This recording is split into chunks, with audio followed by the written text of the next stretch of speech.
Mic check, mic check. Okay, good.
All right, where's my bestie? Where's he at? He's over here. Martin Karn, where are you? What's up? Uh.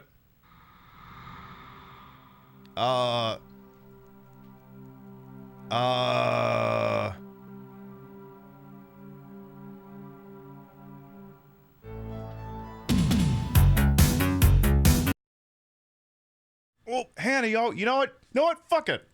Let's just go over here first. We'll run the intro in a second, but hang on. Send in the car. The champ is here! The champ is here! The champ is here! Whoa, wait a minute. The champ is here! Gentlemen. Oh, look, it's all the biggest Sovereign Citizen fans are here. Police have themselves me.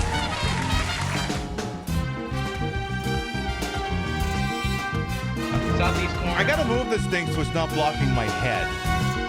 Get over there. I hadn't considered that. There.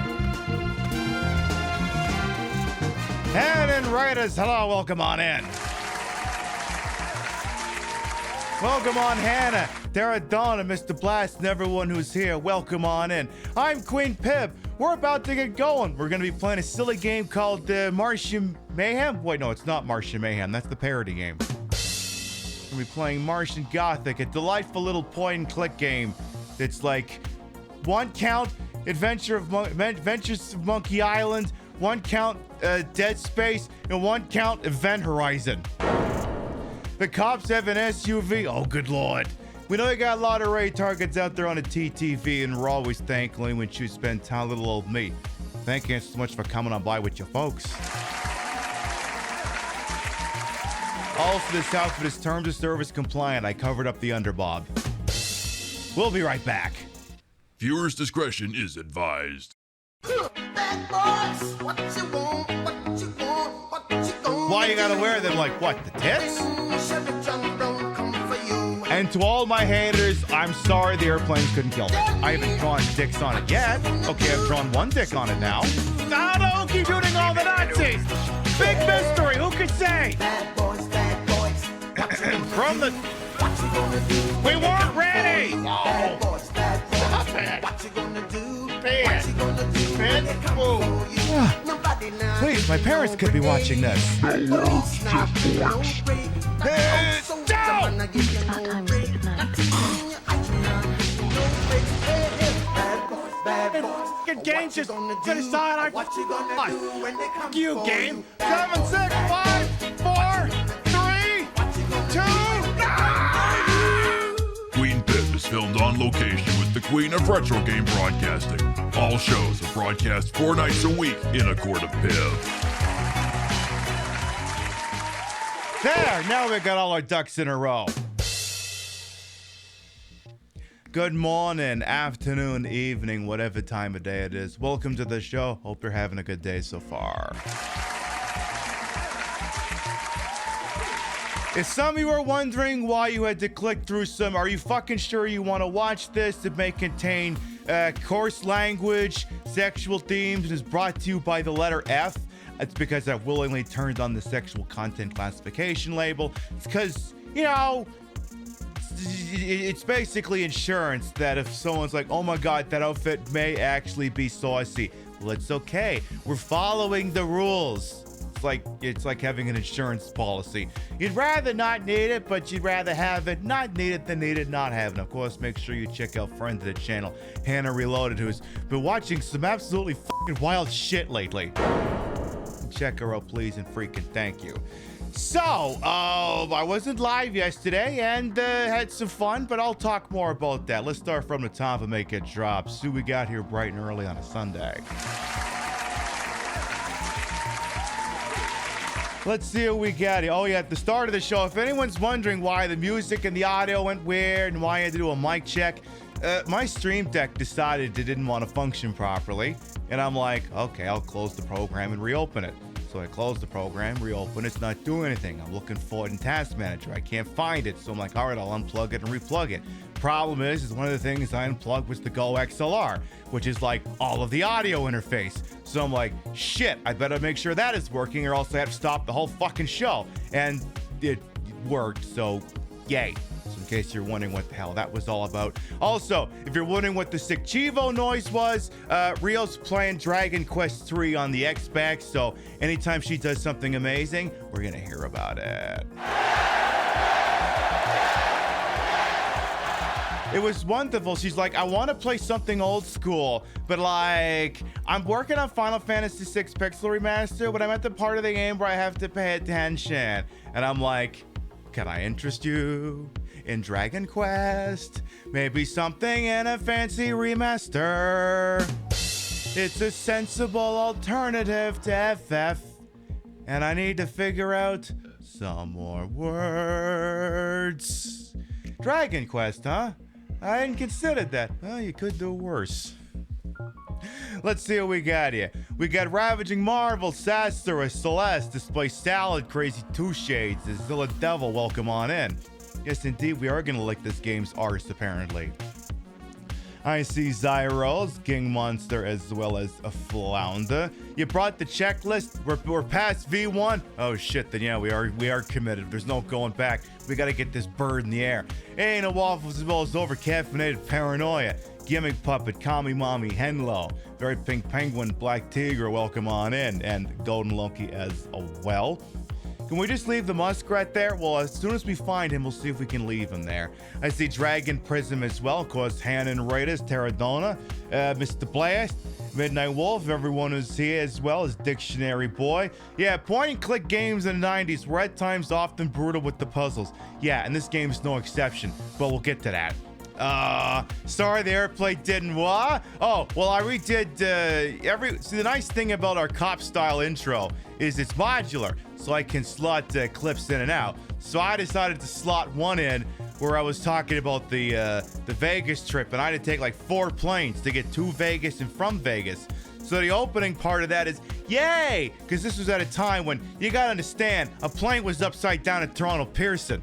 So I was like, congratulations, everyone. I survived 4 plane trips. And to all of my haters, I'm sorry the planes couldn't kill me. We'll have to try harder next time. Let's see, Chief Beef as well as Cappy and Pit Bustar. Welcome on in as well. Hey, Lucas as well. Yeah, no, when I walked through Zyda, it was a dark time. There, I think we're all got up.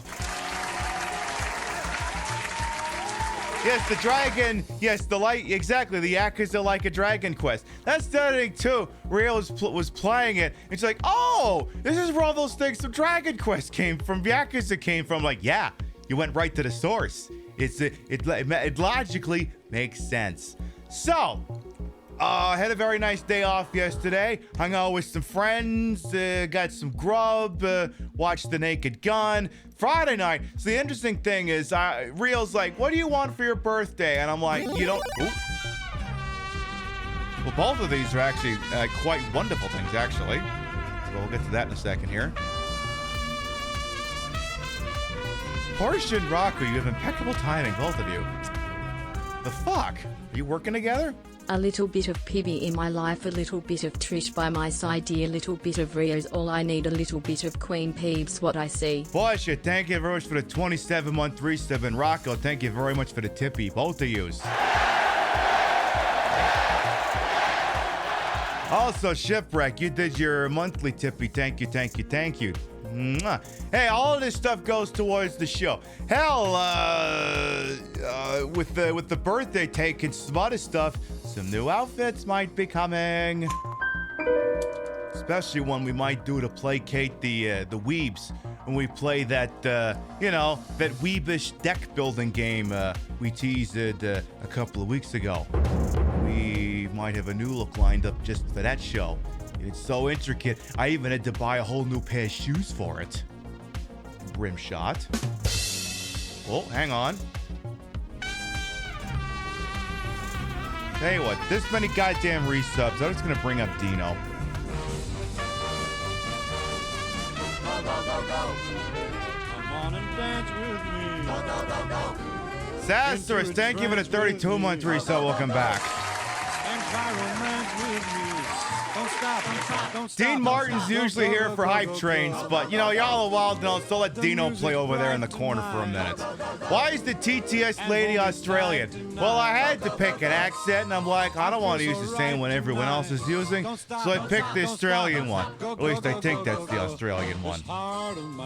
You helped summon Dean Martin. Your life is complete. You're welcome. Glad to know it goes to the show, but if it went up my nose and down my throat, to be cool with that too. Yeah, I figured as much, except up my ass. Nothing Bob with the Twitch money, he's allowed to go up my ass. And I'm allowed to say that because we got the sexual content classification turned on tonight. I can actually discuss such things.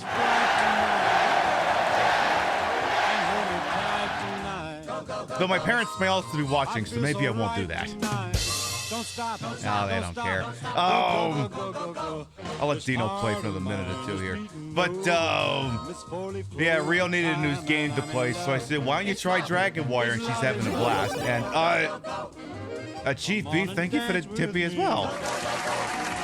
As Aziel, well, welcome on in. Yeah, Dino! Thank you for the $5 reduced, Chief Beef. Is this what I have to do? Is just say that, hey, if y'all wild out enough, I'll bring Dean Martin out from the afterlife for 5 minutes? Hey, if it's what I gotta do, I gotta do. You could think of a worse allocation of assets. I know. But yeah, if we're gonna do that Weavish deck building game, I had to get a new outfit for it, and it's very saucy, and I literally had to buy a new pair of shoes for it. You may be going, Pib, we don't see your shoes like 99% of the time. And I'm like, doesn't matter. Had to get them anyway. Outfit wouldn't have made sense otherwise. The music's bright tonight. Happy birthday. I missed it. That's okay, least famous person ever. Thank you for the 3 months. Welcome back. Don't stop.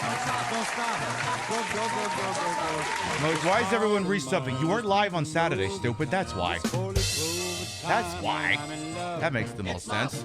It's Dragon Warrior because Quest is too wimpy for the US. Indeed.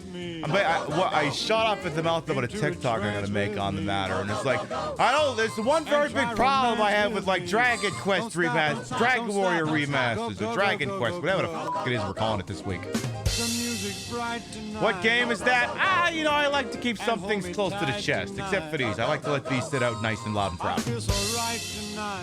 The Dragon Quest series is one of the surest bets you can find. Damn right, Sailor Soapbox. Anyway, Dino, I think we're gonna... Oh, all right, Dino, you've been beautiful. I send you right back to where you came from over there. So what we're up to tonight, because I got to get around to explaining that as well, is we're playing some more of Martian Gothic Unification, a very particularly interesting point-and-click game wearing the skin of Resident Evil for the PlayStation 1, also released for PC. And it's very I say point-and-click because it has a lot of the same commands and logic that are in point-and-click games, but it doesn't have, let's say... I mean, Resident Evil usually gives you an idea what you're supposed to be doing. Like, you played Resident Evil 3 enough, it's like, oh my god, I should get to my old workplace, the RPD. Oh, I should get to the clock tower. Oh, I should get all these things to get the train running. Oh, I should do all these things to get the clock tower to go bung, bung, bung. Oh, I should, cure Jill of her nemesis herpes or whatever it is she's got.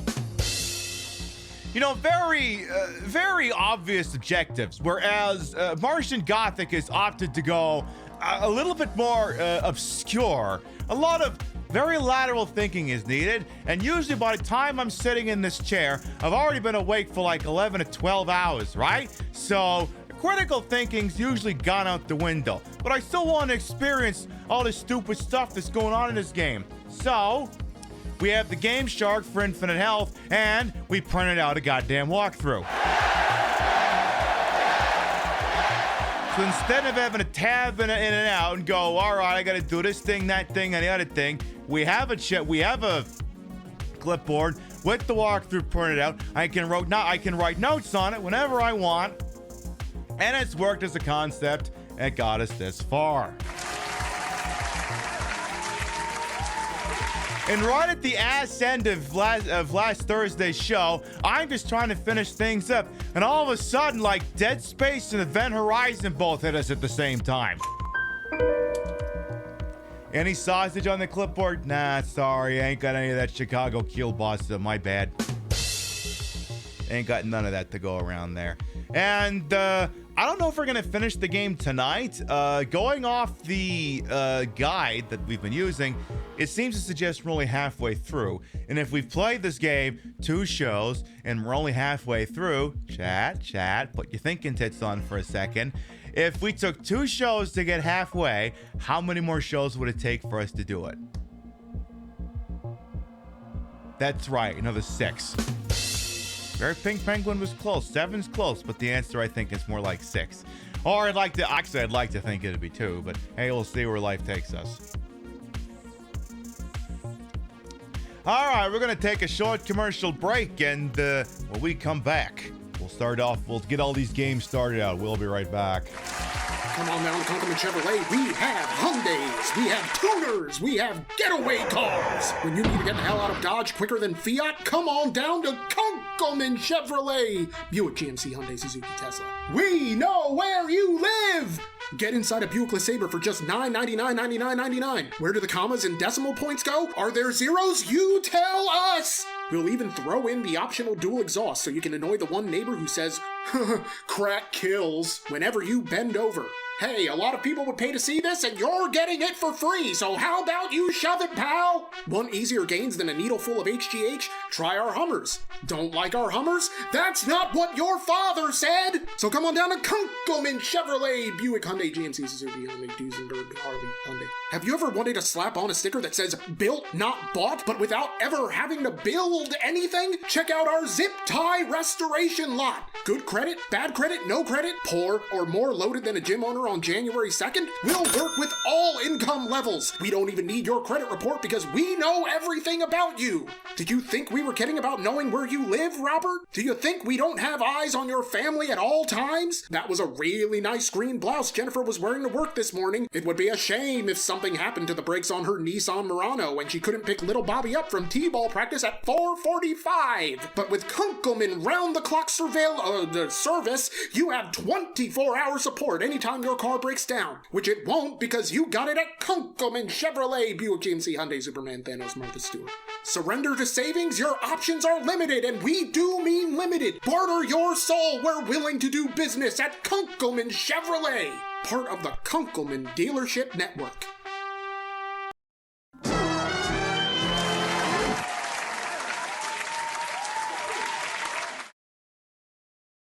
Yeah. Kunkelman. They claim to sell Teslas, so, still kind of problematic.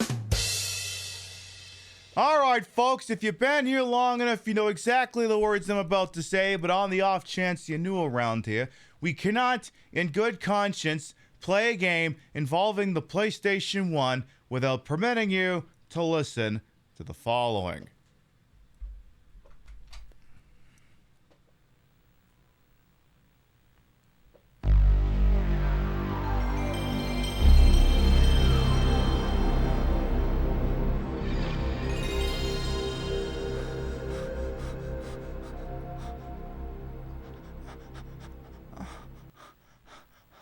Oh, fuck me, that's so good.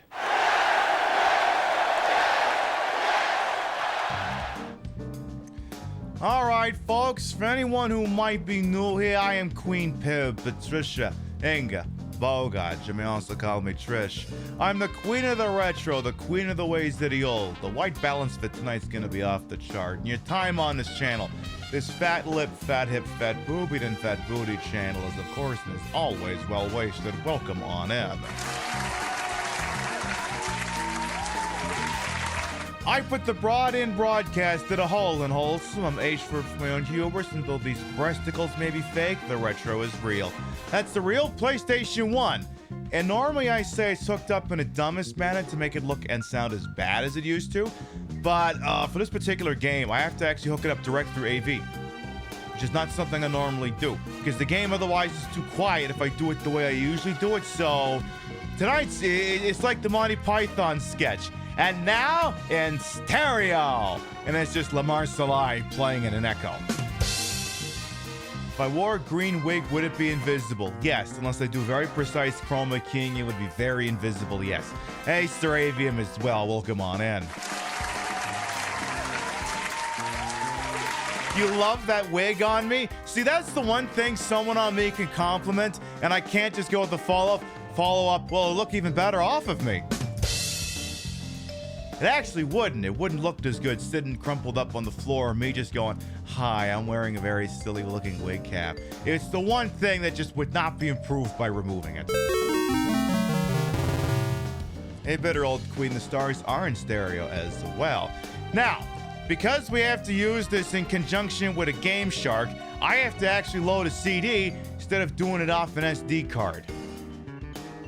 Let's go ahead and get that fired up here. We'll do that. And then we'll get going here.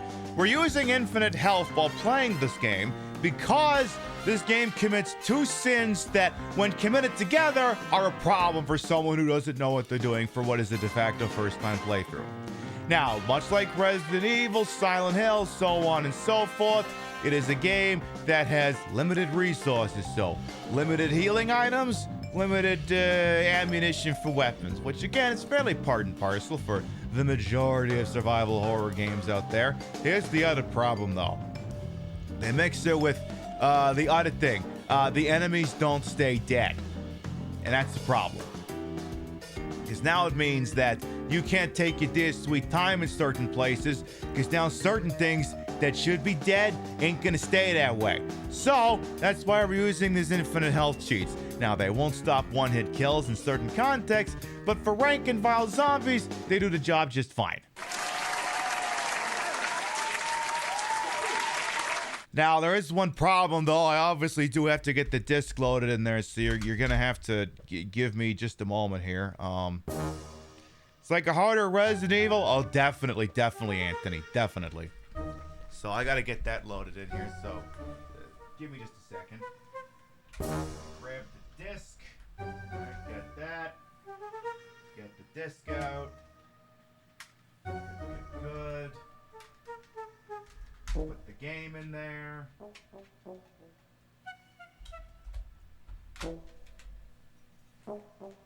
Now, since I'm up here, I may as well fix the chair, because that actually needs fixing. May as well do that. Definitely may as well. I think we got that just about. Yeah, I think we got that. Yeah.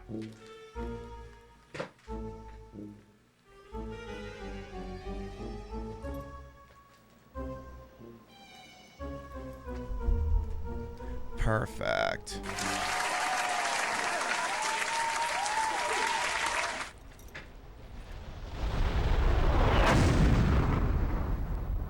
Any chance whatever that is could have just landed on the set of the Thing prequel, and then the Thing prequel doesn't have to exist? King of infinite space. Were it not that I have bad dreams. 4 centuries have passed since those words were written. We have begun to penetrate infinite space, bounded in our little nutshell spacecraft. But we still have our bad dreams. Tag yourself. I can sense them. I'm infinite space. And read the cryptic circuitry of their ship. Decipher all the codes of fear in the hearts of its crew of 3. I wish I could tell them that all will be well. That the future, after all, is not so terrible. But that is not in my nature. The future will be shit! They're very near now, the 3 in the ship. I know each name, each individual pain. Khan, Matlock, Enzo. 3 are coming. Only 2 will leave. The bad dreams will always be with us. And now and again, dreams come true. So anyway, this is 2001's Martian Gothic unification. One of the unique selling points of this game is this tagline that the characters have been forced to adopt because it was one of the last distress signals this Vita base on the moon transmitted, which was stay alone, stay alive. It's literally a game about social distancing. Except if you die, you don't, or if people meet up, they don't catch COVID, they just turn into some kind of demonic pizza monster. if the protagonists all catch up with each other. For reasons we're not quite clear on yet, so... Can we kill Kenzo off? I mean, we can anytime we want. It's just, is it going to advance anything in terms of the story? In general, the answer seems to be no. So we'll get loaded in here. We'll do that. By the way, Frey from the A, LA Toi as well. Welcome on in. And Remy and Smuggy Bear as well. So right before we signed off, and I'm going to pause the game right here. Right before we signed off on Thursday, we were in here in this room that seemed generally nondescript. And there's this big stupid sculpture, statue, whatever the hell you want to call this thing here. And, A job waiting to be finished.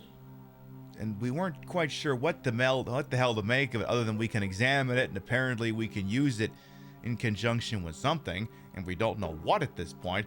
But something unusual started to happen. And I wonder if I wait like 10-15 seconds if it'll resume doing it.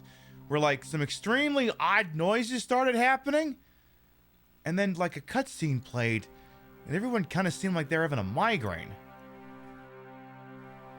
Yeah, like right now.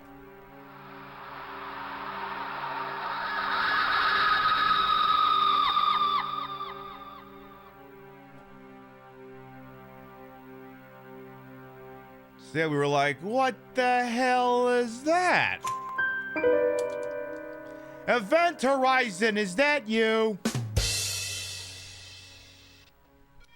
Now, this is a room we were able to technically enter a while ago, but the guide I was using, Ginger, did not like that noise. I mean, the cats are smart. The cats get these things. So, this is a room we could have entered for probably a solid hour before we actually went into it, but the walkthrough recommended against it. So now if I look at the guide here for Geolab, it says you'll receive a nasty surprise when you enter Geolab. There's a creepy looking statue standing at the center of the room. Some weird psychic activity starts emanating from the statue, which causes your team to lose health every couple of minutes.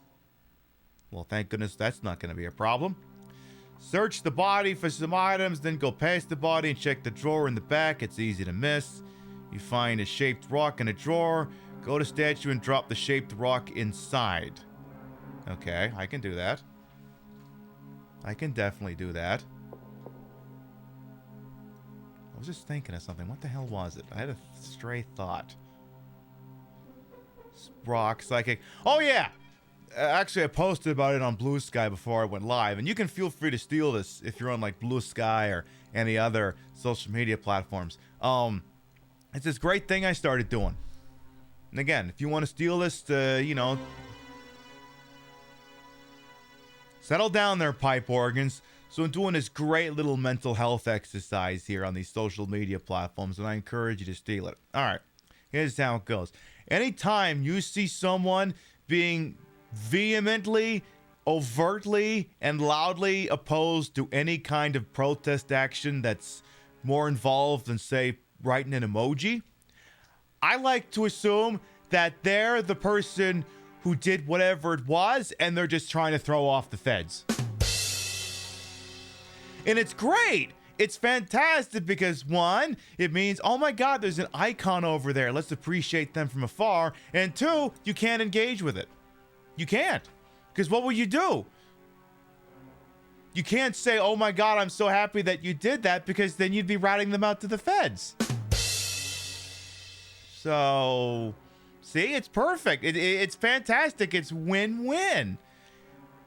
You get to think someone's probably way more base than they are, and you don't have to engage with them because you don't want to rat them out, obviously, if that's what happened. So it's a great tip. I encourage you all to make use of it. Yeah, Amalgamate does keep stepping on the pipe organ, Amalgamate. It's very strange. Welcome on in as well. Why do they all have different times? Cappy, it's a weird thing. All their clocks were synchronized, then something happens, and then all their clocks got fucked up. Like Karn over on the right, his says it's 64 minutes past the 48th hour. We suspect It was something communicating a password. Like, they're all stuck on that time. They will not advance from that timestamp. They will not. They're incapable of advancing past that. So apparently there's some kind of drawer past this dead body here. And it contains, what do we have here? We have a shaped rock and some brown weed for making potions and shit, which, hi! So apparently the zombie's alive. And I'm gonna fix that. So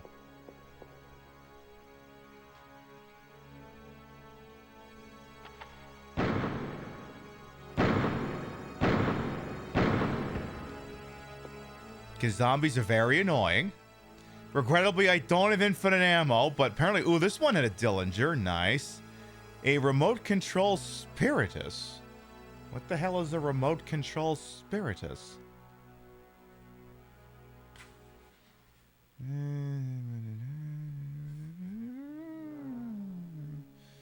Search the body for some items, then go past the body and check the drawer.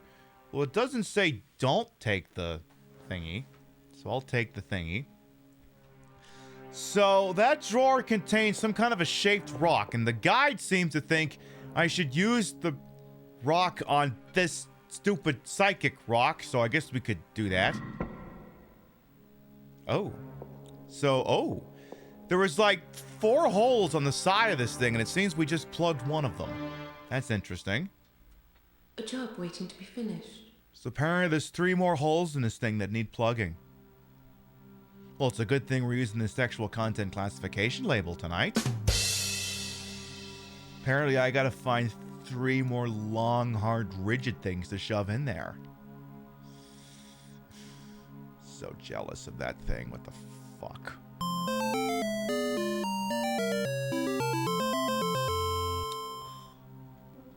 I'm the one with the birthday this week, and that's the one getting all of its holes stuffed. Sacrilege. Jealous. All right. Well, I suppose now that I've got that thing out of inventory, suppose I could grab... No, don't use the rock sculpture. Go ahead and search the dead body and grab the other Dillinger. We might have to give that to one of the other characters. So tell you what, let's step out of this room for a minute here. Let's go back to like one of the other rooms. What? Oh. There was some sort of a text prompt, but it seems we missed it. Lousy. Oh, there was something I wanted to check. Something late last week's show, the computer was glitching. I want to see if it's still doing that. Okay, it's not glitching. Okay. There was something unusual where, like, the graphics here weren't correct, so I wasn't sure if it was intending for it to look like this or not. I guess now we have our answer. It was actually a glitch. You admit you haven't played this. Well, I mean, I think you could count on the one hand the number of people who have played this game and still have fingers left. But the concept of 3 characters working together but unable to meet each other intrigues you. I agree, Nev Biden. That's part of why I'm interested in this. Welcome on in as well. Mwah. Let's go on over here and let's have a look at some of the item brigade we have here. So, you've got... She's got a Martian rock, a couple of Dillingers. One of these other guys has got Dillinger ammo, but I can't remember who. Now, there is a means to send items from one character to another. So I'm gonna check and see who's got the Dillinger ammo. Oh, he's got the Dillinger ammo, which is fitting because he doesn't have any other bullets. So what we'll do is we'll send him the spare Dillinger, which seems to be I've looked at the player's model from I mean, if you look at that thing, that just reads like Desert Eagle. So that's basically what it is. So what we'll do is there's these little vac tubes. And what you can do is if you want to send one item from one to another, shove it in the vac tube. And just go yeet it up. And you go over to whoever the hell's standing next to another vac tube. And they can be retrieved from any location. And he'll go ahead and... there you go. Bada bing, bada boom. He's got a gun again. There, now he's got himself the Dillinger. let's check in on Kenzo, who's kind of a weeb. Kind of a massive fucking weeb. Your mileage may vary on whether that's a good thing or not. Okay, he's hanging out with Mood. Mood is like Mother from Alien, but even sassier, if that was somehow even possible. So, she is very much her namesake. In fact, I should check and see if she's got any new updated things for us. Because you can talk to her. Is there any new things we should ask about? Like, how about this bacteria? Hello? What's special about Martian bacteria? Thank you. They've been encoded with living memories. The memory of the Karakarak is in their DNA. Sorry, the what? Exactly who are the Karakarak? The ancient Martians. Most are long dead, billions of years ago, when the planet's atmosphere boiled away. But a few, a very few, are what you could call sleeping. Has the spirit, the memory of the Karakarak possessed Vitabase? The spirit of the Karakarak has possessed the whole of Mars. Oh. Check the text files. Password, Geist. Okay. Alan. Oh, no, don't ask about that. You think they're just otaku if they're already Japanese? No, then that means they're a guy who pees in a closet. Pip, that's just Otacon from Metal Gear. I know, I rest my case. Anything else that we could ask about? How about Martian life? What's Martian life like? How much has been discovered so far about living organisms under the surface of Mars? As for living organisms, they're all located 15 meters or more under the Martian surface, below the permafrost. What kind of organisms are they? Now there's a mystery. And what mystery is that? Find out for yourself. As you can see, Mood is an AI who's like, I could answer your question, but I don't give a shit. Which would be the best kind of AI, because again, you don't need a language learning model for that. Just program an algorithm that says, here's 10 different ways of refusing to answer a question. It'd be perfect. We could do that. We wouldn't even have to burn down a rainforest to make it work. Paranormal activity. Mood, do you think this space is haunted? Why, of course it is. Oh. Bloody obvious, isn't it? Ah! Alien music and ghostly voices from billions of years ago echoing down the corridors. Objects moving on their own. I'd call that a haunting, wouldn't you? Those sounds, they're getting into our heads, driving us crazy. What can we do about them? I'd take an interest in three-dimensional art if I were you.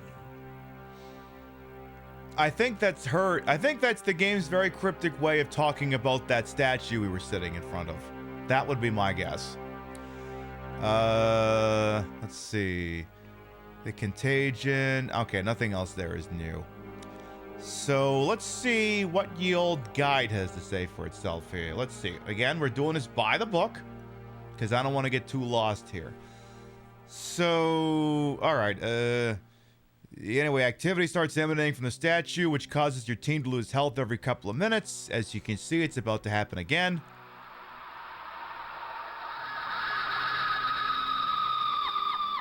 So apparently that's going to be a fixture of the program for a little while here. And again, apparently ordinarily that would be causing damage, but infinite health use. Actually, I was trying to see if Karn took damage, but it doesn't look like it. Alright, so it says that you'll find the shaped rock in the drawer, go to statue and drop the shaped rock inside. There are 4 holes and one should disappear. If you try hitting it with the resonator now, it will sound off key. Oh, so you need to find 3 more stones. Oh. Oh. Interesting. Who's got the resonator, by the way? I'm guessing Matlock's got it.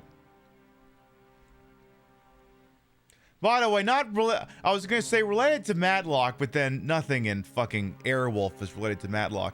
So, I got this DVD box set of Airwolf, and I'm trying to rip it. The problem is, I've never actually watched the DVDs before. Hey, Spectre Saunders as well. Welcome on in. How you doing? But now that I've ripped them, I've come to find out that now Airwolf, like most TV programs back in the day, was shot at 4:3 aspect ratio, right? But apparently, the sons of bitches who did the DVD release stretched it out to 16:9. So it's distorted. So the problem is, I gotta figure out how to tell Handbrake, yes, I know this video is 16:9. I need you to render it at 4:3. And I wouldn't think it'd be as difficult as it is, but me, it's proving to be a nuisance. By the way, some of you may have been concerned. I made comments on Thursday indicating I wasn't sure if I could even laugh at comedy anymore, like if my brain was just so broken. And then Rio got me 2 Blu-rays for my birthday. She got me The Naked Gun, and she got me Police Squad, which was the ill-fated TV show, which was fucking hilarious, that the Naked Gun came from. And I laughed so much, like, oh, okay, it's just that modern shit isn't funny anymore.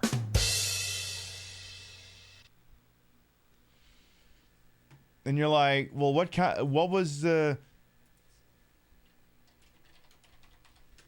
And you're like, well, what kind of jokes were in Police Squad? Well, there's this. This one's kind of an all-timer. And it just, writing is so very important when you're doing a comedy. You're right on time, Lamekins. Make yourself a drink, baby. No, thanks, Dutch. Who are you, and how did you get in here? I'm the locksmith. And I'm a locksmith. Who are you? And how did you get in here? I'm a locksmith. And I'm a locksmith. That's brilliant shit. Yeah, exactly. It was literally too smart for audiences back then. God. Here's what I don't understand, right? You got ABC kills a perfectly good piss-taking of police procedurals and then has Grey's Anatomy last like 15 seasons longer than it should have.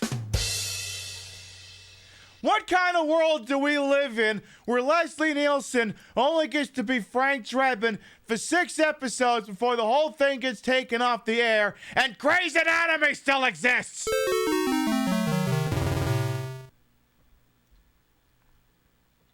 It's a legitimate question. I should check the locker in here real quick. So let's see here. I'm just going to check a little storage thingy over here. Something I'd like to check. What do I got in here? We've got a Martian rock. I'll take that. And a note from Pikmin. What did that say again? The note from Pikmin said... Someone likes doodling. How do I make a sculpture sing? Vibrations. Is it a matter of pitch? A tuning fork? And then it's a picture of what might be the thing that's making those noises. Who are you and how did you get in here? I'm a locksmith and I'm a locksmith remains your favorite joke ever. Again, it's very smart shit. It's good, very, very good stuff. Because, I think ABC's dumbass reason for canceling it was something along the lines of, it's a smart show, but people have to pay attention to appreciate it. I'm like, so what? People have to watch the show to understand the show? What's the fucking problem here exactly? You'd always watch The Naked Gun whenever it was on Comedy Central. I mean, it's always a forever classic, hey, Dr. Pepper. By the way, Evan and Thunder Bunny as well, welcome on in. And here's the other thing, right? Here's how I also know that Rio got me a good birthday present by... Also, was there a shiny in that corner just now? Oh, zombie's awake again, but Christ. Oh, for fuck. Go back to bed!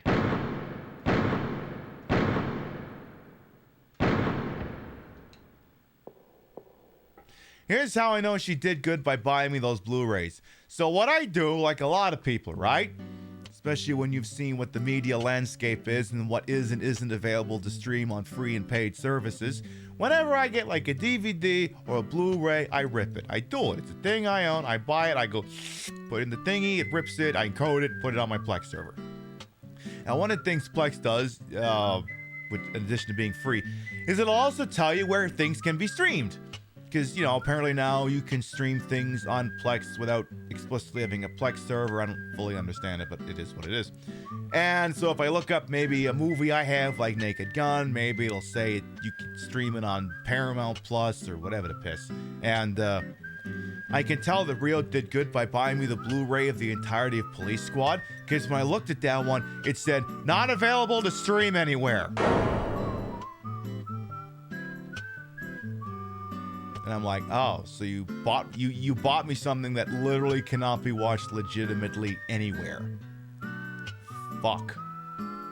You're awesome. Also, I hate that we have to live in a world where I even have to have this problem. You thought Plex wanted people to pay now? There is a paid option with Plex, but I've never really been able to justify the expenditure. Supposedly there's like better encoding options, but I've never seen the need for it, so I don't. Yeah, that makes you sad. Paramount are clueless ding-dongs. They all are. I mean, that's the thing. Like, apparently, it came out, I guess, late last week or something, that Apple's streaming service, whatever the fuck that is, you know, losing money. But the thing is, all of these paid streaming services are hemorrhaging money. They can't make a profit. Netflix is the only one, I think, that's making a profit, and they're still massively in debt. And the thing is, none of them know how to make a profit.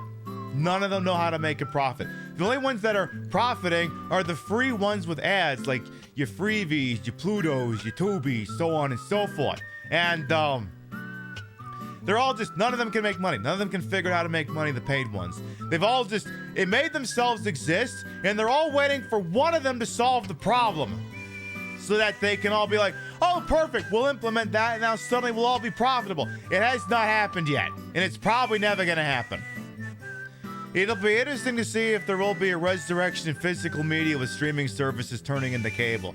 I seen this one TikTok, right, where like someone was going, oh my God, Grandpa died, and he had all these DVDs and Blu-rays, no one wants them. And like, one of the next of kin are like, do you have any idea what kind of a fucking gold mine is down here? They're like, fuck you, I'll take the whole thing if you don't want it. Rim shot. This is also why I say y'all would have liked my my grandfather, may he rest in peace, because he was all about that shit. Like I said, y'all would have loved him. And the things that are available on streaming aren't guaranteed to be there forever. Exactly. You pay for Nexus mods? Well, I've seen some of the stuff that's on there. Some of it's worth paying for. I got some mods for Resident Evil that I might have paid for. But that's the whole separate discussion. Anyway, so what happens if I hit this thing with the resonator we got? Apparently something about using it as a tuning fork. So if I use the rock sculpture with the resonator... Also, wait, you don't have the resonator? Who's got the resonator? Who's got the resonator? She's got the electronic screwdriver. Who's got the resonator? Literally, who has it? Do you have it? Oh, he's got it. All right, put that thing in a vac tube then. Yeet it up there. And... all right. We'll switch over to Matlock over here. Yeah, Poor went out for the Willow series. Yeah, that too. If it's something you really love and don't want to lose, you do buy physical. Right. I say buy physical when you can. Especially if you can get it used at a pretty good price. Then rip the crap out of it. And then I got it like backed up in like 3 different spots. And then, you know, the internet will always have, you know, the nice, lovely area in between the lines where, you know, you try hard enough and maybe you can find anything. A vacuum tube niche for transferring research specimens. Yeah, I know, darling. I want you to use it. Oh, I should get that programming note out of there. It's no longer relevant. Yeah, there was no show last night. I know. I was upstairs. I was playing Luck Be a Landlord on the Switch. And having a couple of drinks, and I watched The Naked Gun. It was amazing. Highly recommend. Okay, so we got to get rid of some of these notes because we don't need to keep all these things anymore. Maybe put those in a vac tube and then just take the resonator. So apparently if I smack this stupid thing with the resonator, it'll make a sound. So let's do that. Use the rock sculpture with the resonator, which looks surprisingly like a tuning fork.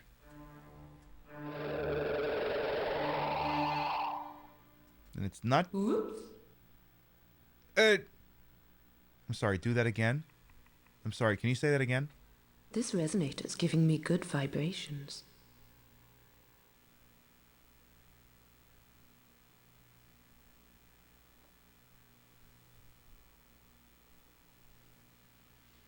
Go on.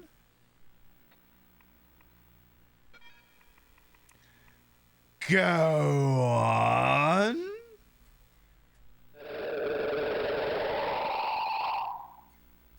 Oops. Oops. Except now, wait a minute. If she makes a comment about good vibrations, we gotta send that thing back to Karn. I want to know what he would say. Put that thing back in there. This is how I know this is gonna take me like 7 more shows to finish. Because, like, we probably should have been done with this room like 20 minutes ago. But, you know, non sequiturs. I want to see what he has to say about it. It's going to take a hot minute. So what does he have to say about it? Some sort of metal thing.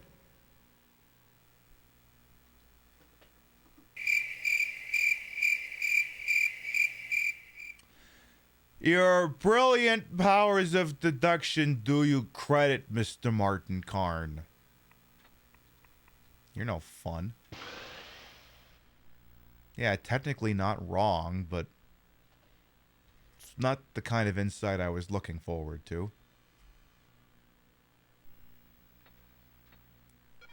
Anyway, let's see here. Give me back that resonator. So, there's some sort of a... Ahem.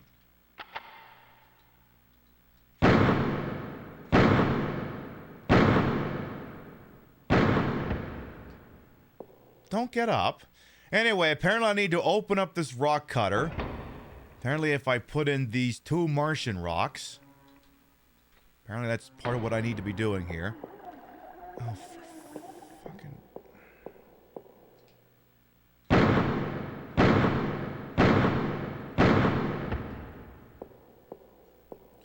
My queened them for like a infinite ammo cheat as well.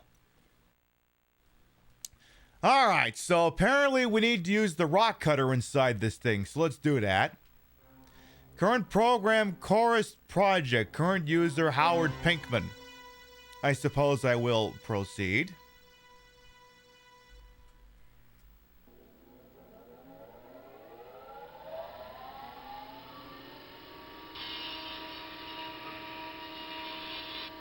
By the way, Tiny Gay Party Hats, you've been here for a hot minute.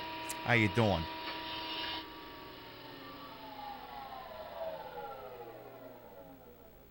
Well, that was a thing. Okay. So for now, if I open up the rock cutter, I have... Oh, would you look at that? 2 more long, rigid things. Oh.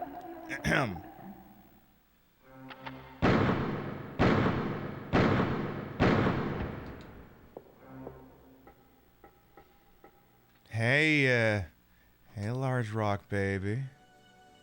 How you doing? I see you have 3 big, wonderful holes that all need filling. Would you appreciate if, you know, maybe little old me helped you out with that? Would you appreciate it if I went and I put this into you? Felt right, didn't it? Yeah? Yeah, but, oh, you're filthy. Oh, we're gonna have to give you another one. I'm sorry. We gotta put more pressure on you. I'm gonna take this nice, long, smooth thing as well. Put it in here. Ooh, that's doing it for you. Now make a sound. Yeah? Yeah, I wanna hear you. I wanna hear you scream. Yeah. Oops.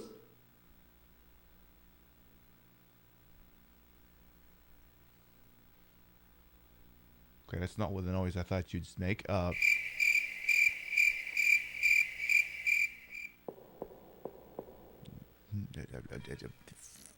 Never mind. My hair is still pretty. Thank you. It's a wig. All right, let's see. What's next on our agenda here? So we got 3 out of 4 holes plugged. Now, if you remember Pikmin's note from earlier, there was the picture of the statue over. If you look at the picture closely, you see the abbreviation C6 over one of the holes. Go back to the computer, use the rover, and a grid will appear on the screen. Oh, the grid is actually a map of the planet's surface. Oh. Okay. So why don't we see what that's all about? So apparently if I go to the computer...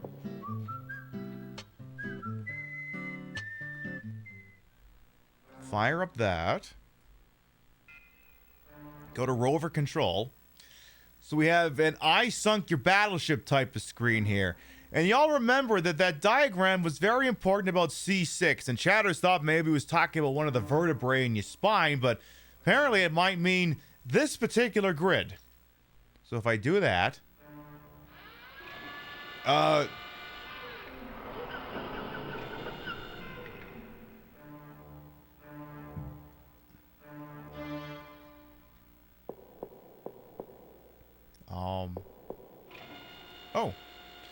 I was like, do I have to do anything?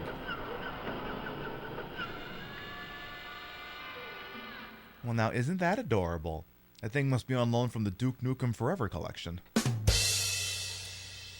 Take the Martian rock. Ooh, oh my god, we're gonna plug the last hole. Oh my god.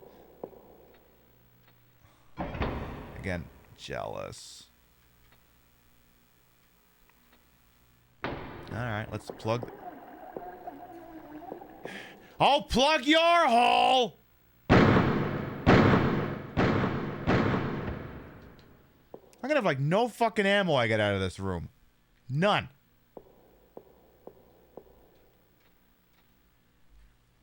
None whatsoever. Suppose I could turn on the television so I could see it up there as opposed to just over here. Alright, rock cutter, do the thingy. It's gonna make assorted noises. Hey, fireflies as well, welcome on in. Again, while I wait for this thing to finish, I'm very happy to be finally playing this on stream with the walkthrough. It's the only way this will work. This game is so fucking weird. But like,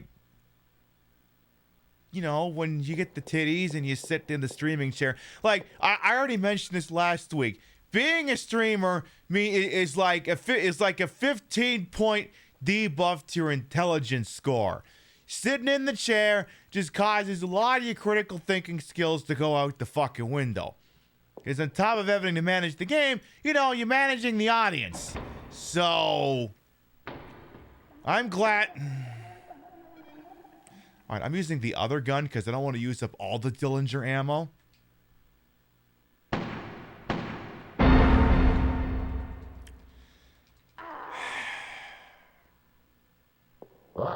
Like I said, this is why we're using the infinite health sheet.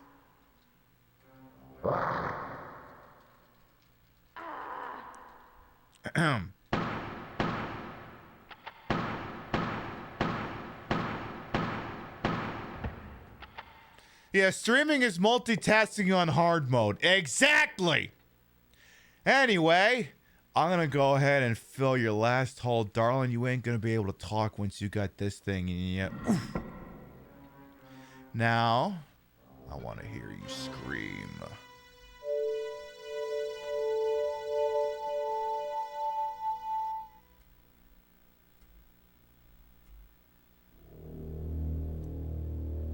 What the? Where the hell is that?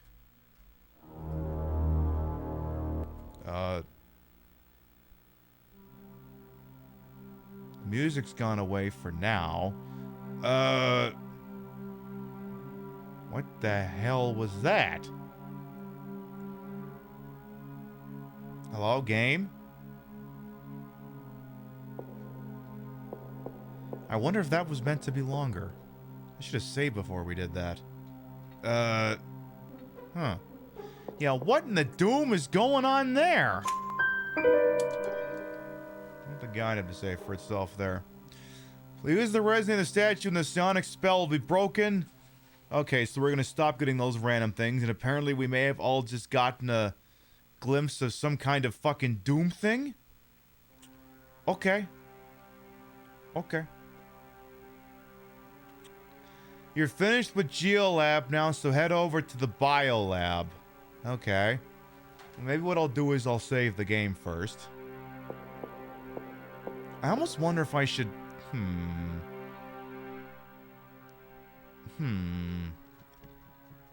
Nah, that'd take too much time. I'm like, what if I reloaded the save and did that again using the SD card? I'm like, that would literally take too much time. It's like, I got things to do tonight here. We're already a quarter of the way through tonight's broadcast here. No, don't overwrite that one. You overwrite that one. There you go. Where's Doom Guy's fine ass when you need him? Yeah, all you've got access to is mine. All you got access to is my fine ass. Which, is that so bad? Of course not. Is there anything else I could leave in here? Like, there's that drawer. Maybe we could put some stuff back in the drawer before that guy gets back up? Not the rock cutter. Actually, could I drop things into the rock cutter that I don't... Oh, there isn't then actually anything she doesn't need anymore. Never mind. Alright, that's it. I'm never coming in here again. For fuck's sake. Ma'am, please. Ma'am.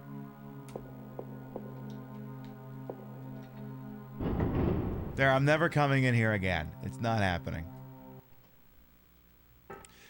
So I'm like, what door was it they wanted me to go through that I hadn't gone through before? I think it was this one? Use door with the red tag? Okay. I'll bite what's in here.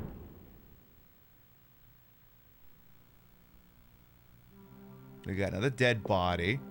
We've got... What's this? Hello?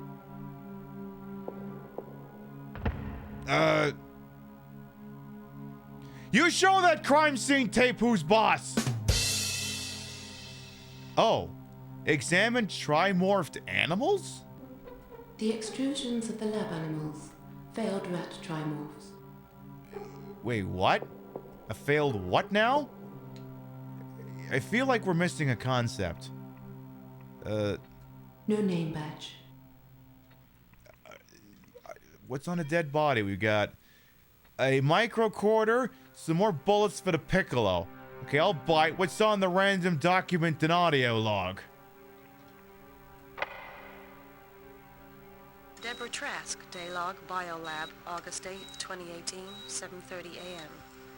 Research into vaccine for worst case scenario in progress. File Ares Contagion, password Trian. Ares Microfossil season bacteria remains semi-active. Some resemblance to terrestrial cyanobacteria, size ranging from 1 to 100 microns, depending on oxygenation and exposure to UV. On Earth, these microbes would enlarge and multiply at a prodigious rate. They'd cover the planet in months. Further tests still show slight reaction to acid immersion, but the effect is temporary. Explanation of their survival over an estimated 4 billion years may lie in the peculiar tripartite configuration, involving forms approximating Bacillus, Coccus, and Spirillum, combined in single semi-crystalline structures. You said cock! The rocks still move as if there is psychic wind in the corridors and chambers. When they sing to me, something tells me they're singing my requiem. Most of the crew will be going down to the necropolis soon. I'm staying right here. A necropolis, huh? 11:42 p.m. Something's wrong in the necropolis. Haraway shouted on the intercom telling us not to go down there, as if I needed telling. 1:45 midnight. I looked into the microscope. I looked at the bacteria, and the bacteria looked back. Uh-oh. Maybe we just shouldn't go to Mars. Maybe we just shouldn't do that. That body better not get up, I swear to fucking God. Use trimorphed animals with the screwdriver? No? Fair enough. Well, anything in here that would be useful other than, say, the door? I guess not. You can only access the front part of the biolab now. The lab animals have been infected by the bacteria and have formed a trimorph web which blocks your progress. Search the body and the vac... Oh, this... Oh, wait, there's stuff in the vac tube? There's stuff in the vac tube. I guess I hadn't thought to check. So check the vac tube. There is stuff in it. There's a white key and another microcorder. Okay. Someone named Mei Lin. What do you got to say for yourself? Mei Lin, my new supervisor, they look. To hell with all that. You're right, Angel. We should have disobeyed orders. Now we are dead for sure. Or worse. It was 11:45 when they opened the Regal tomb, and I saw what happened next. People running, people screaming, people changing. I remember your warning about contagion, so I stay clear of biolab. Something tells me I've been infected, and I don't want to pass it on to you. I make straight for Jolab if it's empty. If the vacuum's working, I'll get this message through to you. Jolab's deserted. No sign of any trouble here. Quarantine procedures seem to be in operation. Oh hell, I should have locked the mining side door with my talk. Just didn't think of it in all the panic. I go and look for it. Jolab's being breached. Something's oozing through the vent. Something big. It's wearing familiar faces, and they're all looking at me. I can't get out. Girl, you in danger. I'll send this message through with a tech right now. Run like hell to the mining site and lock the door, would you? Hope you and John survive all this. Good luck, Angel. Here's You're how a remarkable woman, Mei Lin. Here's how I know this is all a bunch of fucking cockadookie sci-fi fantasy world bullshit. People actually respecting quarantine procedures. That's how you know this is made up. What? People were taking care not to infect other people with a pathogen. What kind of imaginary sunshine lollipops and rainbows place is this exactly? Anyway, let's just go ahead and put those microcorders back in there because I don't think we're going to need to reference those again anytime soon. So we got the white tag. All right. So I guess we just got to find the white door. Oh, don't use the vac tube. Go through the door, stupid. That door! The door! A damaged plushie as well. Welcome on in. All right. Well, that's some stuff in this room taken care of. Let's wander back on over to here. So I'm saying if by some disaster we get a real-life equivalent of the T-virus, the human race would be too stupid to deal with it. I mean, I feel like I don't have to quantify. I feel like I don't have to qualify the rest of that with a response. Not so much that the human race would be too stupid to deal with it, but that the systems we have in place would not be encouraging. In the slightest. So let's see here. So what does this thing got to say for itself? When you finish the lab, send the white tag and the Spiritus remote over to Kenzo. Your destination will be the white door at the very end of Boulevard Saint Michel. All right, I can do that. Oh, that was the room with the floating zombie. All right. Perfect. So what we'll do is we'll go over to the old vac tube over here. And we're going to send the white tag, which is basically a key, and the remote control for whatever a spirit it is. Yeet it all the way up there. And, we'll go switch over to Super Ninkenzo over here. These are all real freaking things we'll do. And, I had him staying in here, not because I needed him to actually interface with Mood, but this is the safest place I could leave him. It's like the problem is there's like a Resident Evil 0 type of character switching mechanic going on. And as with Resident Evil 0, if you leave a character somewhere where there's enemies, they will get into trouble, and they will not have the wherewithal to decide to deal with the enemy, you know, automatically. So you have to switch over and deal with it. The other thing that's annoying, right, is sometimes the character, like the zombies have like predetermined paths, and there's certain places they won't go. And sometimes even if you're standing beyond where the zombies won't go, the game is still going, oh no, this character's in danger! And you switch over there and literally nothing's going on. It's like, they're fine, game, calm down. Did Moon have anything else to talk to us about with? Anything else new get added there?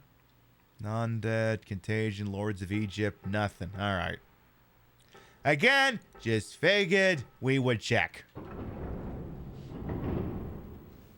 Now, Kenzo, do you have a gun or are you out of bullets? He actually does have a gun. Okay. Piccolo gun. It won't pack much of a punch.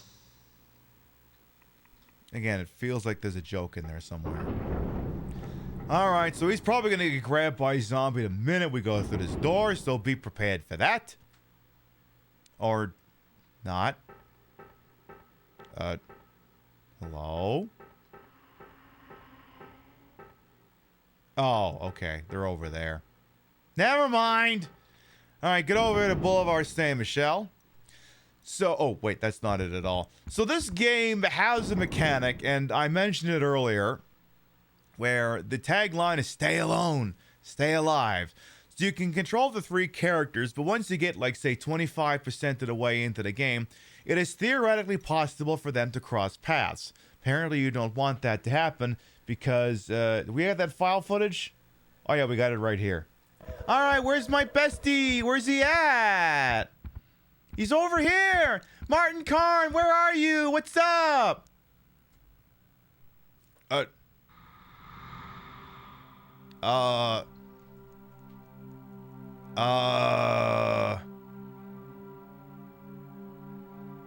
So you can see it turn into some kind of pizza demon with Donald Trump's face.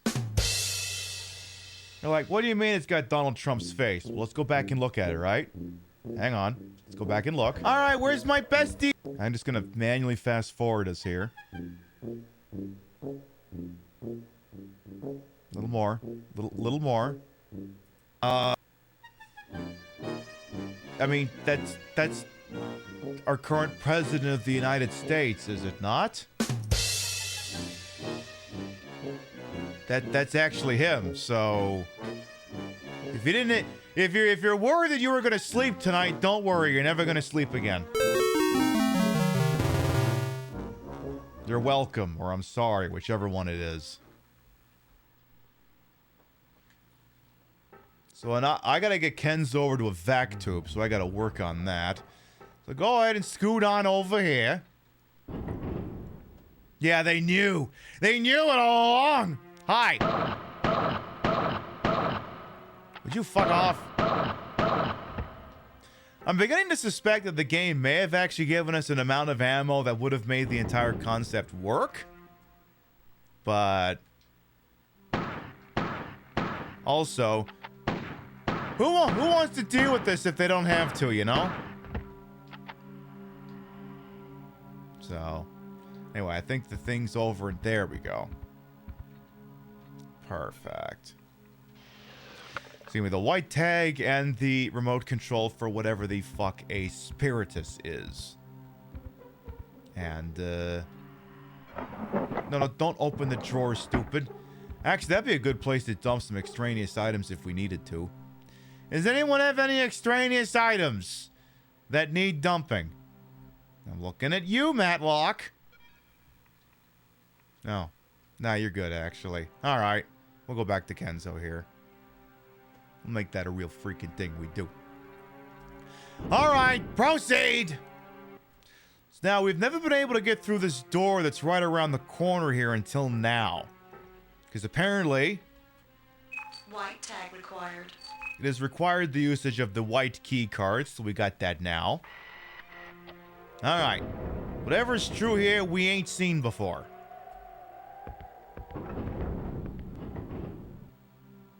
Well, it's swanky, whatever it is. Someone's living quarters? Oh my god, it's a fire. Examine Spiritus fireplace?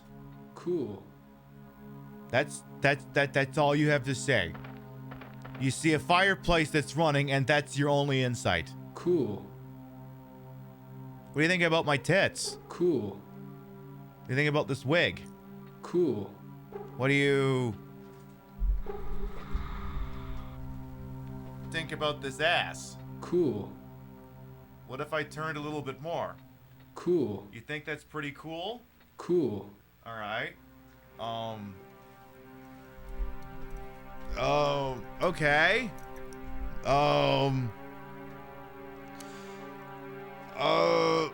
What's your opinion on my show? Cool.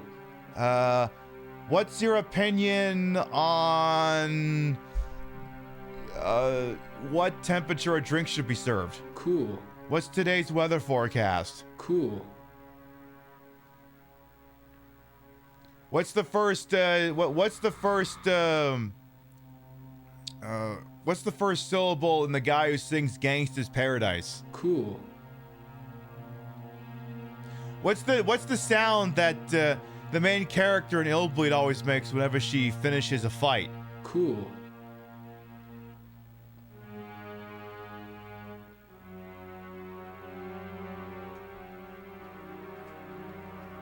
I think I'm out of material. So I have this control for Spiritus. Oh, it turns it off. Now it's not so cool. Hologram fires are just so last year. Wait, what? Cool. It's a fucking hologram? They played us like a damn fiddle! You know, we have technology similar to this. It's just... okay. Cool. Yeah, what does COOL spell? Cool. So apparently there's something in here, a black tag. So apparently there was a key in there. Okay. I suppose I may as well turn the thing back on. Yeah, apparently it's just a holographic fire. Turn it back on. Cool. It's not on right now. Cool. Cool. Cool. It's not even on right now. Cool. Why are you saying cool? Cool. Cool. What does smoking make you? Sonic says that's no good. I'm sorry, Blonic says that. Hey, Venture. Malik's buttered carpet, welcome on in. We've got a jar. The jar contains a needle and thread. Okay. Guess if I have to do some stitch work, we have that as an option. We have another computer to check and see what kind of files are on this thing. Unrestricted data, that's on everything. Restricted data, that's nothing to see. Local storage. Okay, so that's just a whole nothing burger then. Okay. I guess I could save the game in here. Diabolus. Oh, that's a gun.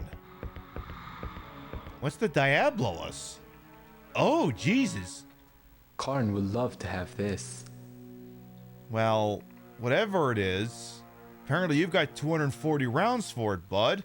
I think Karn can eat shit.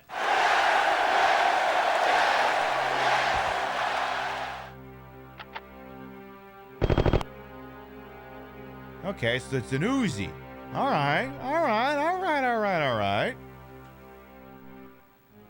I mean, that's the thing. Your Piccolo's about to run out of fucking bullets anyway, so once that thing's out, I guess you got yourself the old Bert. Yeah, the old Mac-10 BB. What other notes are here for Maylin's quarters? Search the drawer for some items and check the jar towards the back for the needle and thread. There's also a Diablo's machine gun lying next to that odd piece of furniture. Use the spiritus remote that you found to turn off the fireplace and pick up the black tag. There's a ventilation shaft inside his room that connects to the rainbow-colored room. The rainbow room is locked from the inside, so you need Matlock's help. Send the black tag over to Matlock so she can access the door to the far west, then take Kenzo back to the mood chamber. Alright. I can do all of those things. Oh yeah, do you have the screwdriver? So use the duct panel with the screwdriver. No? You have the screwdriver. Okay, apparently he can't do shit with that. Okay, fair enough. Tell you what, we got a brand new typewriter here. Let's use it to save. A little bit like Resident Evil, the computers kind of are like typewriters. They have limited number of saves that can be used. Each one has 12. Apparently on the PC version, it was like 3. So, yeah. Little less enjoyable. Ever so slightly.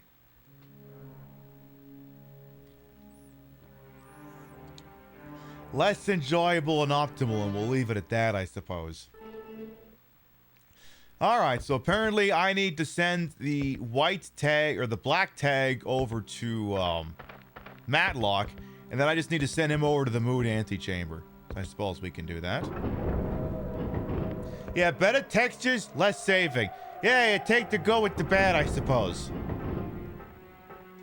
Sir, can you, like, not? I'm gonna hide in here, and this zombie's not gonna get up, right? Right? Don't get up. Don't get up. So go ahead and send the black tag up there. And then we'll bring him over to the moon. Oh, no, you don't! Fuck off. And again, these are authentic load times, because this isn't playing off the SD card. Like I said, we're using a Game Shark, so I have to use the actual discs for that to work. Usually I prefer to use the SD card. Because who wants to argue with the actual discs if they can avoid that? But, fortunately, I can't do it with the SD card and still get the cheats to work, so... Hi.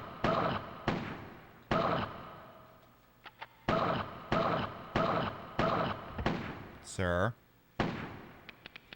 Alright, well, his piccolo is officially empty. Guess we'll go ahead and just position you in there. Yeah, so much for the PC Master Race. No kidding, chef. Alright, so we'll go park you in the mood chamber here. And then apparently we gotta get back to using Matlock here. Yes, sir, please try to remain dead. Help is on the way. Alright, so Matlock, that's you. Okie dokie. Go ahead and grab you here. Good. So, yeah, vac tube, bring it down. Beautiful. All right. And how is also how's Karn doing for ammunition here? Just out of abject curiosity here.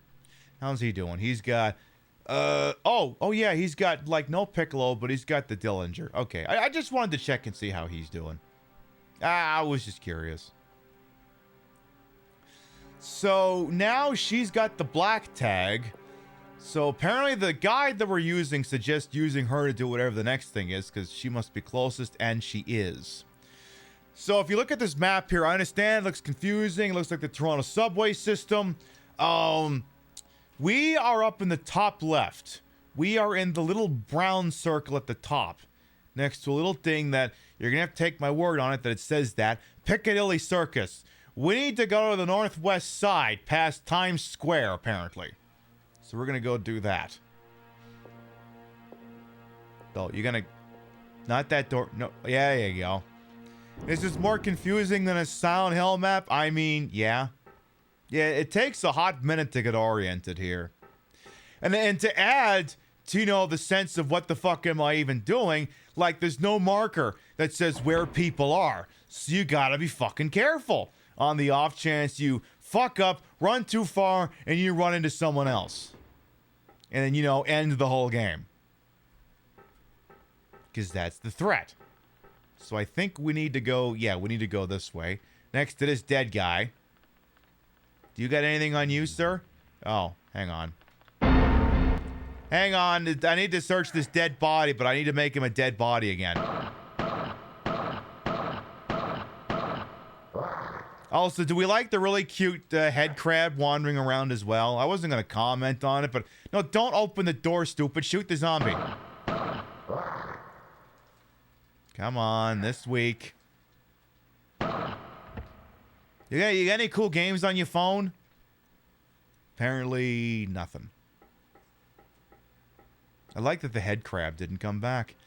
Alright. Blue tag required. So I gotta use the blue tag to get through here. So we'll use one of these.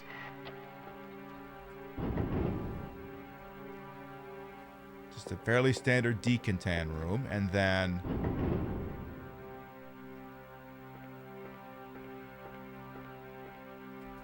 Can't see much in there. It's full of shadows and sounds I can't put a name to.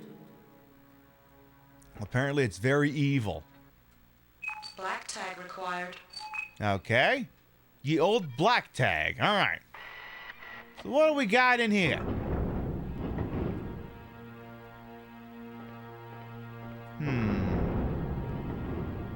Well, there's definitely some digging material in here. Something in here is making some noise. Also, I appear to be at the end of my walking area. Okay. I'll double back the other way. I see a dead body. I'm sure it won't stay that way. Dead body's got another Dillinger. Bullets for the Dillinger. A laser scalpel. I'll take that. What else is shaking in here? You got... Oh. Oh. Fuck. Ah! Yeah! Ah!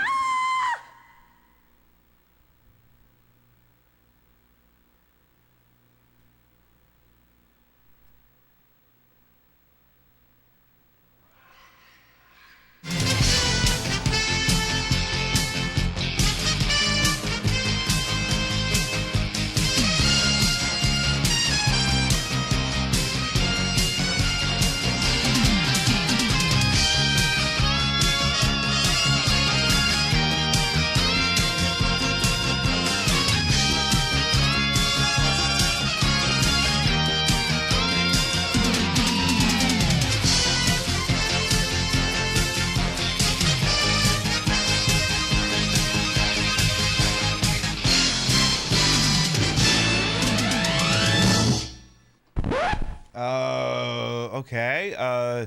Probably should have read a little bit further into that guide. I looked at it while we were in the credits gag. Turns out it did warn that there was one of those guys in there. Oops! My bad!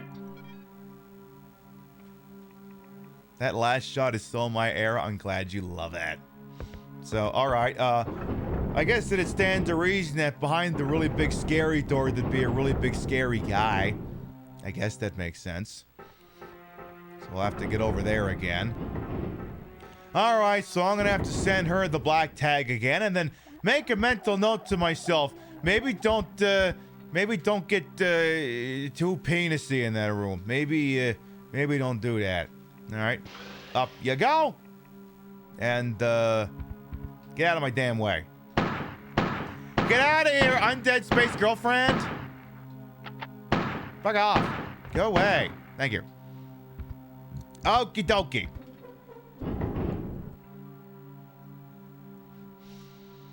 Again, one of the things I have to consider is like, what the fuck would I even follow this?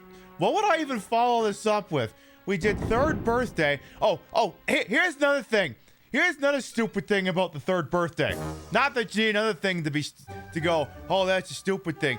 But I actually went and I looked finally at the TV tropes page for the third birthday. And here's two pieces of information. One, the TV tropes page is also, yeah, we don't know why that NYPD hit squad showed up either.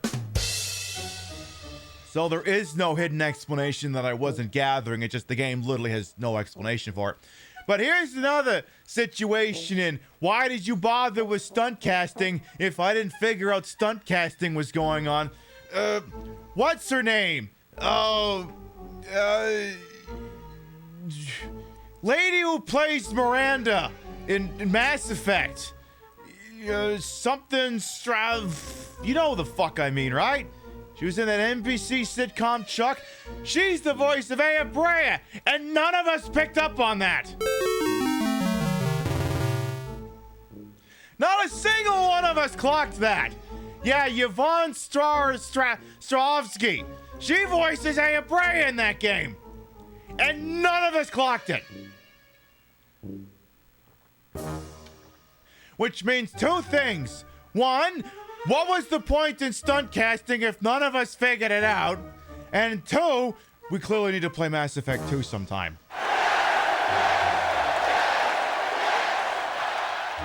Look, I can clock the guy who plays Garrus anytime he's in like a commercial or a TV show or something. But apparently, my ability to clock Miranda Lawson is so bad that I'm going to have to play that again sometime in order to get refamiliarized with that. And yeah, apparently, apparently Ravine was someone from Supernatural.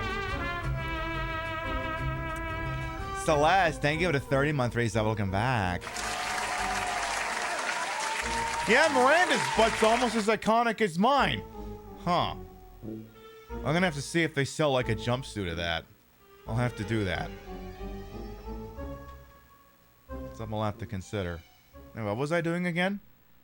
Yeah, Jensen Ackles, if that's the guy's name. He was voicing Ravine! Or, you know, Kyle, what's his name, in fucking,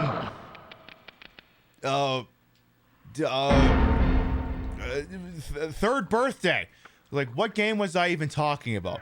Which, again, it's like, why did you have the star power if I can't clock the star power? It's like when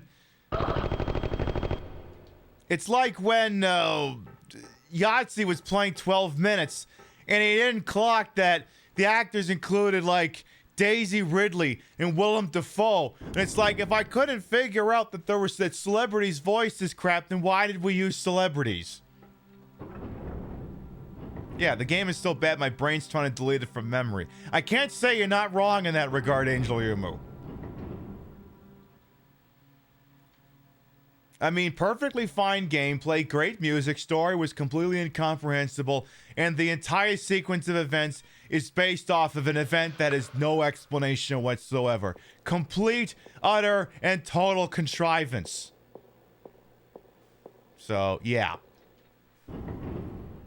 I mean, we do have to play Mass Effect. I mean, I think we started playing Mass Effect 2 in, like, 2021 and just never... I don't know, it just kind of fell by the wayside. See, the problem is like, be like, are you gonna play Mass Effect 1? No, I've already played Mass Effect 1 start to finish twice on this channel. One in the Fabulous era, and once is a complete one-off in the Drag era. Wait, you did a Drag era show of that? Yeah, when? Like 2021. What do you mean? Oh, I think it was like 4th of July or something. I just started the show in the morning and did a Renegade run from start to finish. Any percent? Yeah. So if you played Mass Effect 2, you would, yeah, I'd be continuing that save. What, you mean the one where you left the Citadel Council to die? Yeah, that one. Why'd you leave the Citadel Council to die? Isn't that like the racist, genocidal, dictatorial one? I'm like, well, I didn't know that was what I was suggesting. I just figured...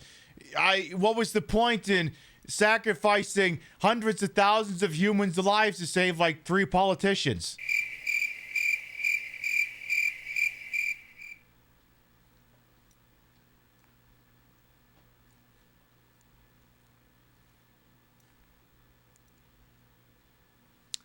I'm sure the Citadel Council species will have no problem sending forth new delegates.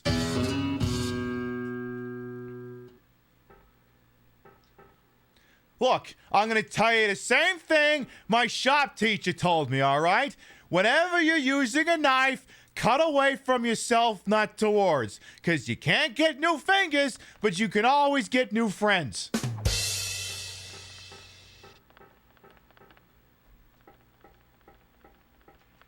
It's a pretty solid line of logic. I think we should go with it more often. You're sorry, precious love of your life, Jensen Ackles voiced so in a video game when you didn't clock it. You must have been really spaced out for that game. I mean, it's the third birthday. It's so whimsical and it makes no fucking sense whatsoever. None of us were really thinking analytically at any point. Hey, Blue Dragon Shaman as well. Welcome on in. Also, how did that come up? Ah, you know, I think someone just wanted a good zinger. All right, let's go through here again. Can't see much in there. Bearing in mind that there's a pizza Trump demon in there. Like, what do you mean, pizza Trump demon? Yeah, it has Donald Trump's face on it. I'll put a screenshot in the Discord later. Like, it just looks like the guy. So maybe I should actually look at the little guide now. So we're inside this room, looks kind of like a dig site. And there's a pizza demon in here. So it says here, Necropolis elevator. Warning, Trimorph! Yeah, I suppose I should have read that part. Items, laser scalpel, Dillinger gun, Dillinger ammo, health. There's an elevator in this room that will take you down to the underground area. Unfortunately, there's a Trimorph guard in the elevator right now. You can't use the elevator yet, so search the body for the laser scalpel and head back to the biolab. We'll come back here later. Okay. I can do that. And another dynamite outfit, I make them all look good. Look, I'm going to say, look, it's the exact same goddamn thing. Oh, what's his name? Who's the Felix Leiter said to James Bond in Thunderball. On you, anything looks good. And it's true.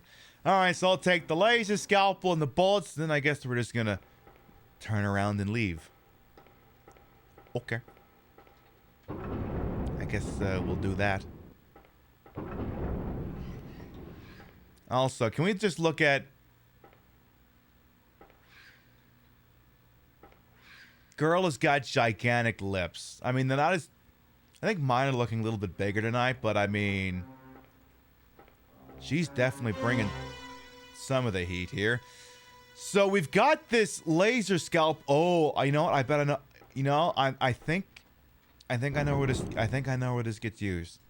I bet you anything I got to use on the room. It's got that weird, stupid orange police tape on it. I bet you that's where it sees usage. Also, can we go back like 2 seconds here? I love how the dead body is clipping through the architecture. If you look at the top of the corridor that I'm standing in front of. There's a dead body that's clipping through the pre-rendered background. Yeah, sometimes the game gets a little rough with that. So I think we're supposed to go through here? I think. You thought the clipboard was a huge easel for a second. Would increasingly large clipboards be funny? I mean, that's one of the longest running gags in show business, is to have a prop that just gets bigger every time the audience sees it.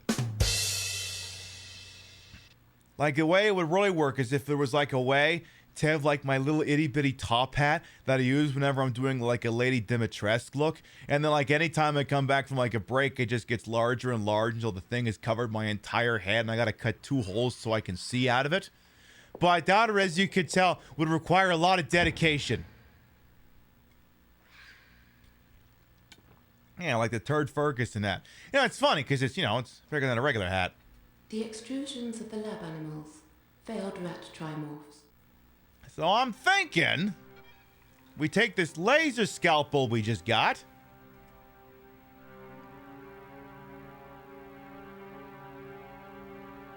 It's a very quiet laser scalpel, apparently. Okay. Cool. And they don't tentacle hentai monster me? That's interesting. What do we got in here?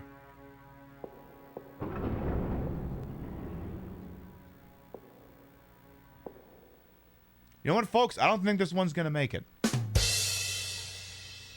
Seems to be missing his head. I gave such good head, he lost his. Anyway, let's examine a slab here. Gruesome. That's it? Gruesome. Okay.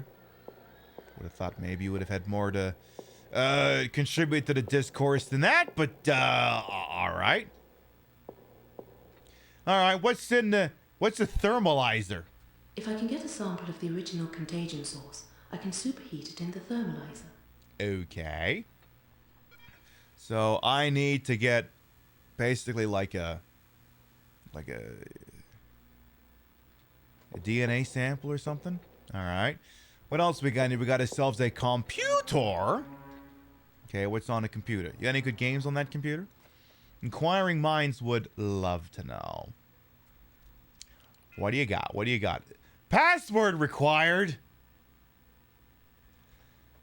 Better check my notes.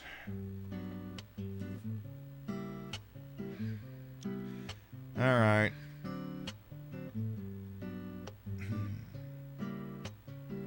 Well, let's see.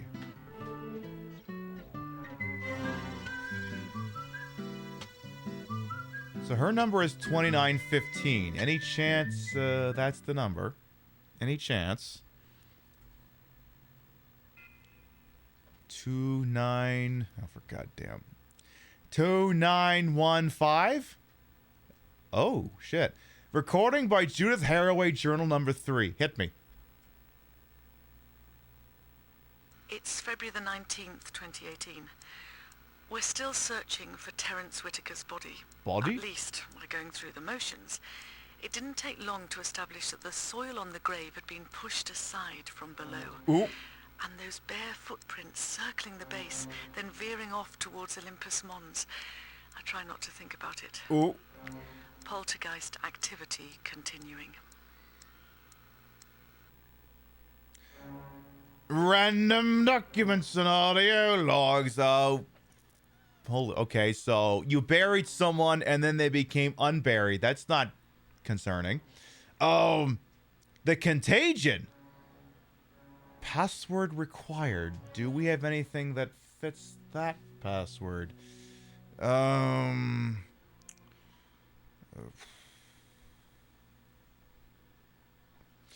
me see if I wrote anything down that could be a password. Whatever it is 7 digits. Or 7 characters, I should say.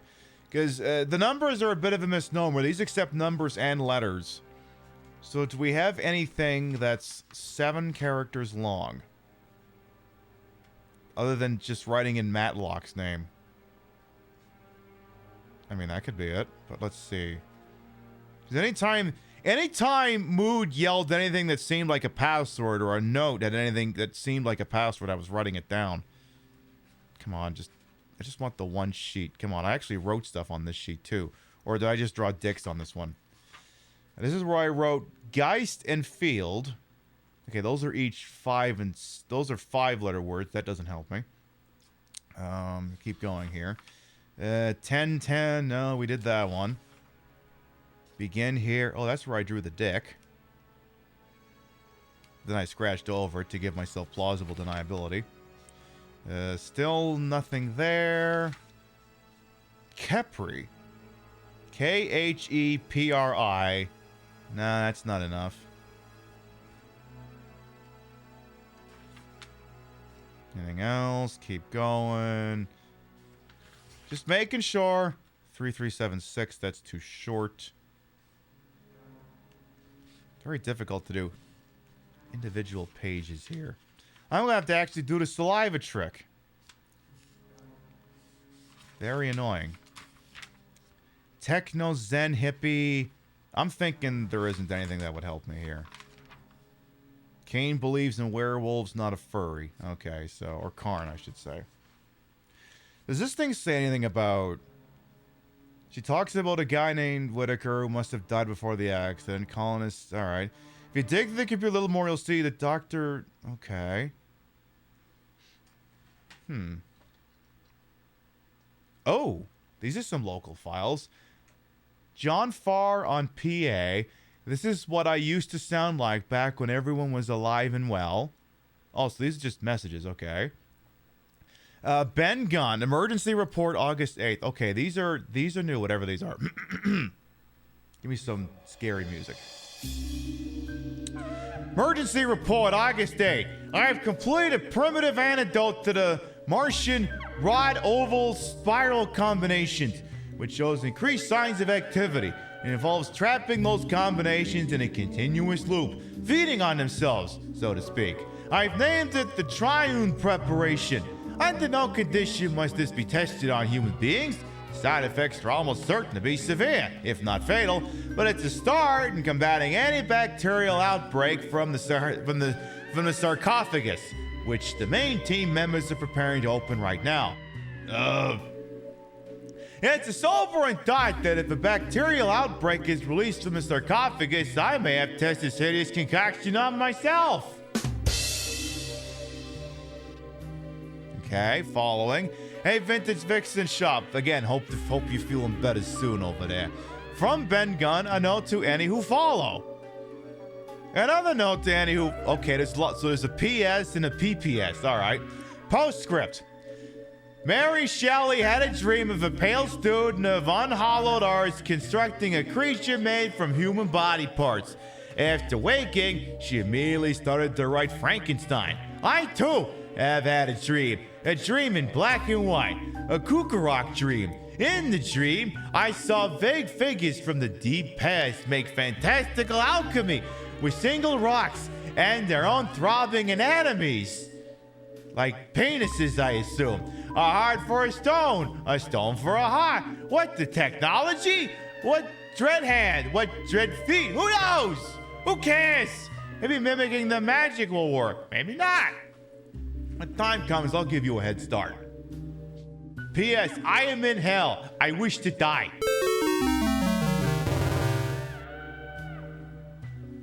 Is this turning into this game's version of 4 Itchy Tasty? Alright, another note to any who may follow. Hey, here's something I prepared earlier. Thermalizer and centrifuge up and running. Ladies and gentlemen, not the NBs though. Syringes at the ready, mom's spaghetti. Here's the recipe for today. Pick up a trimorph sample and analyze thoroughly. Acquire blood samples from infected people. Now the milk. Before you can boil the milk, you must find the milk. And the milk is in a bad place. Mix blood and milk and bring to a boil. Allow to cool, then serve. This is what happens when you ask AI to make a fucking recipe. If you do very, very well, you'll have a nice, safe serum. But it may take some time to work. Adios, amigos! Yeah, what is this? Martha Stewart's ritual hour? No kidding. Okay, we have 2 more recordings from Judith Haraway, then it's BRB time. Hit me, darling. March the 12th, 2017. I wish to put on record my strong objection to the projected opening of the sarcophagus. Repeat, request for total evacuation of Vita Base. Shall not report further unless request granted. End report. Okay, so she's going on strike. What's the other one? Says Journal 3. It's February the 19th, 2018. We're still searching for Terran... Oh, okay, she already did that one. And what's this thing about John Farr? Program stage. 1 analysis of tripartite blood sample complete. That's the only one completed. Then we have microscope analysis of trimorph flesh. Sperlium blood sample analyzed. Caucus blood sample analyzed. Bacillus blood sample analyzed. Thermal processing of alien fluid sample. I don't know what these buttons do. Illegal operation. Illegal operation. You know, usually you do like that really weird, like chime or that eep. You know, like the Macintosh sounds. You could just do that instead. These buttons don't seem to do anything. All right. I think that's a save. I think that's definitely a save. All right.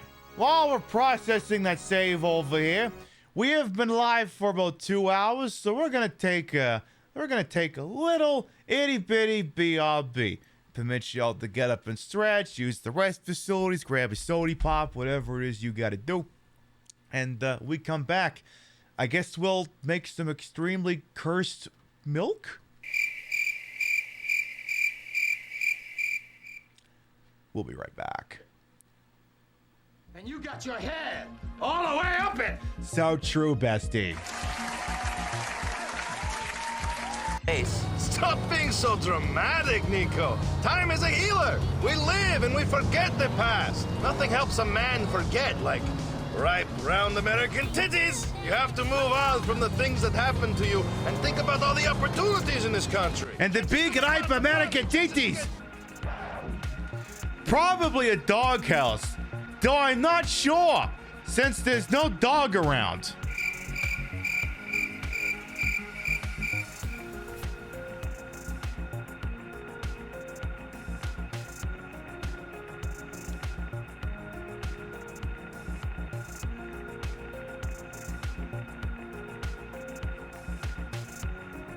I don't know, I'm not sure. Nothing in particular around. Okay, do yourself a big favor, Harry. Don't look to your right, and also don't look directly behind you.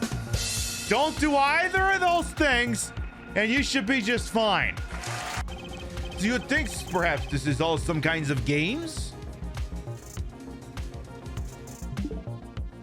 By definition, yes. Mamma mia! Self-destruct sequence has been activated. Repeat, the self-destruct sequence has been activated. Oh, the self-destruct button was on her head. You had to push it really hard. What the hell? Gonna call it? I'm texting. Okay, Joe, bro. What? Down with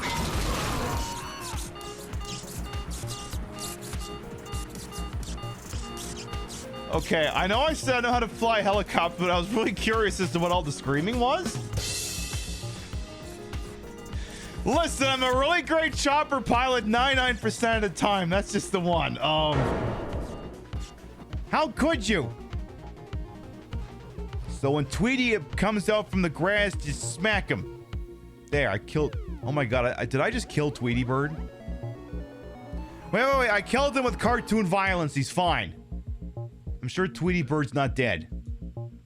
Or maybe he is dead. Oh no. Chat. Alright, we gotta get our story straight for the cops. Tweety Bird came at me and he said something anti-Semitic. Okay? We're all on the same page about this? Good. We gotta have our story straight before the cops get here. All right. What are you talking about? You don't remember? No. Do we not illustrate the effects that the Guardian Force usage has on our memory loss? Have you or a loved one junctioned a Guardian Force and experienced memory loss? You have rights, and you may be entitled to compensation. I'm Saul Kamen, and I'll fight for your rights. Were you bamboozled by Balam Garden faculty into using a Guardian Force without knowing the side effects? It's expected that you'll be using quite the numbers of girlfriends along the ways. Be sure to ignore all the girlfriend's criticisms you hear from others Guardians or military forces. Were you pressured into using GF and experienced any of the following symptoms? Diarrhea, running nose, eczema, shortness of breath, anal leakage, uncontrolled rage, low blood pressure, high blood pressure, instant death, neck spasms, eyeball spasms, loss of hair, shortness of breath. Did I mention the shortness of breath already? I used Guardian Force on Balam Garden orders and used to be the best looking guy at the party. Now look at me.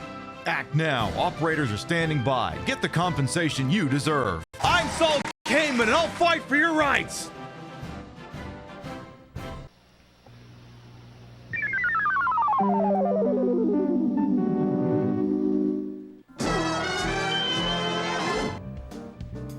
No, you're right, Li-Twa. I think exploding uvula might also have been one of the symptoms for that.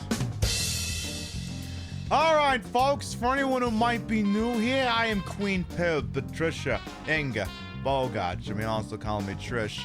Queen of the retro, queen of the ways that he old, and your time on his channel, this fat lip, fat hip, fat boobied, and fat booty channel is, of course, and is always well wasted. Welcome on in. I put the broad in broadcaster. Ooh. I drink soda. The whole and wholesome. The posterior, that is superior. The problem is now I'm getting cute with the phrasing. Now I've lost my cadence. Yeah, you have like a catchphrase, and you try and insert something into it, you're like, now I can remember which parts of the speech I haven't given yet. In any event, though these breasticles may be fake, the retro is real. It's a real PlayStation 1, and it's hooked up in a dumbest manner to make it look and sound as bad as it used to. And yes, I too have noticed that depending on where I put my hands, the camera will brighten and dim me. Because sometimes I'm feeling bright and sometimes I'm feeling dim. Hey, Xeno Babes as well, welcome on in. We're continuing our playthrough of Martian Gothic, a game that may have just had its 4-itchy tasty moment. Too bad it's not Mario Party. It would have stolen those stars. Well, that's the thing. We originally wore this outfit for a Mario Party stream. And those were supposed to be the stars. But then Twitch and I disagreed at the time as to what constitutes underbob and what doesn't. And then 11/16 happened. But that's a whole different bag of cats. So yeah, let me read this one again here, because this seems to be the most pertinent. And to give this the respect it deserves, we're going to use incredibly dignified music while we're reading this one particular note.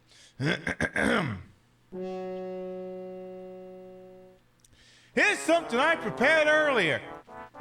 Thermalizer and centrifuge up and running, ladies and gentlemen.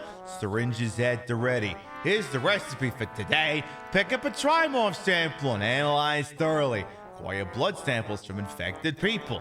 Now, to milk. Before you can boil the milk, you must find the milk. And the milk is in a bad, bad place. Mix blood and milk and bring it to a boil. Allow it to cool, then serve. If you do very, very well, you'll have a nice, safe serum. But it may take some time to work. Adios, amigos! You know, I was just thinking, you know that guy Gangrel in fucking WWF would drink the blood? I think it's what I was always missing. It's like, why isn't there some milk in there? And I'm like, wait, wasn't that also a thing on Survivor? I can't remember if they were just drinking the blood or if they were mixing with something. Either way, disgusting. Can you unhear this? No, but you can hear this. What you just said is one of the most insanely idiotic things I have ever heard. It's not anything you said, it's just... At no point... I think you can hear. In your rambling, incoherent response, were you even close to anything that could be considered a rational thought. Everyone in this room is now dumber for having listened to it. I award you no points, and may God have mercy on your soul. That's not a response to what Rio said. I just proposed something else you could hear. So...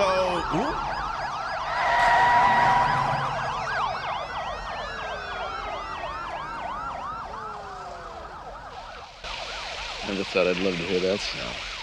All of you relax. This is a matter of inconvenient timing, that's all. Police action was inevitable.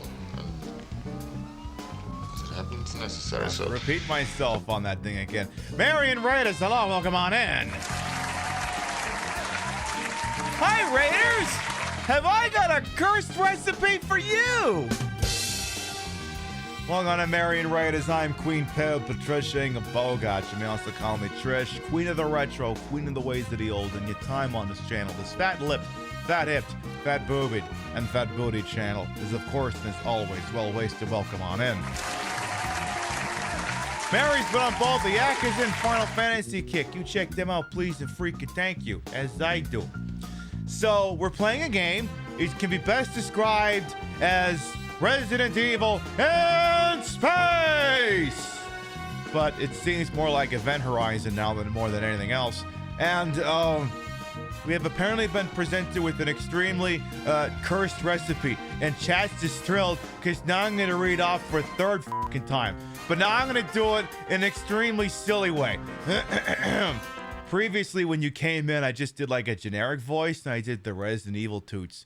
You started Dead Souls, and you're enjoying it far more than you expected to. I love that for you. Once you figure out the extremely fucked up aiming controls, it actually plays quite nicely. See, actually, before, I tell you what, just for Marion, you folks here, especially since Cappy just did that flappy over here. It rhymes after all, so it's going to get a little loud in here for a second. I'm not going to spoil anything from Yakuza Dead Souls. I promise I'm not going to spoil anything. Here, one. Another one of me stars just fell off. I'm going to have to replace them. 1, 2, 3. Ooh. So yeah, oh, another star fell off. I mean, this thing's like 5 years old. I'm going to have to dig up the bag of felt stars and start replacing them. Anyway.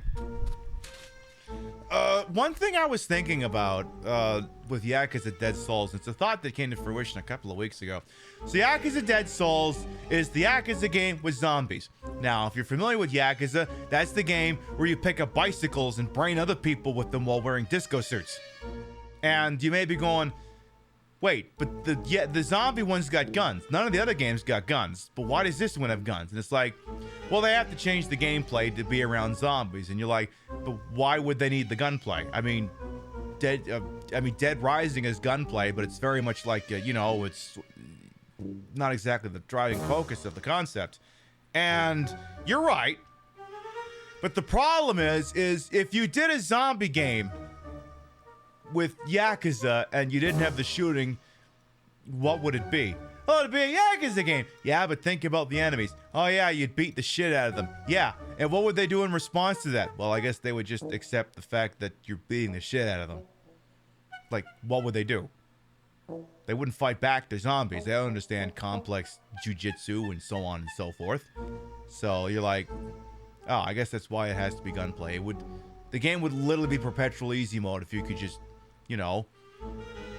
fucking do Dragon of Dojima and the Mad Dog is Shimano stuff in their general direction. So, when you think of it like that, Yakuza Dead Souls having gunplay actually makes a lot of sense.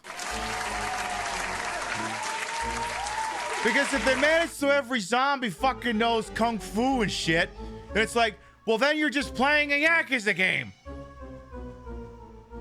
And then at that point, why do they even have to be zombies?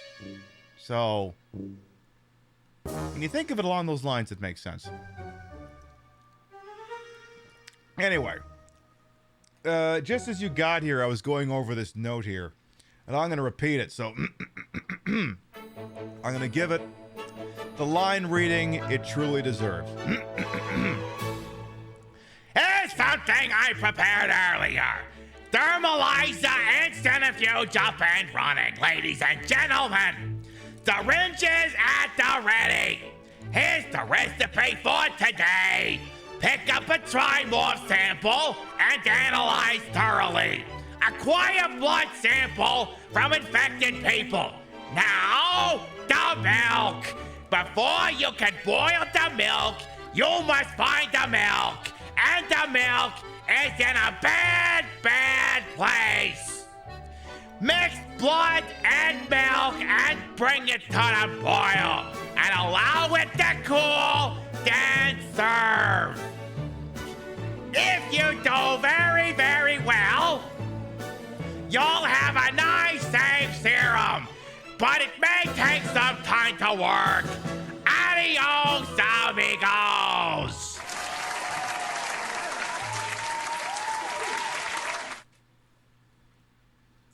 Voice on loan from the Gilbert Gottfried collection. This is either AI or Charlie Day. I'm going to say it was AI.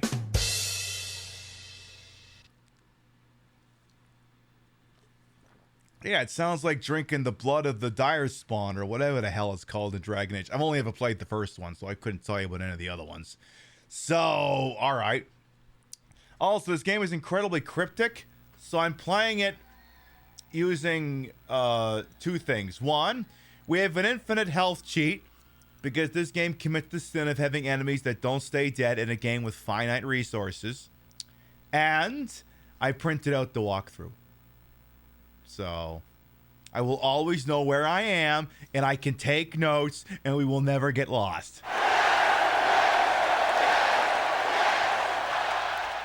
All right, so you'll eventually to finish his work, so take the syringes you found over in Med Lab and collect a blood sample from everyone. You'll still need a trimorph tissue sample and an alien fluid sample, but we'll worry about that later. Okay. So, wait, there's fucking scalpels in here? Where? It may look like pure Frankenstein, but I've a notion the gun was operating with some alien science here. Okay, so there's syringes. Where are the syringes? And again, the pipe organ.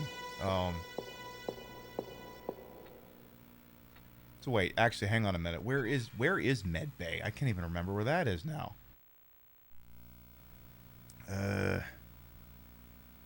Because this isn't Med Bay, apparently. This is not that. So... Oh, wait, now I know where Med Bay is. Now I remember. So yeah, there were syringes in Med Bay. Apparently I have to go get them and just get blood samples from everyone. And boy, do I hope they're sterile. You've reached the point where you generally wish everyone who unironically decides something should be powered by AI feels a sharp pain in the left testicle until they change their mind. No, I'm with you on that one. You know what would make this technology even better? Something that's wrong like 80% of the time. I know half the chatters are going, 80? That's generous. So one of these things is a goddamn med bay. I just can't remember which one. Yeah, it ain't that one. So there are 3 characters in this game, and they're not allowed to share the room, or else they die. It's a game about social distancing, but you don't catch COVID. You just catch horrible alien diseases, and then everyone dies. So I think we're trying to avoid that. Trying, anyway. You know what they say, trying is the first step towards failure. Oh yeah, there were syringes in here now that I remember. So we have to go over here and grab those. Because they were in here somewhere. It was in one of these damn things. There were syringes. So yeah, this game is like 1 part point and click, 1 part Resident Evil, 1 part Dead Space, and 1 part Event Horizon. It's an extremely unusual cocktail. Ah, the locker's got the syringes. So I need 1, 2, 3, presumably all 4 of them. 1 for each of us. So do I just... Well, that's my blood sample done. Okay, so we've got Matlock's blood sample. By chance, do any of y'all have to do like any... I don't know. Anything hygienic with that? Or you just give her? You just give her. Oh, okay. Now, is there... I seen... this game has a mechanic whereby items can be sent from one player to another. I was just checking to see if the vac tube was in here, and I don't think it is. Is the door covered in blood? I thought Kenzo had released all the decontam doors, so why is this one shut? I don't know, darling. If you listen real careful, I think you can hear why. There's a couple of loose screws on the panel. Maybe if I screwed the panel tighter. Well, you tried that, but apparently the screw heads are all stripped. A screwdriver of some sort. Looks a bit peculiar. But then wait a minute. Maybe it's not the electronic screwdriver. Maybe it's the regular screwdriver. I don't believe it. This is a screwdriver, and those are screws. Why won't the bloody screwdriver screw the bloody screws? Maybe you need a different screwdriver, darling. We'll have to test that theory. Also, whatever these damn things are, apparently they must have some pretty awesome metabolism because, Jesus, these things have survived without being able to eat anything for ages. And yet they're still just purring along quite nicely. Now, I know it's some of you are wondering, and maybe some of you don't know all the channel lore. Peb, how come this has to be here?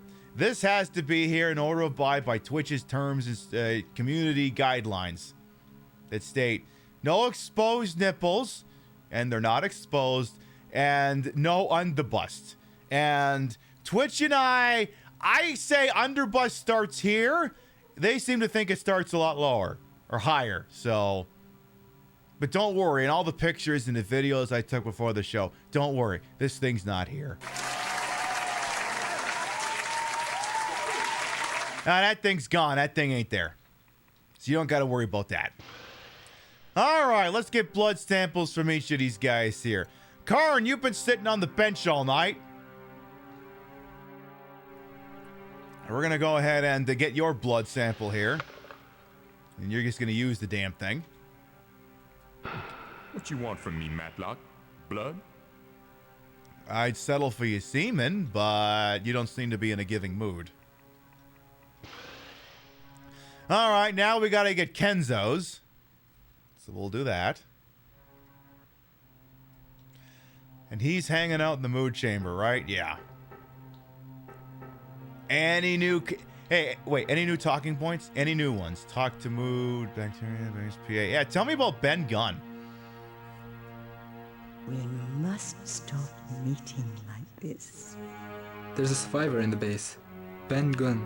Yes, indeed. He's in a right old state, raving bonkers. His real name is John Farr, a medical doctor.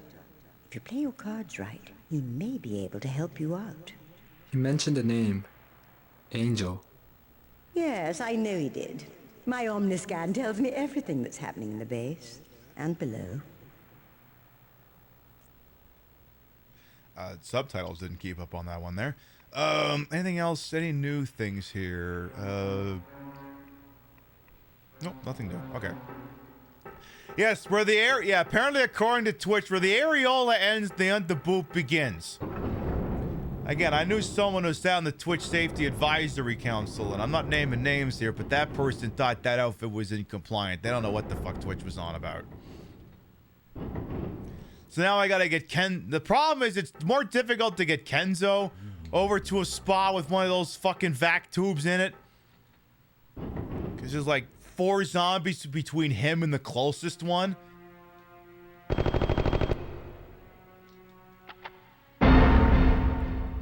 Sir, please. Sir. Sir. Sir, I say sir. Oh, well, all right, fine. Whatever, sit the fuck down. Take several seats. Oh, damn it. Now she's up and at him. Can I at least give my blood sample first? All right, so give me the one. Use it. Well, that's my blood sample if anyone wants it. All right, so we got all that sorted out. Go ahead and shove that thing back up in there. Now, if you're curious as to what happens if you leave someone unsupervised in a room with a zombie, for the curious...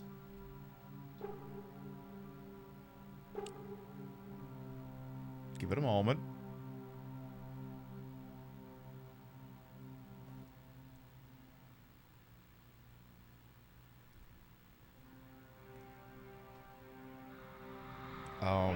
There it goes. I also have to remember, I left him in front of a trimorph and it still didn't do anything. Hey, JoJo as well, welcome on in. You don't think you've seen his game anymore before. This is Martian Gothic.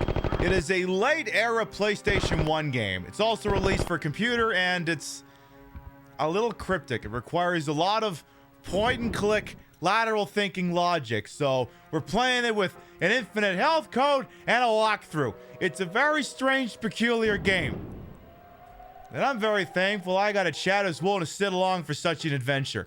Oh my god, we just threaded the needle!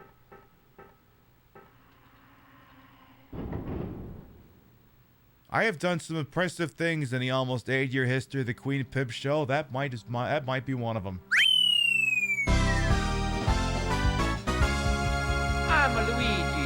number one. Oh my god, I got through 2 fucking zombies without getting grabbed. She's beauty and she's grace. She won't sit on your face. She'll thread through those zombies. She's Peb. Anyway. Looks like Resident Evil had competition. This is no competition. Apparently this game came out like a week before Halo.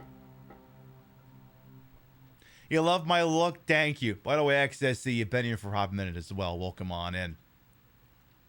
This is also, for anyone, if anyone had to click through the, are you sure you want to watch this? Whenever I do this, look, I turn on the sexual content classification label because, look, bodies are not inherently sexual, okay?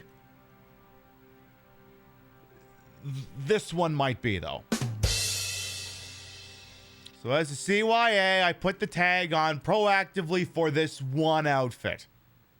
The idea behind it is if I don't put it on and someone complains, Twitch will like forcefully bolt it on for like God knows how long. So if I put it on willingly, just for the show, which I do this, everything's Gucci. That's why we do that. Trashy Queen, can't recall if I said, hey, how you doing? Hey, how you doing? All right, let's take this blood over to the room with all the blood in, I guess. So we'll take care of all of that. Which room had all the blood in it again? Was it this one? No, it wasn't that one. Definitely wasn't that one. Hey, Lee, eat shit, loser. Was it this one? I gotta remember what goddamn door I'm going through anymore. Oh, that's the one with the orgasm rock. And also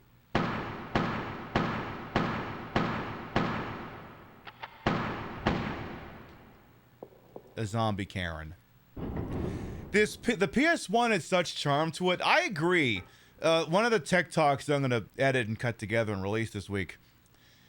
For me, the sweet spot for home console gaming, as much as I love the Nintendo, as much as I love the Genesis, the sweet spot for me really with gaming was the 5th generation to like mid-7th. So we're talking about 1994 to 2010. So we're talking the PlayStation 1 and N64 era and related consoles up to about the Kinect and PlayStation Move, where one of the big hurdles preventing or hamstringing some home console game development has been released in the form of, we have 3D graphics and we have optical disc storage.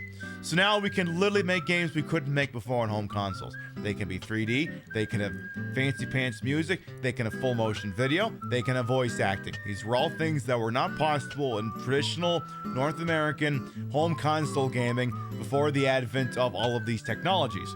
So then, because capitalism was just regular broken instead of super broken then, you could basically get any half-assed idea into production. There's creativity. I mean, these are the generations that fucking gave us Illbleed, Psychonauts, Deadly Premonition, to name a few. So many games that you probably wouldn't get made today. Games that were imaginative, games that were lasting. And also, over G fighters for some reason. Power Stone, yeah, there you go. You could literally name all these games. But then, here's the death knell for creativity in the home console market. The advent of every console having a network connection and a large enough hard drive to make DLC and Day Zero patches possible. And after that, the whole thing has been cooked ever since. That's why I prefer to be an oldie station, because even a game like this has got some fucking imagination and heart in there somewhere. I mean, I had to get a fucking walkthrough in a Game Shark in order to find it, but it's in there.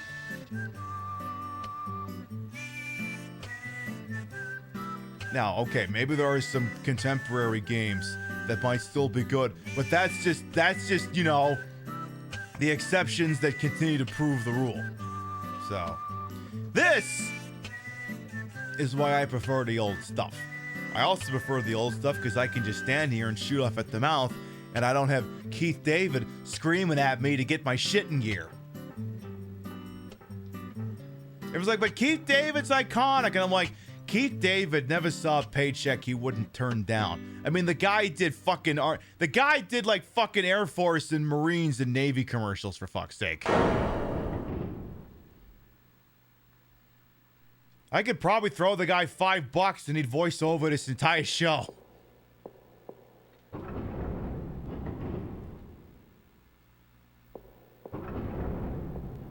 I mean, it sounds amazing. I'm just saying, the guy hustles. So apparently I got to do something with all these blood samples, I guess. So when I say retro gaming is better than modern gaming because of the remakes and remasters out, or games like Crow's Country being made in the PS1 style, for example, despite being made in the last year. Well, that's the other thing too, and this is why I'm saying home console games. Like, the indies have always been imaginative, and the indies are on fire right now. But the indies, as people have pointed out, not just in chat but in general, are going for this kind of art style because these people, they're smart, they figured out, you don't need every game to have fucking ray tracing in it. Not everything has to be upsized 4K. I don't need to be able to literally lick my monitor and taste the brain matter. The games only look as good as they have to. And it's also why you see a lot of games kind of going for this particular style, because it's a lot easier to make, and go figure, the people at the higher end of the 18 to 35 demographic are more used to this stuff. Also, I'm like, do I gotta put these... Oh, yeah. Do I put all this in a centrifuge? Okay. Oh, apparently we have Ben Gunn's blood sample, but like, do I really want Ben Gunn's blood sample? I don't know if I really want that. I think maybe we'll just take that out. Also, can I have a look at my notes here? If you dig through the computer, you blah, blah, blah, blah, blah. Collect the blood sample from everyone. You'll still need a trimorph tissue sample, an alien fluid sample. We'll worry about that later. Now take Karn and start heading towards the East Rainbow Door. On your way there, make a quick stop at the sealed door you saw near the Broadway hatch. Cut the lock with the scalpel and you will connect the two hallways. Okay. Wait. What's scalpel? Do I have to send him the scalpel? You never said I had to send him the scalpel, did you? You didn't say that. Whatever, tell you what, just dump that thing in there for now. Yeah, Keith David is like Capcom. Yeah, exactly. So, Karn, do you have the scalpel right now? Another Crab's Treasure. Right, yeah. I mean, there are games out there that are killing it, and go figure, they don't need 17 studios in order to make the fucking things. Go figure. There's also kind of another theory I wanted to test, but nah, forget it.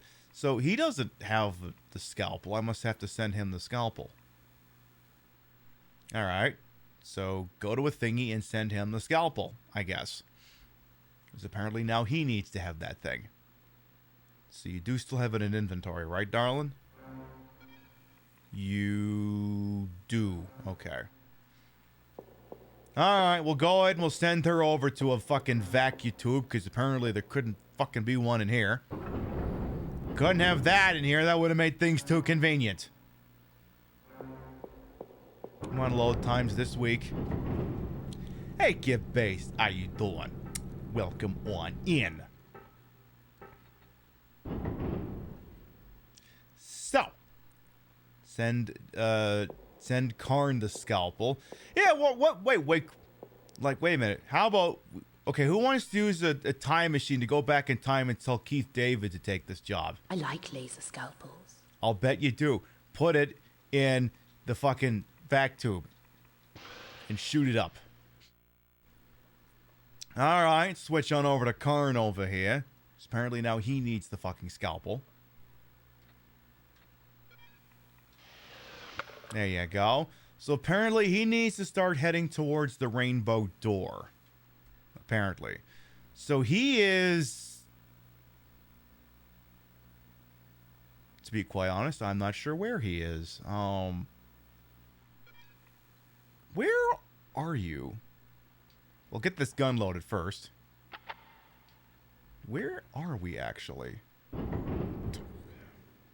Oh, okay, we're here. So 2 doors next to each other, end of a hallway. This is... I don't fucking know.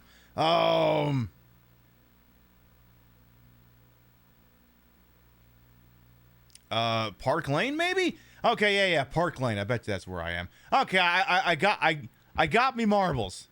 Hi. I like how the zombie's like, oh, you got a head crab on you? I'll come back later. Wait, no, this isn't Park Lane.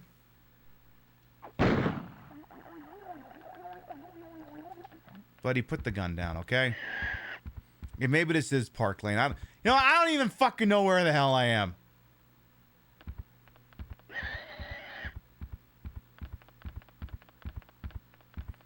Maybe just find a direction and go that way. Yeah, I'm gonna go hide in here. It's gonna take a dear sweet fucking minute to load. Okay. Maybe that gets the zombies to leave me alone for like a solid 1.5 seconds. Except for... How did that one grab me from behind if I'm running past it? Okay, now I can't even fucking see.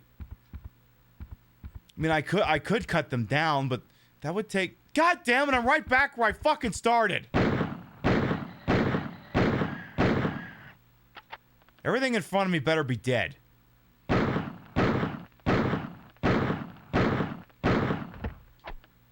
Get down and stay down. Is this a game about hats? It could be. Pokemon and many, many tacos. Yes, it's all about the acquisition of hats. Like the Turd Ferguson hat. It's funny because, it's bigger than, like a regular hat. So yeah, I think I got to get him towards... I don't know where, to be quite honest. Wait a minute, this just heads back to the fucking... Okay, that just heads back to the fucking Arboretum. This is the completely wrong fucking way. Okay, I don't know where the hell I am. Yeah, it's funny because it's, bigger than a regular hat. Hey, Crazy Glory as well. Okay, I think I'm headed north. I think. So it turns out I didn't even have to do any of this shit. So then where am I? I don't know where. You know what? Just go through this fucking door. Go through whatever this one is.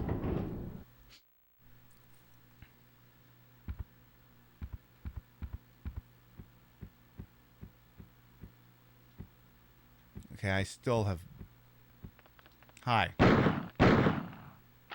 Go away!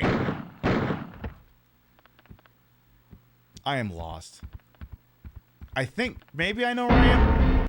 Maybe. There's also an entirely solid chance I don't know where I am. Excuse me. Please get off of me. Please, pretty please. Okay, where does this go? Use door with what fucking door is this? This door's jammed. The mechanism is heat fused. Saw the same kind of damage done with a flare bolt once. Oh, okay. So this is probably where I got to use the laser scalpel, right? Right, okay. The incredibly quiet laser scalpel. It's so quiet you can't even hear the fucking thing. Oh, and he's also done using it. I don't... Whatever this place is, this is new. I think.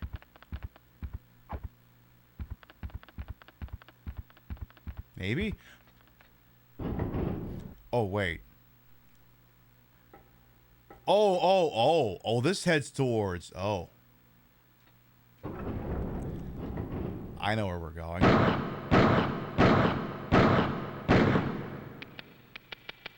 Damn it, he's out of fucking bullets.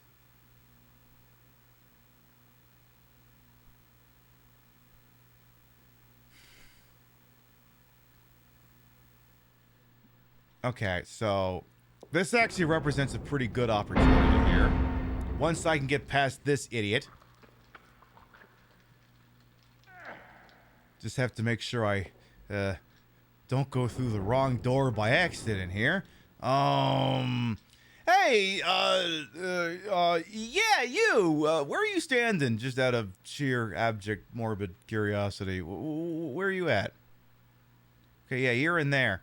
Okay, stay in there, why don't you? We'll be right back in a moment. Let's go in here.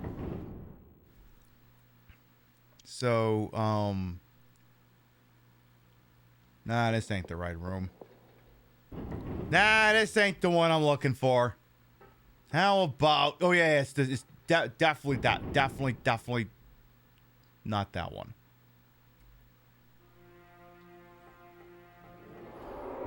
Nope, next door. I'm looking for one with a save point in it. It's taking me a second. This one's got a save point in it. It's also got a zombie who's probably going to grab me the minute I get through the door. Okay, it'll get me the minute I attempt to turn around. But why are you getting up, Lady Von Zombie? Again, this is another game rule this game breaks. If it's a save room, you're not... Oh, God, the graphics are getting fucked up. Uh-oh. Oh, goody. It's like, listen here, lady. If the fucking... If it's a save room, zombies are not allowed to enter the save rooms. It violates zombie law. Now now the menu graphics are getting all fucked up.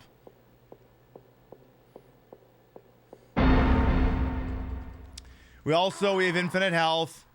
Don't worry too much on this. All right. So anyone who got here late, would you like to see what happens if any of two characters get within 10 feet of each other? Are you curious? Would you like to know? Well, guess what? You're about to find out. Because they're standing right next to each other. Shouldn't like some music be playing here? It's just, whoop. Pizza Trump Monster.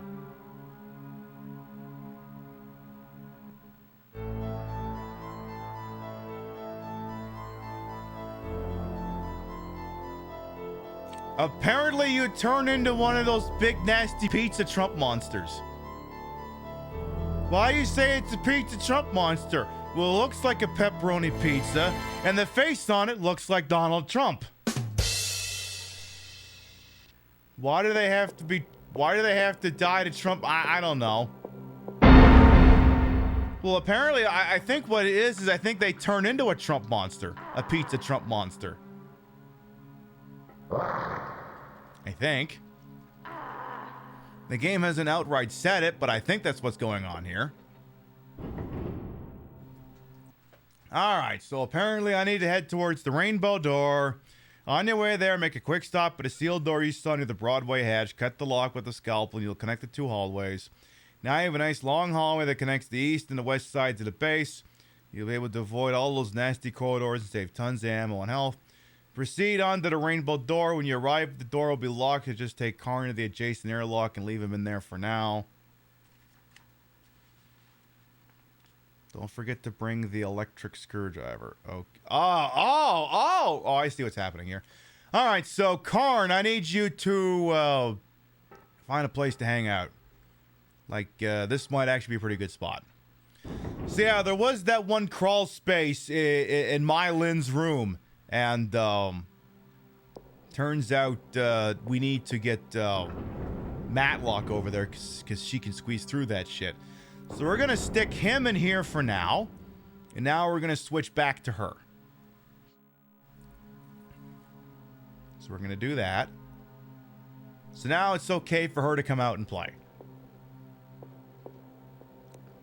That is when she feels compelled to be on the screen. And that very, very... So again, now this is where you have to keep track of where everyone is. And if you look at the map does not provide locations of who's where. It doesn't even tell you where the you are. Again, you gotta read this thing. It looks like the goddamn Toronto subway system map. You can't zoom it in. It's just, where are you? I don't know. Look at the map. Figure it out. For the curious, once again, we are in the upper west side. Apparently, we need to head towards Boulevard Saint Michel, which is the place we had Kenzo hanging out in quite a bit. So now, she, one of these fucking doors, this one? Yeah, that one. I think that, yeah, this is the one. So yeah, he fixed this door. So now she can just keep going forward here. Very nice. You know, when the Half-Life head crab isn't coming after me. Because yeah, we need to keep her going east on the... What are you even stuck on, girl? That's the other thing too, is there's a lot of little dumb little stupid things in the fucking ground that you can get stuck on. Oh my god, I could get her to talk to Mood. Did I just clip through that zombie? Oop! I'm not here. Ah, fuck!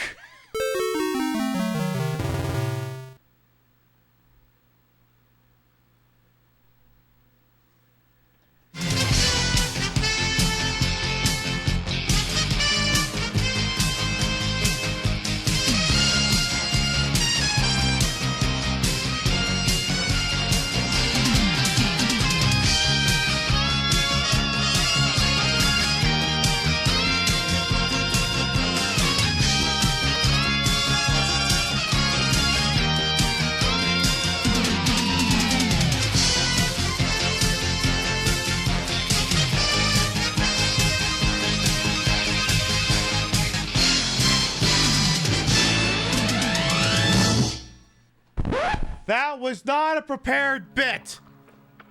I was like, oh my god, she go talk to Moon. Forgetting, that's where you keep Kenzo, you idiot.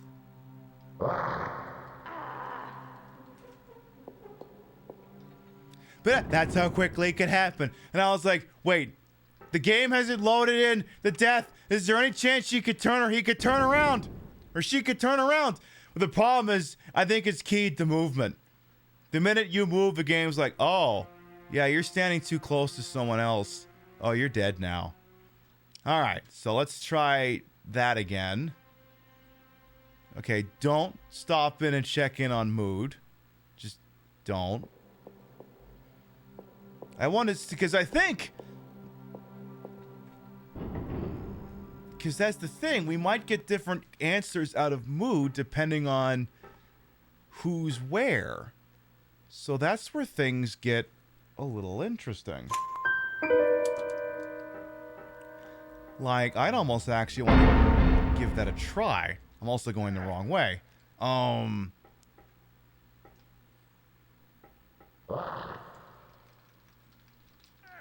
Excuse me. Excuse me.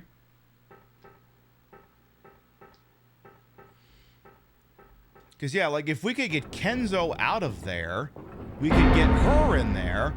And the other thing, too, one of the things that was really interesting is Mood mentioned that Karn has, like, a hidden objective. Karn also has a letter in his possession he won't tell us anything about. So, like, if we could actually get, Karn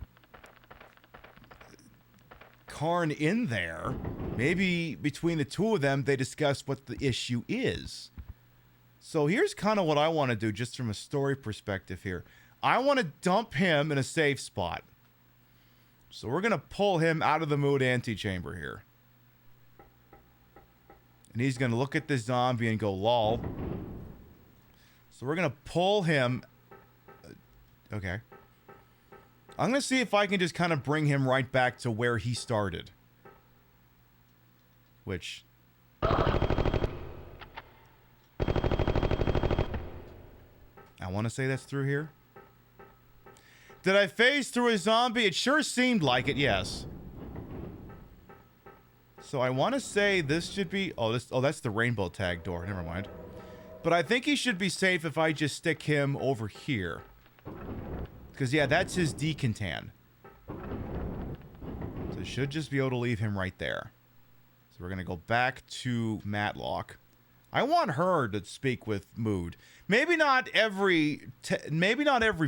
Actually, wait, now that I think on it. Oh, yeah, she can talk to Mood, but she can't sit in the chair. Only Kenzo can sit in the chair. Because he's a qualified info mesher or some bullshit like that. So I want to see what happens if she goes in here and tries talking to Mood. That I want to know. Let's talk about me. I'm Diane Matlock.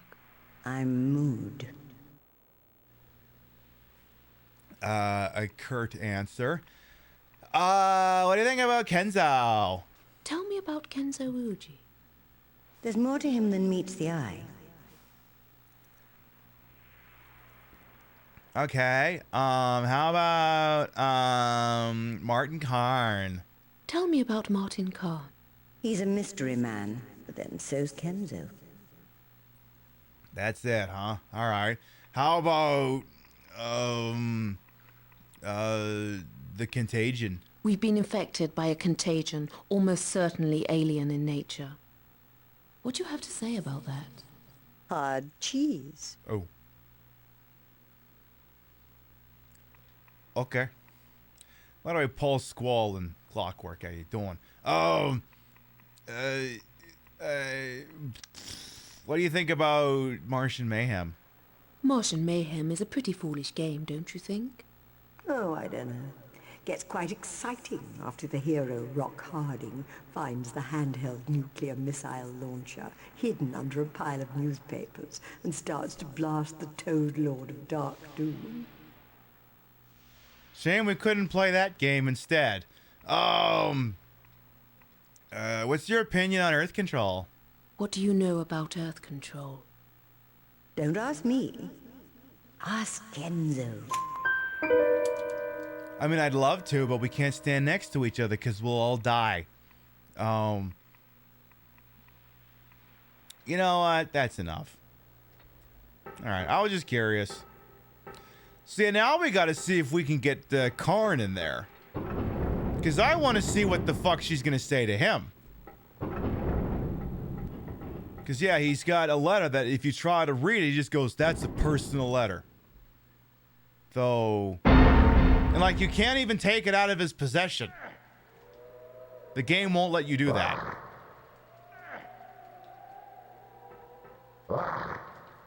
Ahem.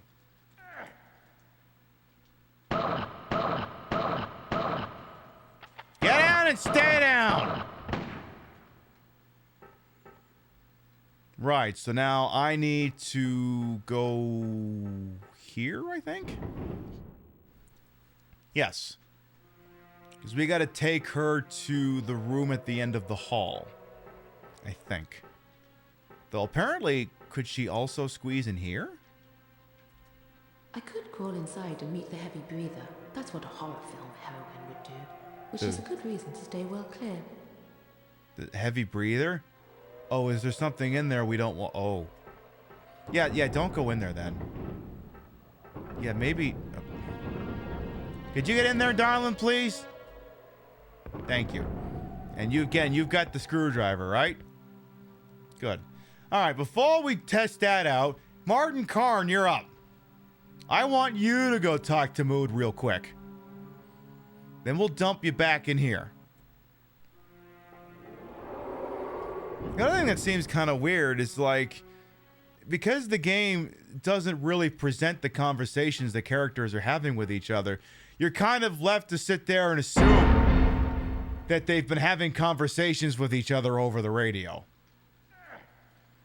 Like, they seem acutely aware of plot details that they have not personally experienced. And the only way that makes any sense is if there's been, like, you know, dialogues going on that they haven't been witness to. So we're going to have you go talk to Mood real quick. Yes, everyone's speed dating Mood, exactly. Is the hard cheese made of blood and milk? Christ gets doing it, Koji. I hope not.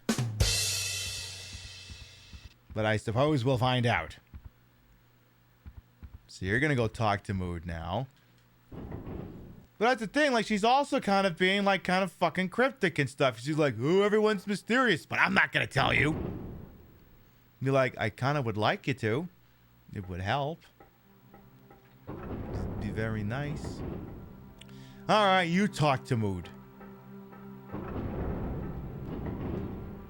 Tell me about Diane Matlock.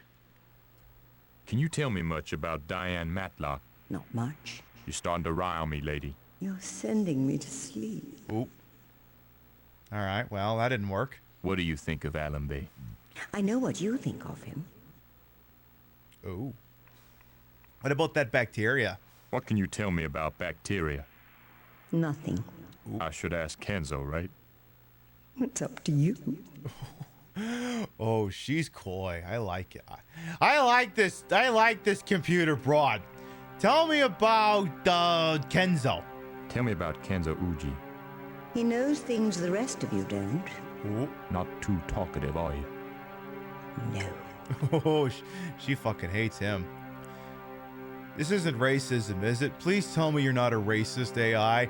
That's the other thing, too, is apparently a lot of these AIs have, well, I mean, go figure, garbage in, garbage out. AIs get fed a bunch of racist information. What do they produce in return? Slop, also racism. Tell me about Martian Mayhem. Is Martian Mayhem your kind of game? Sounds like you're trying to take a piss. Oh, it's getting really fucking English up in here now, isn't it? All right, tell me about my character. I'm Martin Karn. I'm Mood. Well, that's the end of that discussion, I guess. Yeah, they named the computer Mood. Of course, it was the program to cause fucking drama. No kidding. Tell me about Earth Control. Can you tell me much about Earth Control? Maybe. I like that answer. Can you tell me about it? Yes. Will you tell me about it? No.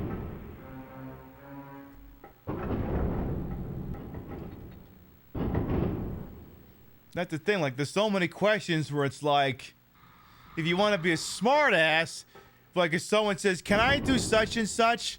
And it's like, can I ask you a question? Or, you know, it's like the sort of thing where it's like, am I capable of doing a thing? Instead of authorizing to do the thing.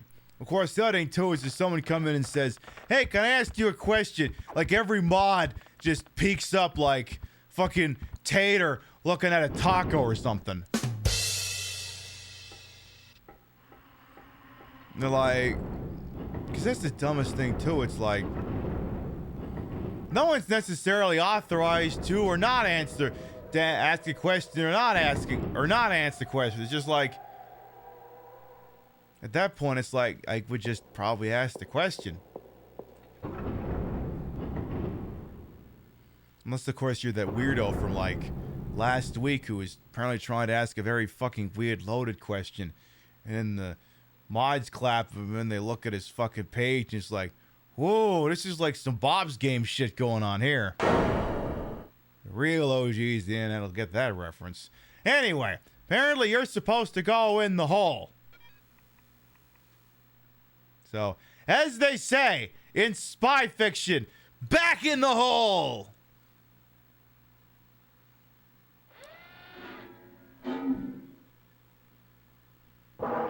Okay, so we got that. Crawl through the vent. Don't forget to bring the electric screwdriver. Okay. When you get to Maylin's room, go ahead and save the game on the computer. Okay. Okay. You want me to go save on the computer? I can do that. Okay. Suppose I could entertain that notion. I guess that's a thing I could consider. Alright, go ahead and save the game. 11 spots free on this typewriter, so to speak. Yeah, I just tape over that. Tape over to whatever the hell that can.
Moving on.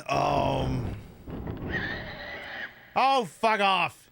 Hey, I'm trying to go through a goddamn door over here. For fuck. Hey. You know what? Just goddamn it. Fuck you.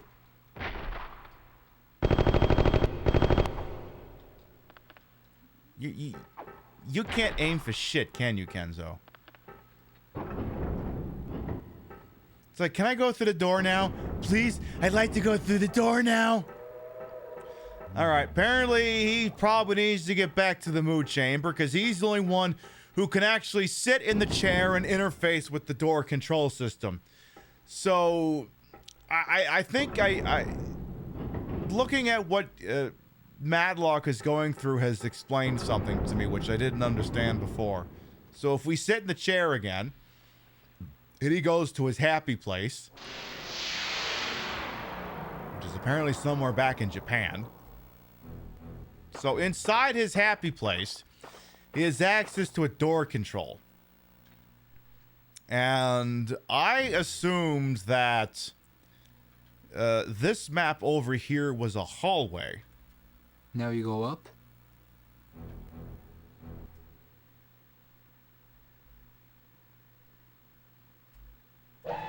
Now you go down. So it's not, that's never been a hallway. That's actually been,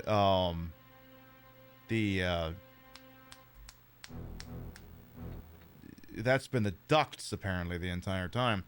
So that is presumably one of those trimorph things. So the question at hand is, I guess, is there a way to block the damn thing?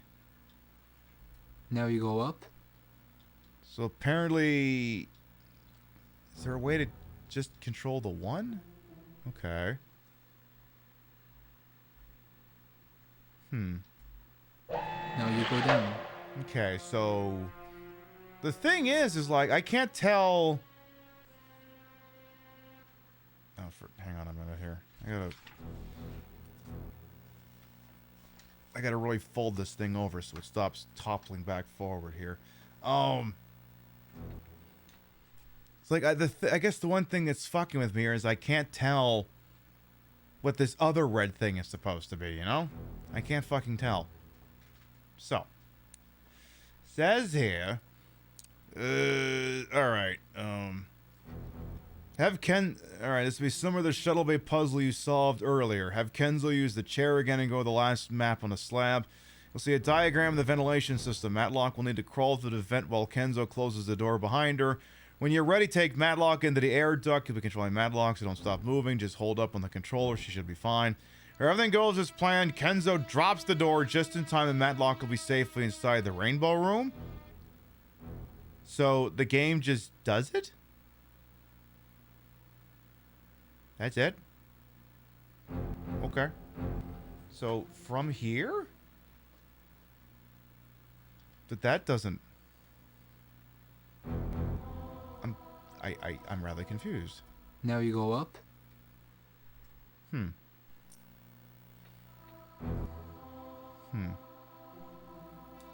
Yeah, there isn't a way to do it from here, but the guide seems to be implying that Kenzo would do it without me needing to intercede, but I suppose we'll find out in a moment if that's the case or not.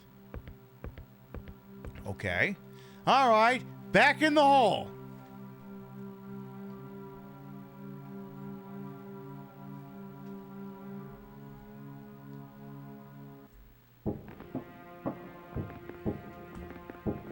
So then, yeah, once she rounds the corner, apparently, yeah, that's where the trimorph is. It's almost on my backside, Kenzo.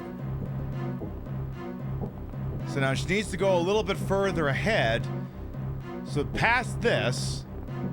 Keep going, keep going, keep going. Oh, he is doing it. Okay. That was easy enough. Cool.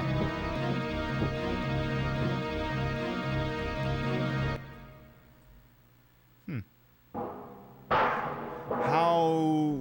Whew. You did it, Kenzo. You're a hero. A genius. Mind you, I'd never say that to your face. Ooh. I was gonna say, is Kenzo about to get laid? The answer apparently was, no.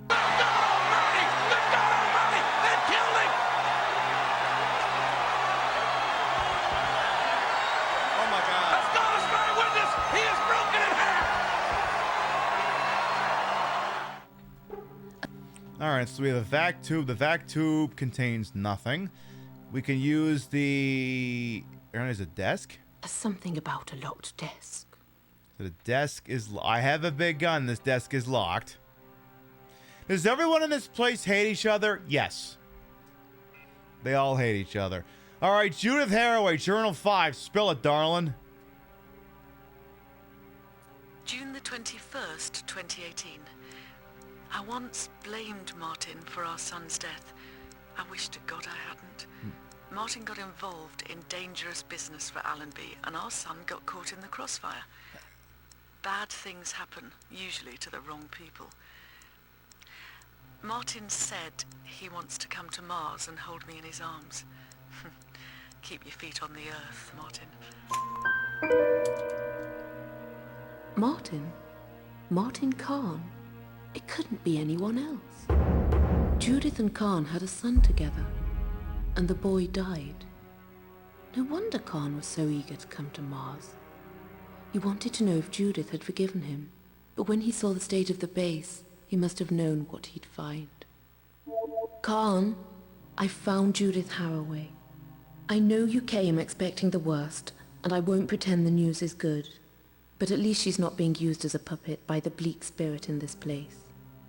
She's quiet and still. I'm sorry. I really am. You didn't want to wait like a minute or two before making that phone call? So that's his secret. His secret is apparently that was his squeeze. Okay. She's gonna stay dead, right? I'm gonna steal this alarm clock of yours. I'm sure you won't need it, because...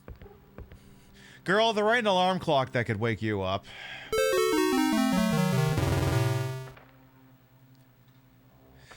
That was your cue to come back to life and attack me! I'm working with amateurs over here. The fuck do I do with you now? That was your cue to come up and prove me wrong. I swear to fucking God, I'm working with goddamn amateurs. Someday, it wouldn't even matter if you do it now. What would be the point? She was stung to death. Bloody extrudes. Because now if you come back to life now, it's like you missed your cue. I don't give a fuck. So now we have the rainbow tag, which I assume is how he would have even gotten into this room in the first place. And we apparently need a key to get through this lock, unless... Let's examine this alarm clock key. An alarm clock. German manufacture. Probably 1950s. Inscribed from Martian.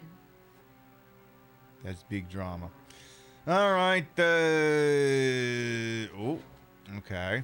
Well, now, wait a minute. There was an interesting thing here. I'll keep looking around here. What is prompting me here? Examine rug.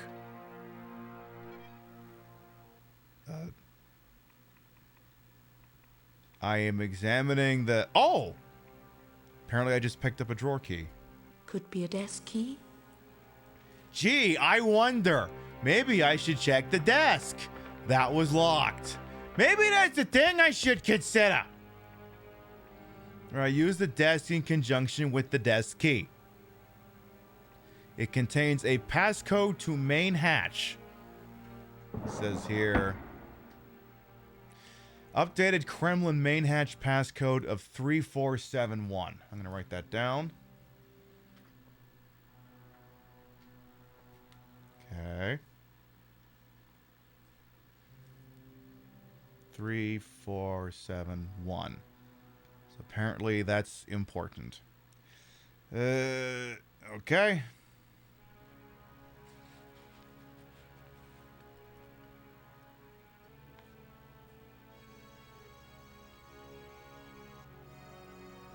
All right.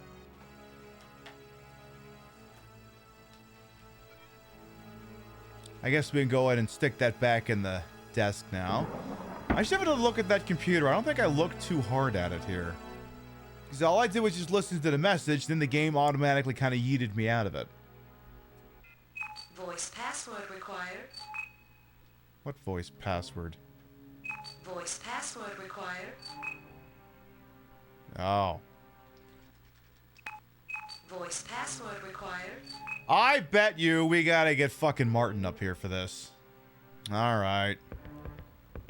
I guess we could get this door open first. Hi, Martin Carr, would you like to see your dead wife, apparently? Like it's fucking Silent Hill 2 or something? Well, I guess now you can. Though I guess I'd be at a loss as to why exactly the hell you would want for that. Alright, I know for a fact Kenzo's not in here. So... You're gonna hide in that decontan. And my guess is now we gotta run him up. So I guess we could do that. Is he gonna play Don't Kill Your Wife? Well, it looks like it... Well, I mean, it looks like from the onset here, and this may be a little bit presumptuous on my part, I think the matter is a push. I think the outcome was decided long before we got here. I'm just guessing here. And I can see the graphics are starting to freak out again. Which, again, this is a real PlayStation 1, so we're getting real fucking fuck. I gotta say, things are starting to move. How many pages are left in this? 1, 2, 3. Oh. Okay. I was gonna say, are we gonna get another show out of this? I think we are gonna get another show out of this. I was thinking maybe we'd finish this in 3 shows. Nope, looks like it's gonna take 4. Especially if the graphics are gonna keep exploding like that. Make me nervous. So alright, apparently we need to get him into the room so we can stare at his dead wife or some bullshit like that. Alright, so we'll go ahead and... I'll say, did the game just crash or something? Ah, I'm so not used to actually having authentic old-timey load times. Fuck. Worst part is I'm fairly certain his gun is empty.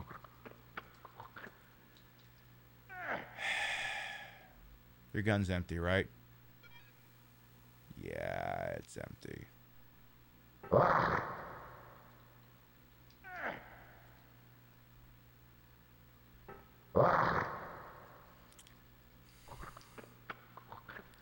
Just a minute. Does he have the regular screwdriver, by the way? No, he doesn't. Okay, that's Kenzo. If you knock him over enough times, eventually he goes down. I think. Or I just do this enough times that... Okay, there you go. Again, we're using infinite health because, as you've countlessly seen, the enemies don't stay dead. And there's only a finite number of resources. I mean, both of his guns are empty now at this point, so he's got no bullets. So... we kind of don't really have a choice in the matter. He'd basically just be, you know, face tanking everything until either he dies or we beat the game, whichever happens first. And without the goddamn cheat codes, it would be he dies. Also, anything fun in here? A health boost, which we don't need because cheating like a motherfucker. Good to know. Oh, would you go piss up a big pee-pee thing?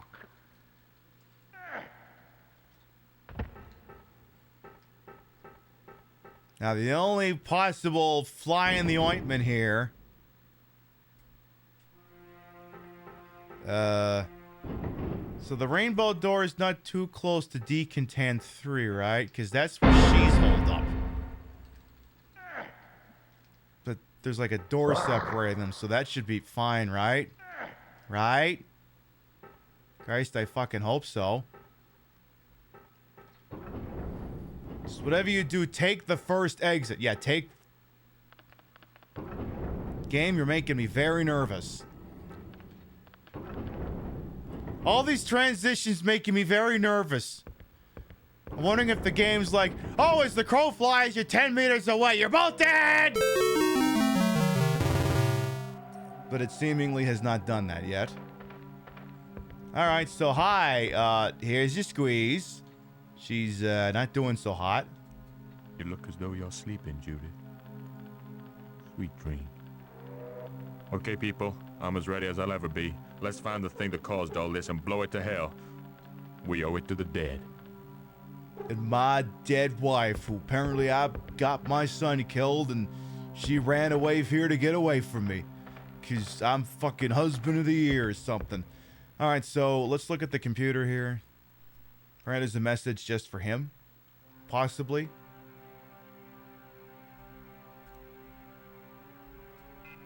Voice password required.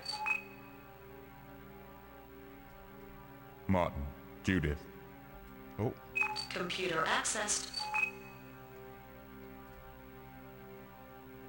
August the 8th, 2018.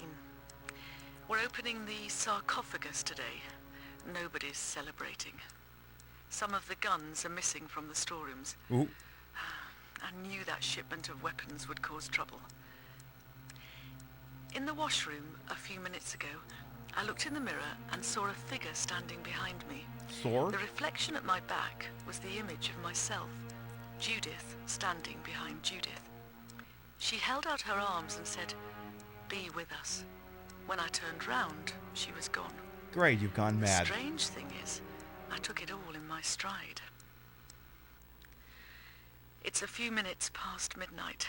We shifted the lid of the sarcophagus, and all the old evils of Mars stormed out of that stone tomb. Pandora's box is open, and there's no hope, or none that I can see. I watched people clumping together, 3 in 1, 3-fold beings, abominations. They tore into the rest of us, utter carnage. Some of the crew went mad, firing wildly. The bullets didn't stop the creatures, but they did a lot of damage to human beings. I've always hated guns. An hour's gone by now, and I'm still sitting here in my quarters, staring at the door. The base has gone very quiet. Maybe those creatures have become dormant. It seems as though I'm the only one left alive. Of course, there's the knocking on the door, and the voice asking for admittance. That's not the voice of a living man. Time passes. I think we got an abbreviated version of this voice clip earlier. My name. I won't listen to them.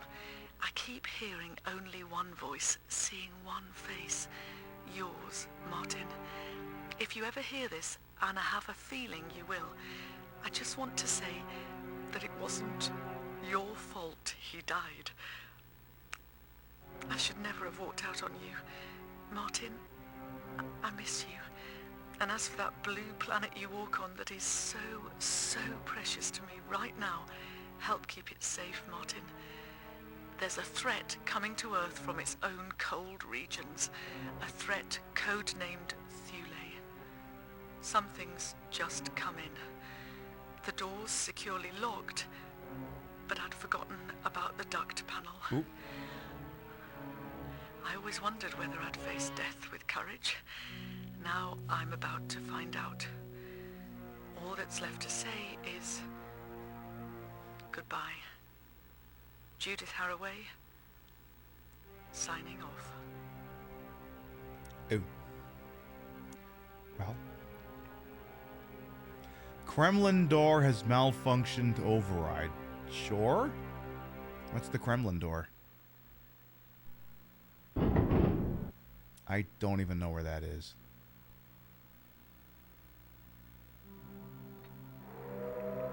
Hello, Regal Roadkill. I'm doing alright. Welcome on in. Okay, so apparently sitting at death's door, she's like, okay, you know what? I changed my mind. You're not actually responsible for our son's death. Okay. Cool. Alright, so apparently some Kremlin door has just been unlocked, and I'm like, what's the Kremlin door? I haven't seen that door before. Did any of these things say Kremlin door? None of these things say Kremlin door. I don't know what the fuck they're on about.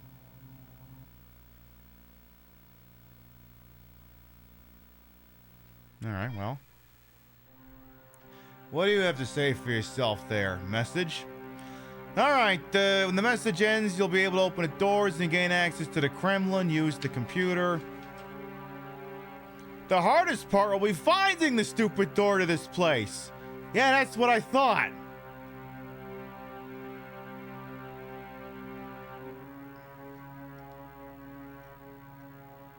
The Kremlin is the other rainbow-colored door on your map, but the camera view is terrible. Okay. Cool to know. Tell you what, let's do another save here, just to say that we did. Just to say that something vaguely resembling an effort was indeed made. And then we shall continue. So my guess is we're still going to be playing this on Wednesday. I just don't know if it's going to fill a whole show or not. I have no idea. But, you know, we'll make it work. Not too concerned about that. As for what would take its place, I mean, the thing is, like, if we're playing a PlayStation 1 game, there's like a handful of, like, PS1 games I could pull out on a whim. Oh, Codename Tenka is standing out in my head for some reason. Seems like it's like a really crappy wannabe Quake on PlayStation 1. I don't know if it would sustain an entire show, but it'd certainly be worth giving a shot to. So if we are in the first gay door, which is like top central, the other gay door is...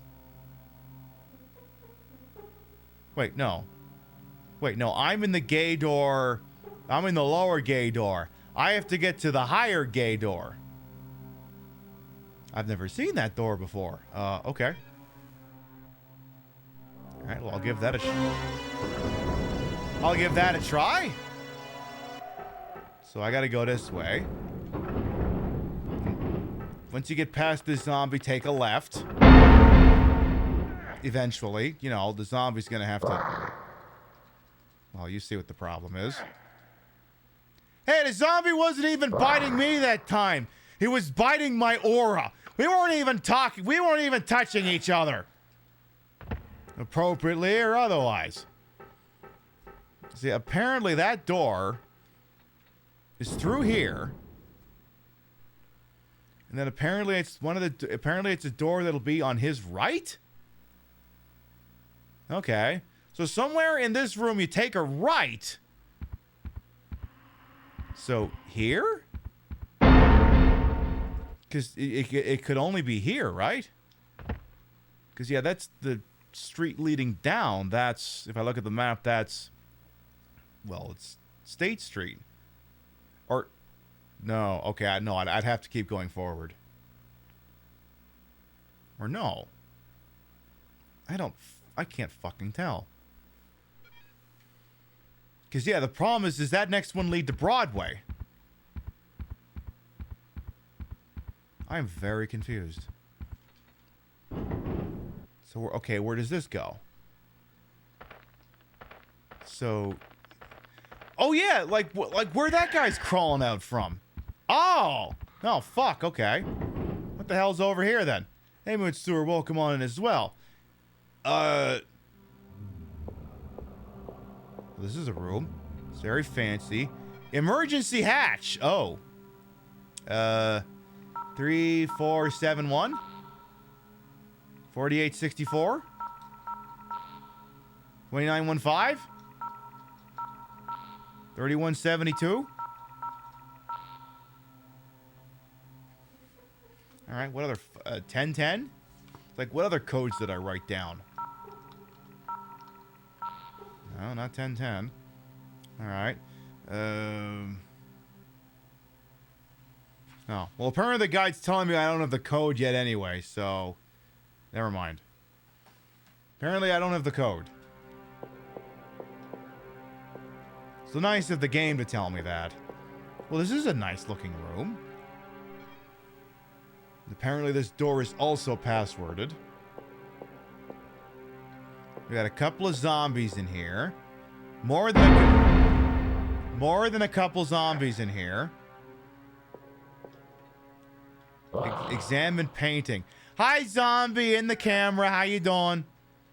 Examine painting. Personally, I prefer the wistful but charming evanescence of the post-impressionist. You have no idea what you just said, do you? I like the zombie also just sitting on the left side of the screen. Hi. You,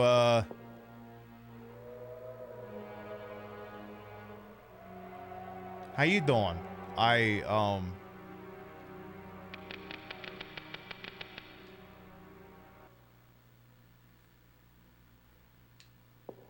Anyway.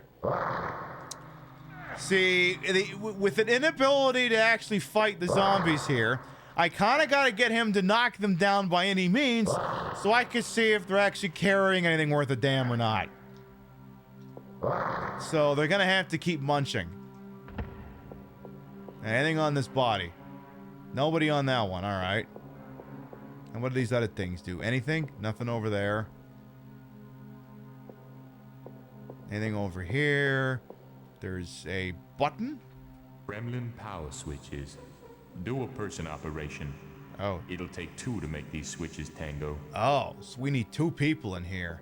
And I don't think we can stand that close to each other. There's a desk. The power's cut off. Yeah, the question's gonna be, can we get 2 people in here? They might be able to stand far enough away, maybe. There's also a chess game here for some reason. Cut off. Yeah, the zombies won't come over here. Hey, you! Because, yeah, I think it was, I can't remember if it was like 10 feet or 10 meters, and that, I mean, that might be like 15 feet. That might be enough, but you'd have to get 2 people in here. Anything on this body? Nope, nothing on that one. All these various computers. There's a... There's a sarcophagus, but not... I imagine the one they opened. Anything on this guy? Oh, he's got something. He's got a microcorder from Simon Fellner. All right, hit me. Simon Fellner, Biolab Operative. Daylog, August 8th, 2018, 9:43 p.m. Haraway's left me in charge of the Kremlin while most of the crew were down in the necropolis on the final phase of Operation Akarak. I'm sitting here in solitary splendor, talking to myself. I'm not complaining. Those subterranean chambers give me the spooks.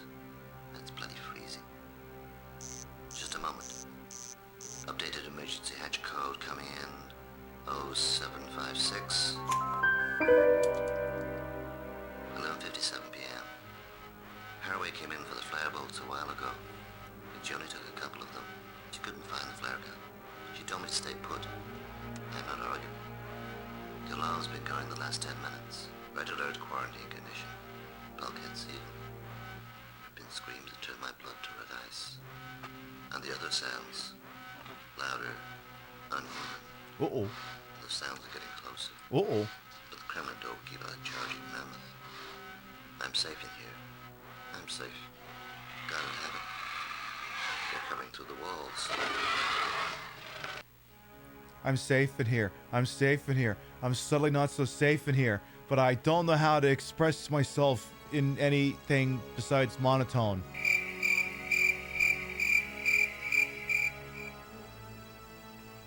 Okay, well, now we know what the storage code is.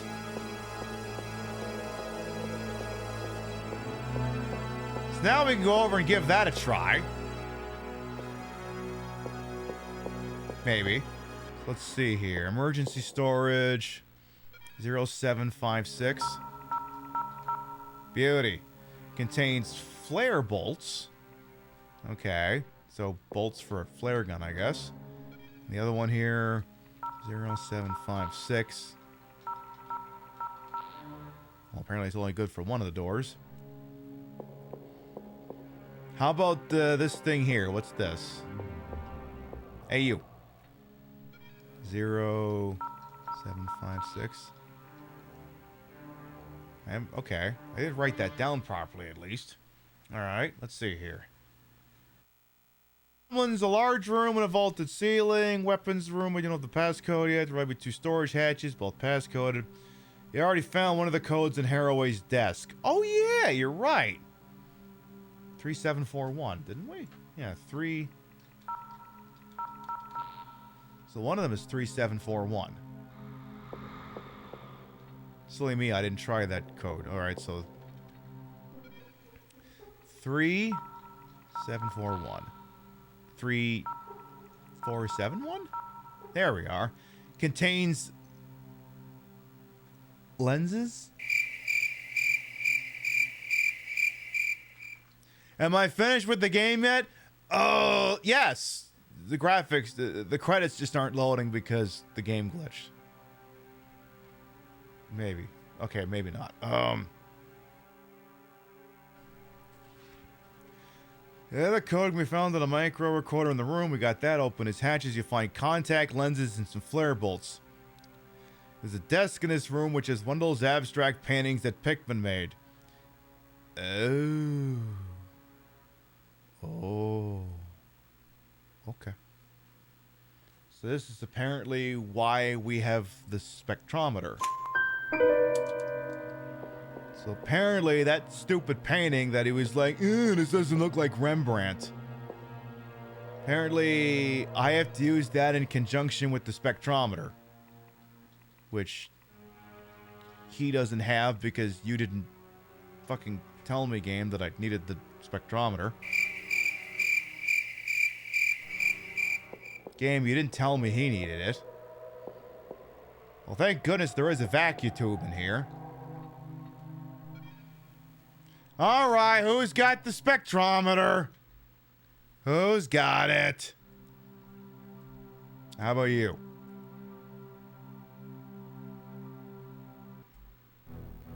Okay, you're hanging out here. Do you have the spectrometer? You do have the spectrometer.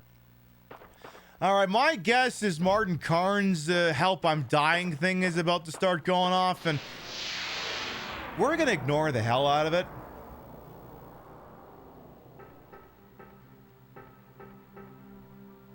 So I need to get him somewhere where he can access a vac tube. That'll take a minute here. So I think from here the shortest route's going to be to run him back to the rainbow tag, or the dead wife room. So we'll go stop by the dead wife room is the other direction. Sorry, I'm getting my dead wife rooms mixed up. Kind of morbid. What are you gonna do? It's got to be through here. So it's actually quite nice because used to be we had to go into the other person's room and that person was always alive. But if we go in here, this person's always dead. Actually, wait, there isn't even anyone in here. I'm thinking of a completely different room. But you've got one of those things in here, right? I don't think they're... Fuck. Shit, I thought this was a different room. God damn it. Meanwhile, the zombies in the other room's like, oh, well, look who's gonna come crawling back to me now. Yeah, I guess so. I guess I am gonna have to go in there after all. I'm not proud of it.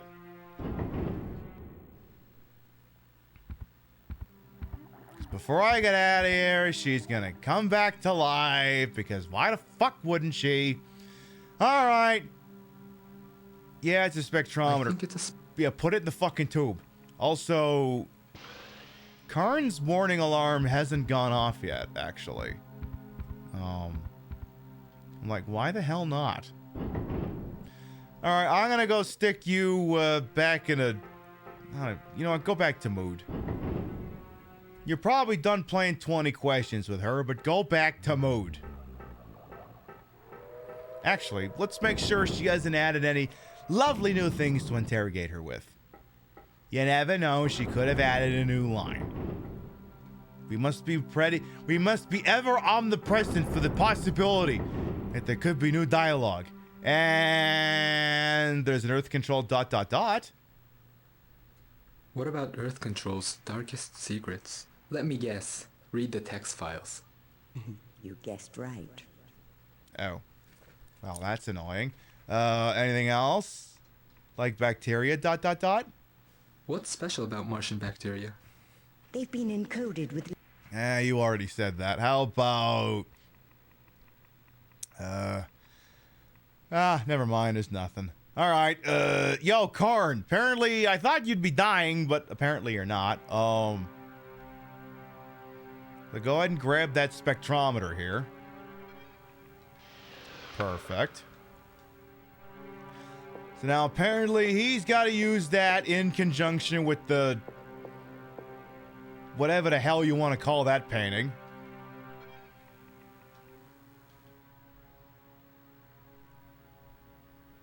So it's giving us some num values here for...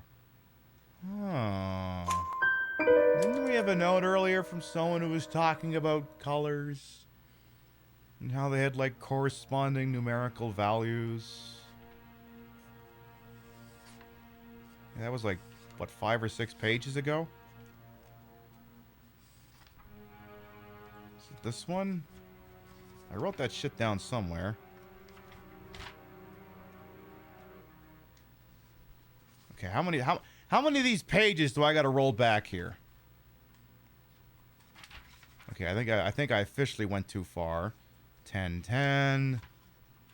Not Tintin, 1010. Oh, for fuck. Yeah. Said red, blue, red, green, yellow, lock, light wavelength number value of yellow shade from someone's painting. Okay. Well, let's write these things down here. So, okay. So apparently, red, blue, red. Okay, I better put like a fucking... I'm going to put a fold on this fucking page here. Because, yeah, there was someone who said that, like, fucking numerical stuff and passwords and stuff had to do with a painting. And apparently, this is the painting. So, okay. Red is 703.8? Yeah. 703.8. Blue is 441.5 or 6. Can't tell. Yellow is 563.7. Orange is 600.8.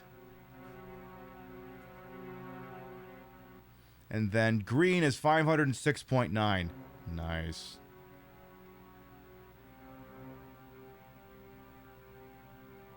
Very nice. All right. Well, we got that information. Good, good. All right. Back to the old Kremlin area thing here. Okay. All right. So apparently we needed to get that information.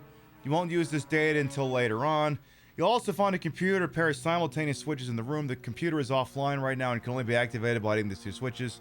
Somehow you'll have to press both buttons at the same time. These buttons are several meters apart, so you're going to need 2 people. Take Karn behind the desk so the zombies won't mess with him. And bring one of the 2 other team members to the Kremlin. I prefer Matlock, but oh. The switches are too close together to have one person on each switch. You'll have to find a way to hit one of the buttons from a distance. This is where the pop gun comes in. What?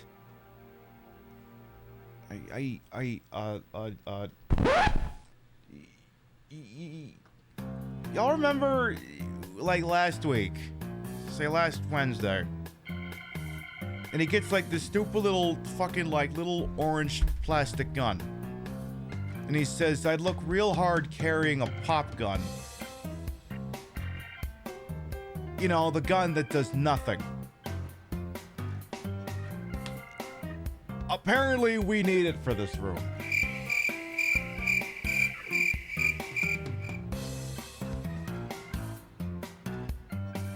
And there's been, like, no obvious indicator that...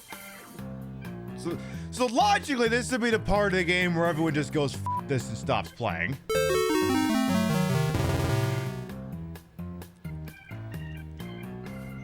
So... Take carbine as...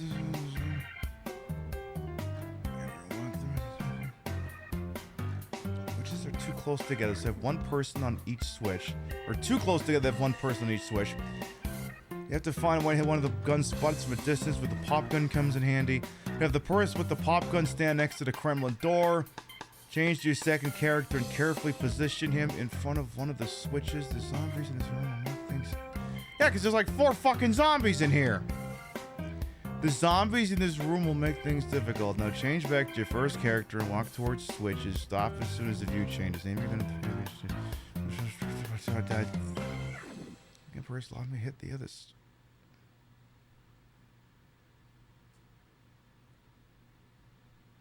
So wait, do all 3 people need to be in here?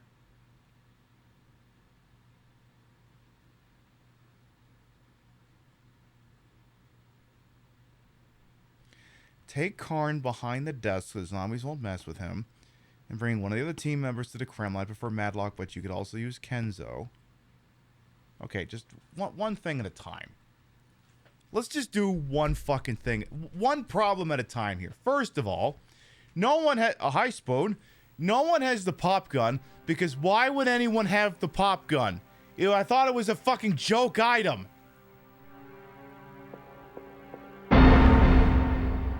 No one has the pop gun because we didn't think we'd fucking need it. Alright, tell you what. Spoon? Hi. Hi, Spoon. Hang on a second. I mean, Christ, he's not gonna fucking die anyway. Hi, Spoon. I see you're sitting on the chair. Your table. You're being very calm. Hi. Hi, Spoon. How you doing?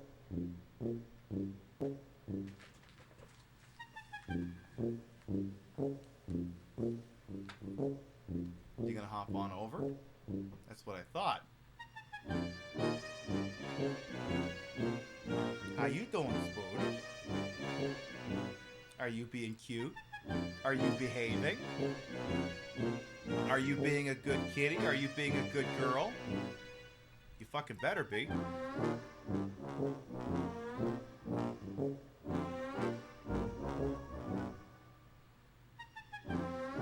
I have a table I've got the clipboard sitting on, so she's jumping between that and the chair.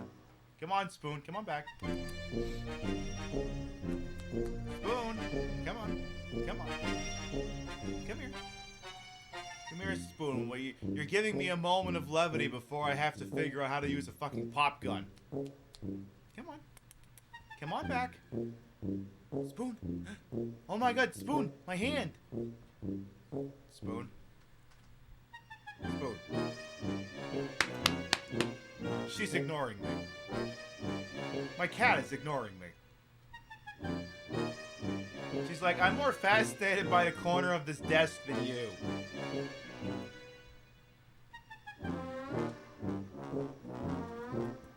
Come here. Alright, that's it.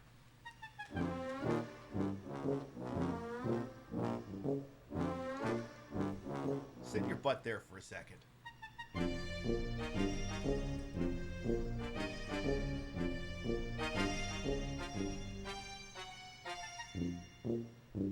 Hey, a little cutie patootie.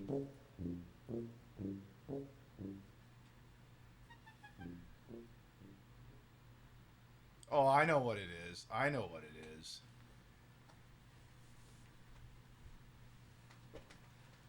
First of all, Spoon, everybody. Second of all, Spoon has apparently figured out that the end table that I've got the clipboard resting on is directly in the line of fire for the space heater that's running in here. So she's like, oh, if I just stay right here, I'll be nice and toasty and warm.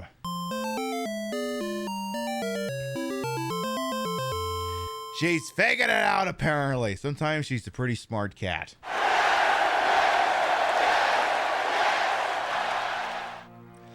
Alright, well, one problem at a time here. Apparently, Martin Karn will be perfectly safe if we possession him behind the desk. Apparently, the zombies will not go to him over there. So we've been told to position him back here. So that's what we're gonna do. Is Tater in here? What are you looking at? Is Tater in here? Your brother don't usually come in here. Anyway, what did the guide say? The guide say Kenzo or Matt? You prefer Matlock. Okay, so the game seems to prefer Matlock. I think I've got him. I got her in Decontant 3 right now, I think. Yeah, I do. Sorry, Spoon. I had to put the clipboard back. You're fine. Like, what? I'm like, what is Spoon looking at? Wish you could see her. Anyway. So now I gotta figure out where the hell I put the pop gun. I think I know where I put it. I think. But I'm gonna have to get back into like some of the main areas in order to know for sure. I just also have to make sure we don't run into Kenzo. Okay, that would put me in the line of fire of Kenzo, so that ain't the right way. Also, I think she actually has bullets. Yeah, she actually has bullets for her gun. She can actually shoot the fucking zombies.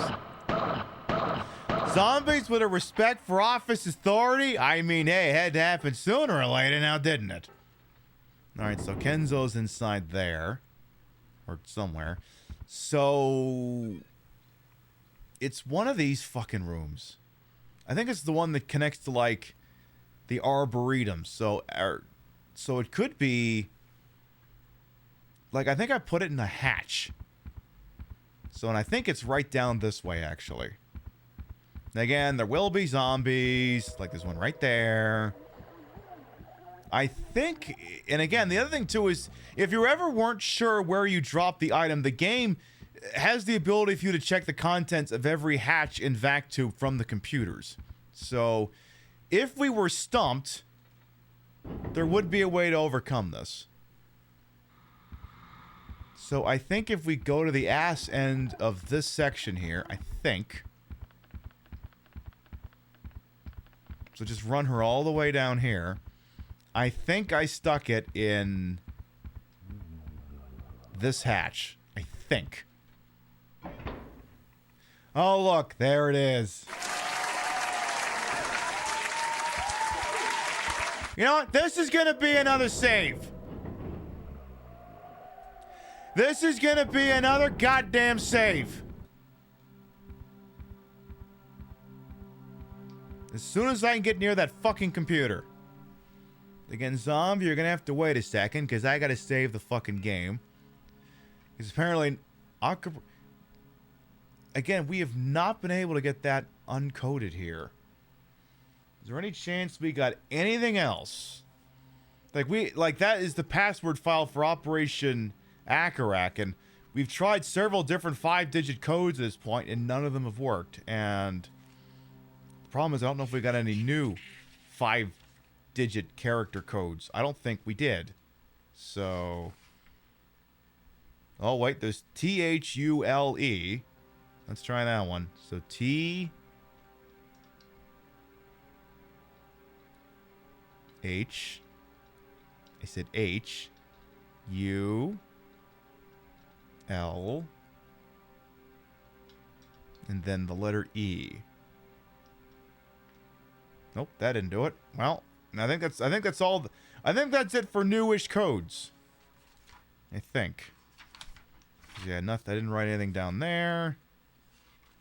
Imagine playing a game with pen and paper. What a delightfully quaint idea. Nothing there. Nothing there. Geist, field, all the various numerical codes we put in there. Lock, light, wavelength, number of value. Okay, and those are all 4-digit codes, so that doesn't help me. Whatever this is 5 character. And yeah, we still have no idea what the code is for that. Alright. Never mind. Well, in that case, drop another save, and let's do this. So yeah, apparently... it's... like, okay, like... the interesting thing is the walkthrough I'm using. It's just, it's not a spoiler walkthrough, and I mean it didn't, because... I knew that zombie was there. If it was being a spoiler walkthrough, it would have said, hey, by the way, that pop gun's not actually useless. You may need it down the line. So, I mean, I guess points to that thing for not, you know, giving that away prematurely, I suppose. Again, yes, I know there's 800 but zillion zombies in here, game. I know. I know. It's literally, once again, the scene from The Simpsons where Sideshow Bob just steps on like 10 rakes in a row. That's what navigating these corridors is. Again, look, you don't need to do the dramatic... See, every time a particular zombie in a room grabs you for the first time... Oh. Okay, never mind. I was like, the first time a zombie grabs you, it does the dramatic chord. And the subsequent ones, it doesn't. Unless this one grabbed me earlier and the game is still keeping track of that? Maybe? I don't fucking... Hi. Well... The story seems intriguing enough. I mean, it's doing just enough that I'm emotionally invested and would like to see where it's going and would like to see where it's going organically instead of just looking it up on Wikipedia. Because, well, actually, I guess that's the thing. That's assuming that they've got the entire synopsis for this thing on Wikipedia. Maybe this is the one thing that doesn't. All right, so now we got to send her into the Kremlin, which is the name of the room, not the building in Moscow. So right over here, apparently. Okay, so we got 2 people now operating in the same room. I'm going to put us in red alert. General quarters. All hands man your battle stations. Set material conditions Zebra throughout the ship. Make Zebra report to DC Central. So now we got 2 people operating in the same room. They stand too close together, they all die.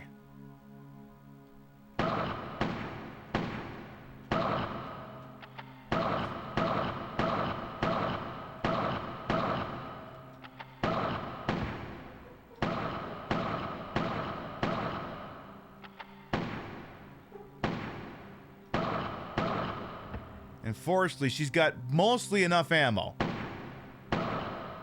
Mostly.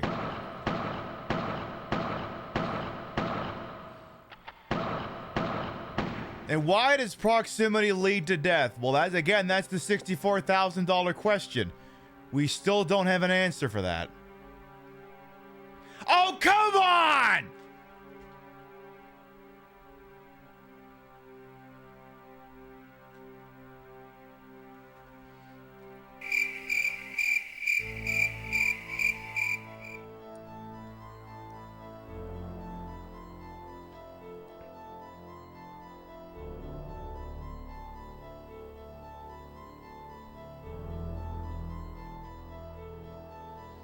Alright, stand down from red alert. Okay, so apparently that was too close. Yeah, say with a text and accent. Sayonara. Hey, Dallas Corgi, welcome on in. Alright. Alright, well, let's get ready to try that again. I guess I'm glad I put a save file right fucking there. So, like, okay, so it's got to be 10 meters, not 10 feet. Well, I mean, that's the thing. If this was made by a bunch of people from fucking Britain or something, I mean, they use metric over there, so I guess it stands to reason to be 10 meters and not 10 feet. Let me tell you, that's the thing that pisses me off more than anything else. When, like, any kind of thing switches rapidly between imperial and metric measurements. It's like, pick one and stick with it. So I like the number 10 stood out to me. I guess it's 10 meters, not 10 feet. But apparently we get within 10 meters of each other, everyone dies for reasons I'm not quite clear on. And I'm guessing it's a plot thing, which is why we don't know. But apparently we stand close enough together, and then we all spontaneously turn into a a Trump-faced pizza demon.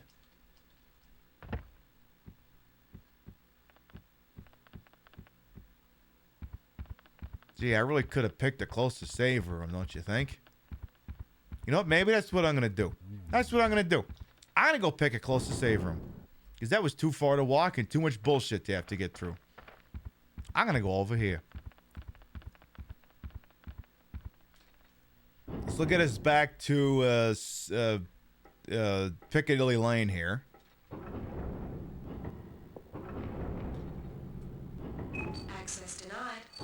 Try it again. There you go. There you go. Now, there's no one in here, right? Kenzo, you're not in here, right? You fucking better not be. Pretty sure he's not in here. Alright, let's use up another one of these save files here. You thought we were being attacked, but that's us transforming into a 3... I think it is. I think that's us transforming into it.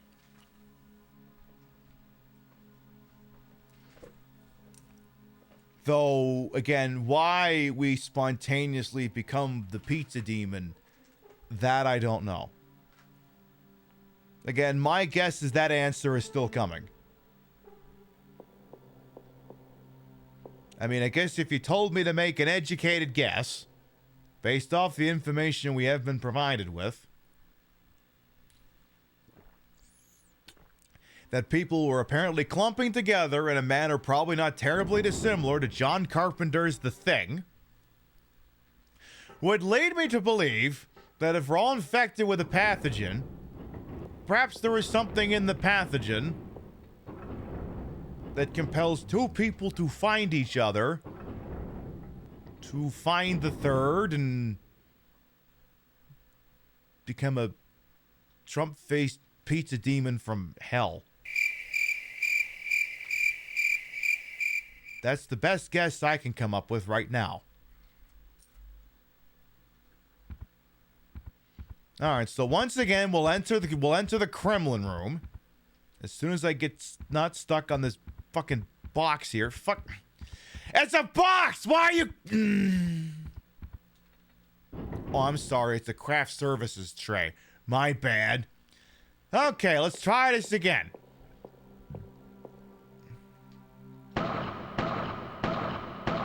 Again, Martin is standing at the desk back there. And I think I've got him as far back as he can go.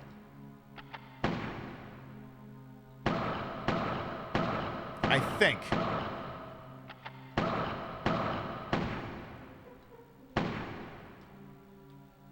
So apparently we're going to need this pop gun here. Apparently I need to position myself in such a way that I could shoot. So like...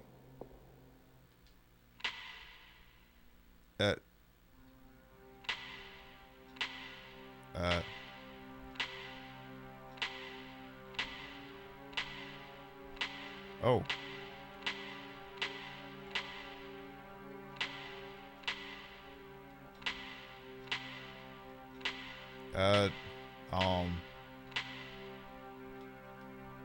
Am I doing this right?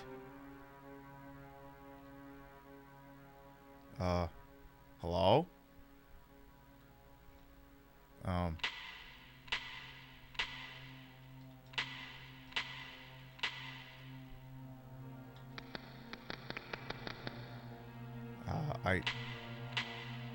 Hello?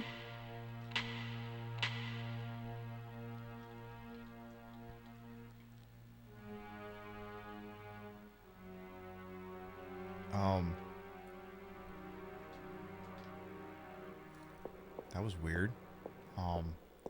Okay, so if you just whip the thing out, she immediately...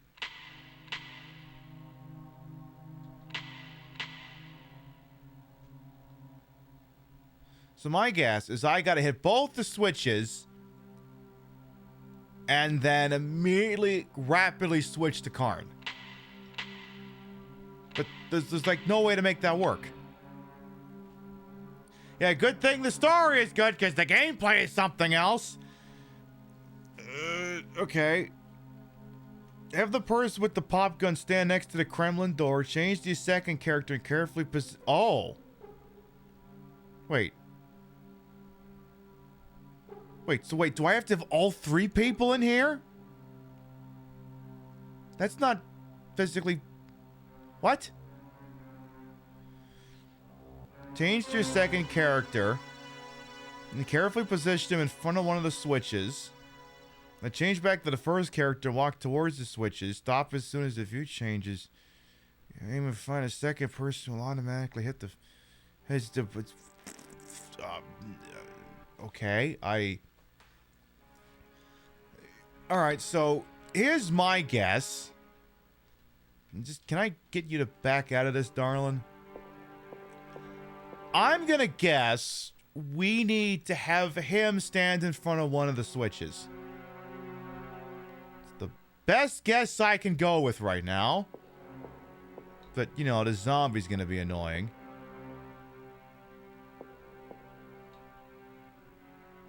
Okay. So stand over here.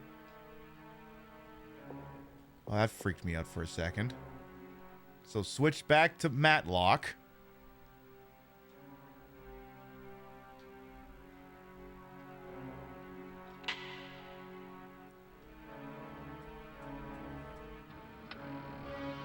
Okay.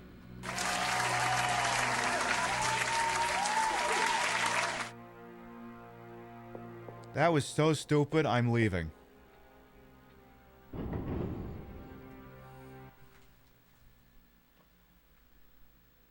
Let us never speak of that again.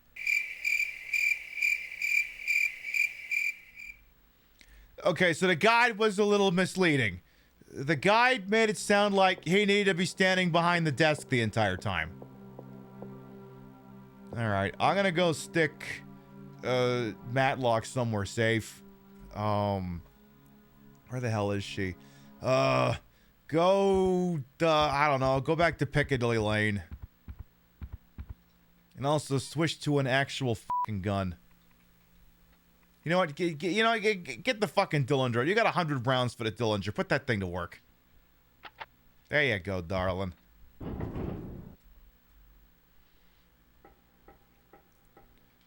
We'll stick her somewhere safe.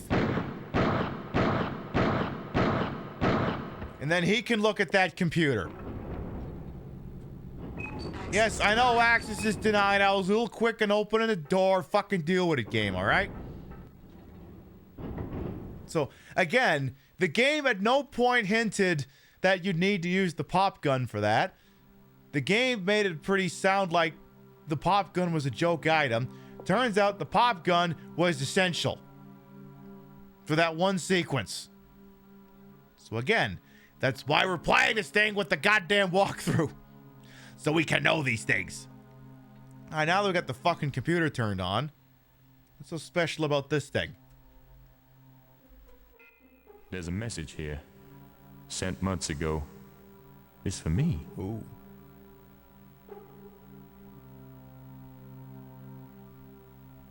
Go on.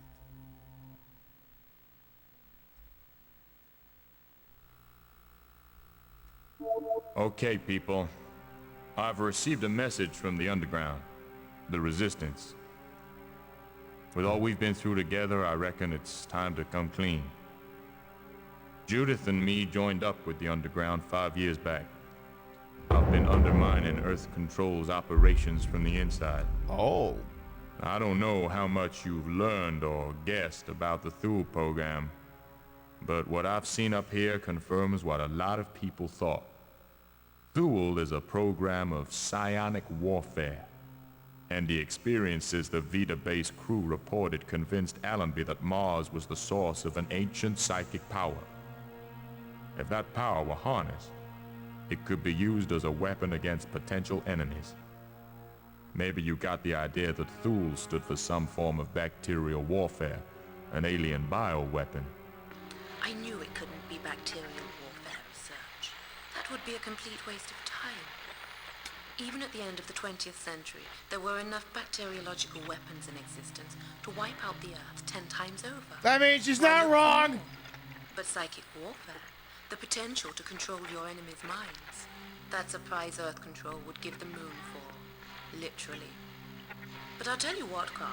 As of now, you can consider me the latest recruit to the Underground, as Rodine-educated girls are all rebels anyway. What about you, Kenzo? Okay. I'm glad you're with me. Now let's try sticking the evils back in Pandora's box. That can't be done, you know. I know, but let's try. It would have been nice if I could have, you know... Okay, so that was a lot. Let me just read the note first. Anyway, from Martin Karn.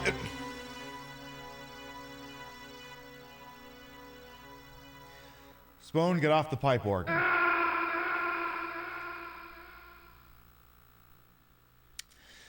From Martin Khan, from those underground rebels that Earth Control hates so much, here's hoping you're managing to solve the mystery of Allenby's Thule program. Good luck! You may not know the password to the mining site elevator. The open sesame word is Erebus, from one rebel to another. Okay, so apparently his deep dark secret is that apparently he's been with some kind of resistance group all along. Okay. Not the guy I would have guessed. So code is EREBUS. EREBUS. All right.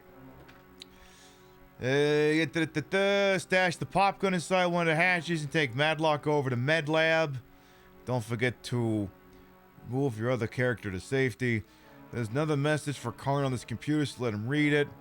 It'll reveal his true identity. You'll uncover the truth about what's really been going on. Learn about the underground, the Thule program. You'll receive a computer printout with a password on it. You will need this password for the elevator. Leave Karn in a safe place and switch over to Matlock. Okay. We can probably do that.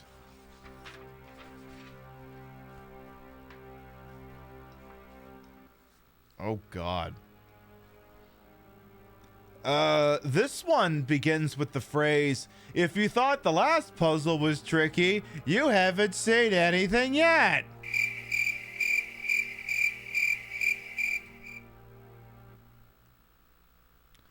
Oh, goody! I'm so thrilled! Yay!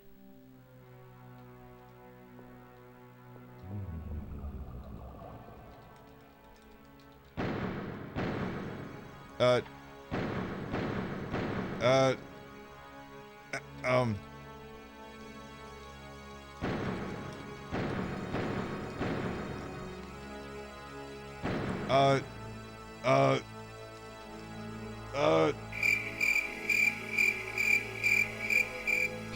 broke it. I broke the game.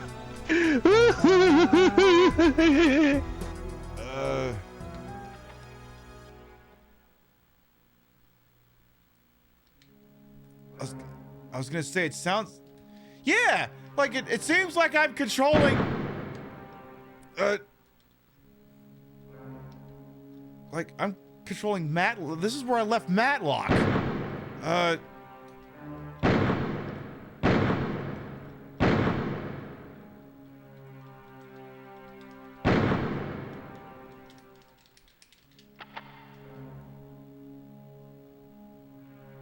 But I can't fucking see anything. Everything's good. That door's not even there. Why isn't the door even there? Why can't even I shoot?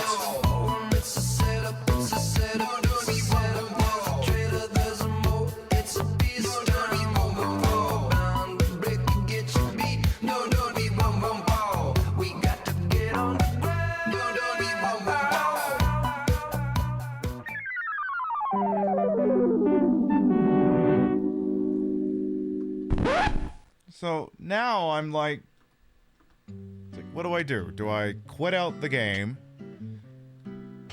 go back into the Game Shark, turn the cheat codes back on, load back into the game? Oh God, I don't know if we saved since we did. Oh God, I'd have to do. Do I do all of that? Or do I just accept the fact that we've been live for almost 4.5 hours and I should just call it here? I mean, she still found her gun, apparently. Okay, wait. So yeah, okay, so the start menu works. Hey! Oh my God, it's working again. Oh.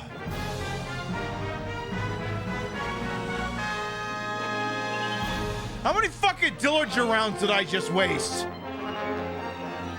How many perfectly good bullets did I just waste in this boondoggle?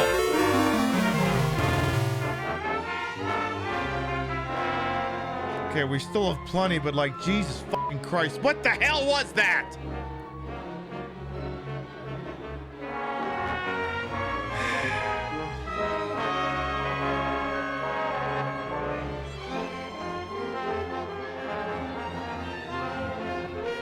Darling, go save the game before that happens again.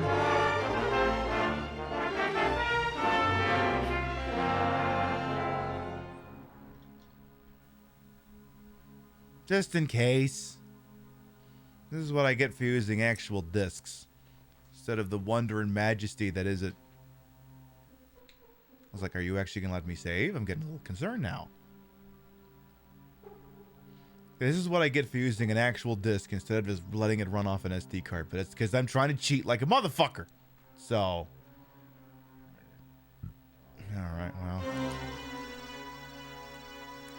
Knock it on with a fucking pipe organ! I am not in the mood!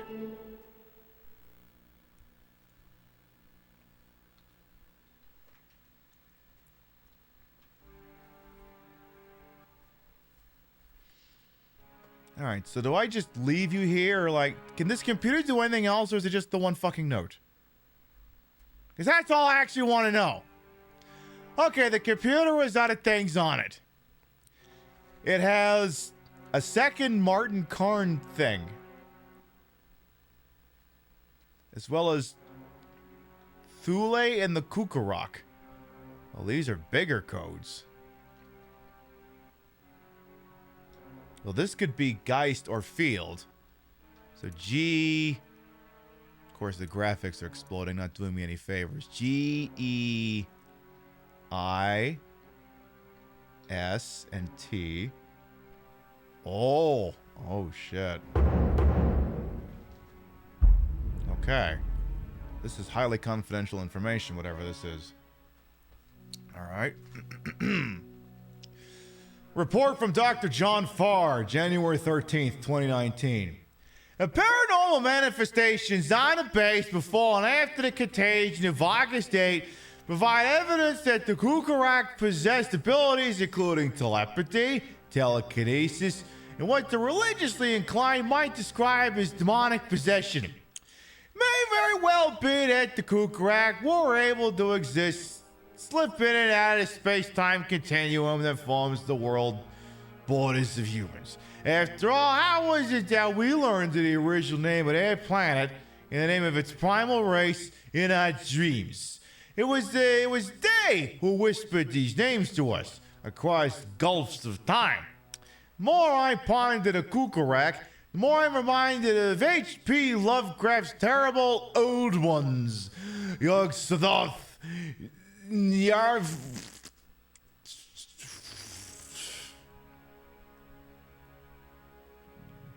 Oh... Narcolepsy.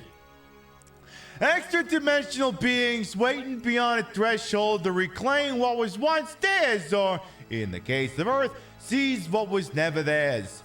Some 5 to 100 million years ago, facing extinction, a Kukarak encoded their genetic imprint into the deathless bacteria in their bodies. Now those bacteria found new hosts. The Kukarak are poised to return.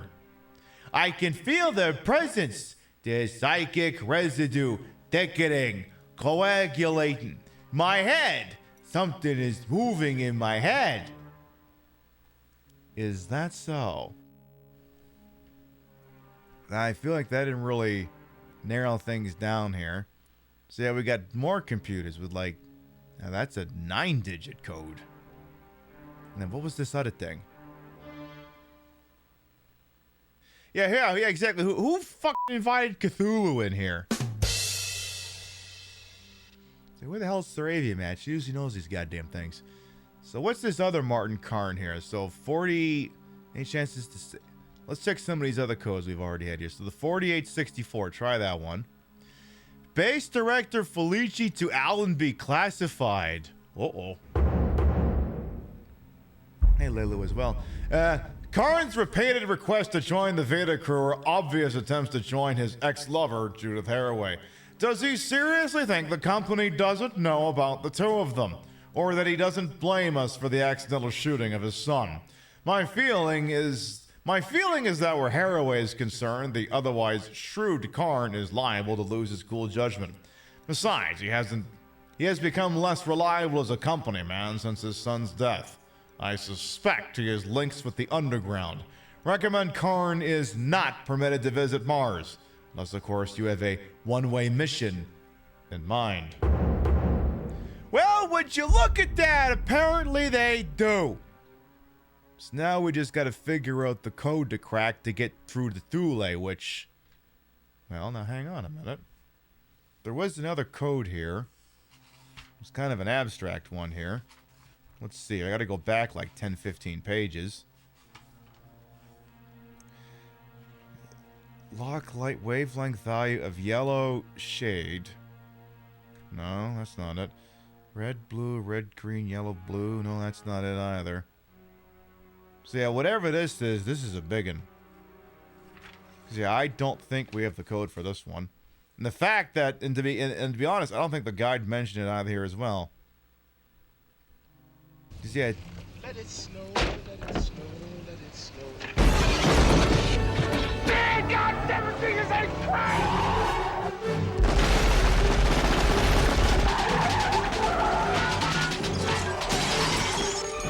Welcome to the party, pal. Now we gotta get a fucking pizza? Squid Pumpkin Raiders, hello, welcome on in. Not this one. Welcome on in, Madam Universe, Eldritch Soul, Mental Marsupial, Brain Bust, and of course Squid Punk. Welcome on in, how you doing? You just finished Tender Loving Care. John Hurt asked us about genitals. I mean, it was that or have another fucking alien come out of his chest. Welcome on in, I am Queen Pib, Patricia, Inga, Bogart. You may also call me Trish. Queen of the Retro, Queen of the Ways that he old, and your time on this channel, this fat lip, fat hip, fat boobied, and fat bootied channels, of course, is always well a ways to welcome on in. I trusted that the tender loving cat treated you just fine. We have been working on a game called Martian Gothic Unification. It's an extremely cryptic point-and-click / survival horror game for PS1 and for PC. And it's very interesting. One of the games of all time is sure. This is also one of the games of all time. I'm going to show you all why. It's funny. Y'all came in and said, you need to get a fucking pizza. I'm going to show you where you can get an extremely cursed pizza. Chat's like, you're not gonna. Yes, I'm gonna do it. So there's 3 characters you can play as in this game. The names are, for the moment, not important. However, this game operates under a particular ethos. We have since learned that all of the main characters have been infected with some kind of a pathogen. And the catchphrase has been, stay alone, stay alive. It's a game that's based around social distancing. What happens when we violate social distancing? Because here's the deal, right? I just went into this room, right? But here's the problem. She's also in this room. So they're going to turn into a Trump-faced pizza demon. See? That was a Trump-faced pizza demon.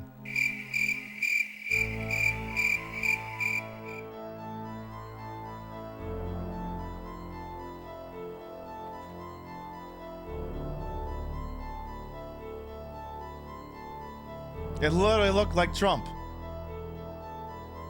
God damn it, I just realized... Ah, fuck, I fucked up at one point.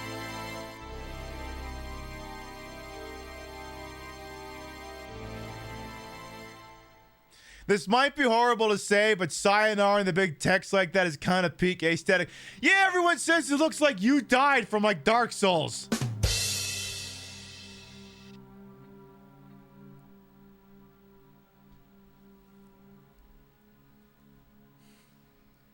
Yeah, you hate when you see a loved one and that fucking happens. So there's one extra thing I'm going to do. We're getting close to wrapping up. But there's one thing I'm going to do for you, Squid Punk, and you fine, wonderful people here. There's an extra thing I'm going to show off. So in this game, at the computers where you can save, the save file is called Martian Mayhem. Now, the thing is, when you first get to this computer, it offers to let you play Martian Mayhem. But then it does like a fake blue screen, and it's like, oh no, the game cannot render. And it basically, the game quote-unquote plays, but you can't see anything of what's going on. And ordinarily would be like, gosh, if only we could see it or hear it again. But again, in the game, I listened to all of it, and once you listen to it, you can't go back. Unless someone as sick as myself were to have gone back and recorded it in a manner in which we can easily go back and reference. So here's what happens when you access the computer and the option is still there. So you get the option to play the game, and it says, curtains, an awful catastrophe has occurred at tea time. The current application will proceed without visuals. Press Control, Alt, Caps Lock, Q, left bracket, and 7 to restart. You will lose everything, but you'll also get to hear this. Eventually. You'd better get your fun together, Gloria Feist. Hang on. Louder. Louder. The outer monster of the inner ring is on its way across the Martian surface to kick our butts, but good. Maybe you'd better stay out of the way. You being a woman and all. When the outer monster gets here, we're gonna be in deep shoe polish. Listen, Rock Harding, as a 19-year-old modern independent woman who is top-notch government scientist and karate expert, I strongly object to your gender stereotyping, which has no place in the second decade of the 21st century. Just let me blast at that outer monster galoot with my ultra mega death bazooka, and I'll show it what an LA woman is made of. Heck, Gloria, you're right. Men and women are equal. I kind of never thought of it like that before. Fort. How about we take turns shooting at the outer monster, signaling the alternation of gunfire by pressing the button with the thumb icon on it that we have on all our guns. Okay, Rock, I'm ready for mayhem. Here comes the monster right now, and I'm gonna lick its arse. What, me? Did I just offer to give a complete monster a rim job? Eat Earth Bullet, Martian dirtball. Suck on this, Martian thumb sucker. Suck on this, Martian thumb sucker. Eat Earth Bullet, Martian dirtball. So it goes for a bit, and then you have an option to make it keep going. So we just go over to Martian Mayhem and whack the play button again. This is very 90s indeed. So die all monsters who killed my father. This time, it's personal. I can see something glinting on the other side of that mountain, but I can't quite reach it. That's what I like about you. I can't use that. This time, it's personal. I can't see that from here. That link didn't chat if anyone needs this. Let's keep going. This won't go with that. That won't go with this. That might go with something else. Something else might this go with this, that, something. Well, that clears that right up. Again.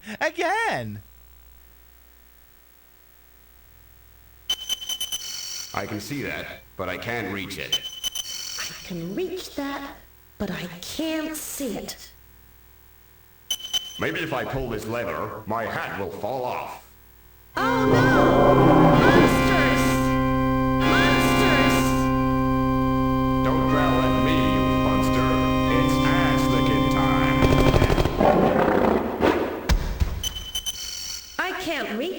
from here? Why is it always ass licking time?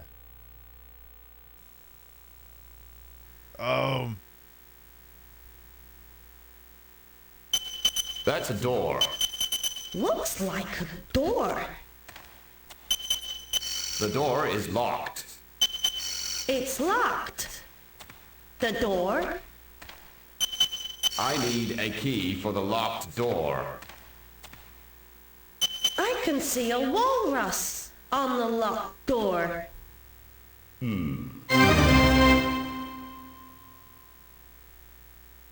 This is still going, by the way. There's still like 2 or 3 more segments.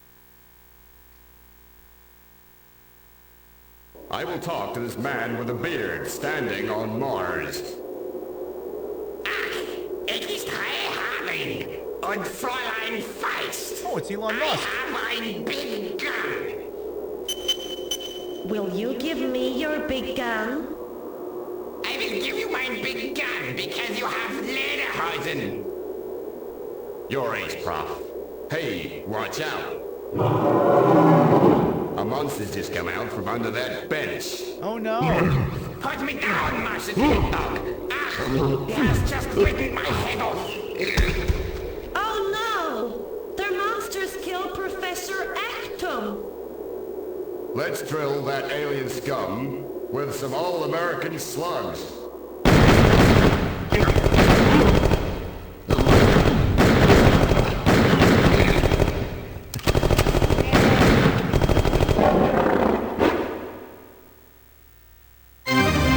Oh no! The monster killed Professor Actung. I think there's one more. Pretty sure there's one more. Let's conquer Mars some more. I have a big gun. This door is locked. Look out! A British guy marching purposefully across the Martian plain. Oh no, not the British! Hands up, you blighters. Yes, it was me all the time. I'm not gonna let you young types take over Mars. I claim this planet for the British Empire. Suck on my thumb, funster. I have a big gun. This door is locked. Look out! A monster. This door is locked. I can't see that. So did I kill the British guy? And unfortunately, that's the end of it all. My blue hair rules. Thank you, Uskado. So unfortunately, once you go through all of that, there's no way in-game to re-experience it. But to create a save before you go doing it. So, yeah, that's the thing.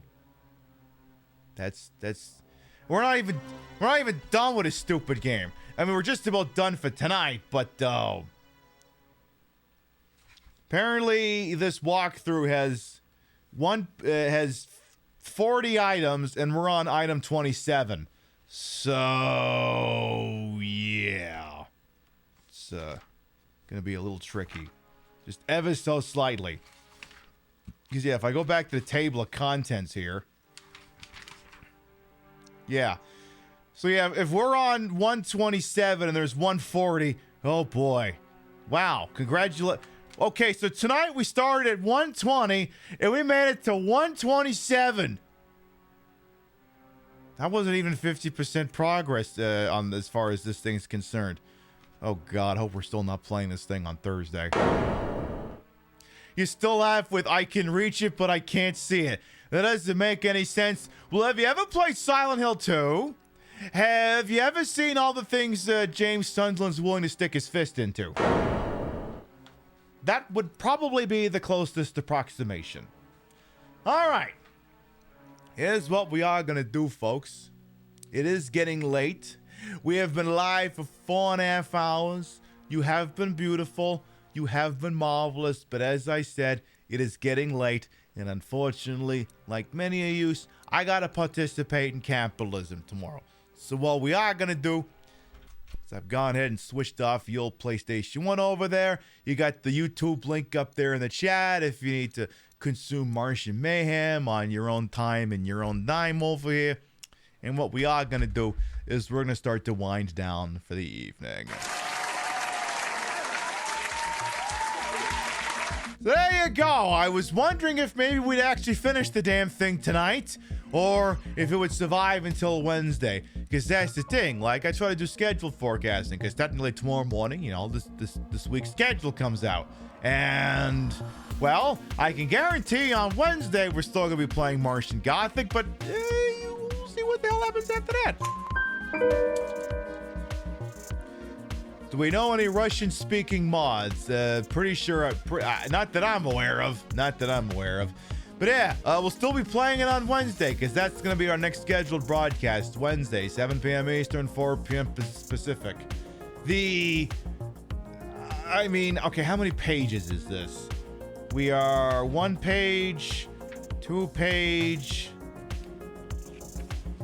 3 page, 4 page, 5 page, 6 page. I will say, normally I would say the presumptive finale when we get to this point, but I honestly can't be sure. We will continue the game on Wednesday. If we finish it, or if we see we're within striking distance, we'll go into overtime and we'll go all the way. We'll figure the damn thing out, as we say. We'll do it live. Fuck it. Fucking thing sucks. You get the idea. All right. If you fine, wonderful people happen to be subscriber or you to this channel, you can grab this one. If not, you can grab this other one too. By the way, Squid Punk, one Marsh Babby to another. Happy birthday. You're not subbed to the channel, grab the first one. You ain't subbed to the channel, grab the second one. We love to spread the love around. Not always at the same place in the face, but at the end of the day, drop you off somewhere where we think you're gonna have a good time. Let's say who's up to what but who's on this wide, the wonderful world. We just so happen to call it Twitch here. Let's see, I'm gonna check one target. And I'm gonna, let's see here. How about, I'm gonna check this target. And I'm gonna check. I'm checking 2 people here. All right, I think. All right. Here's what we're gonna do. This person's only been going for like a little over 2 hours here, and you know they're a friend of the channel. They like to hang out, and oh my goodness, they're even showing puss.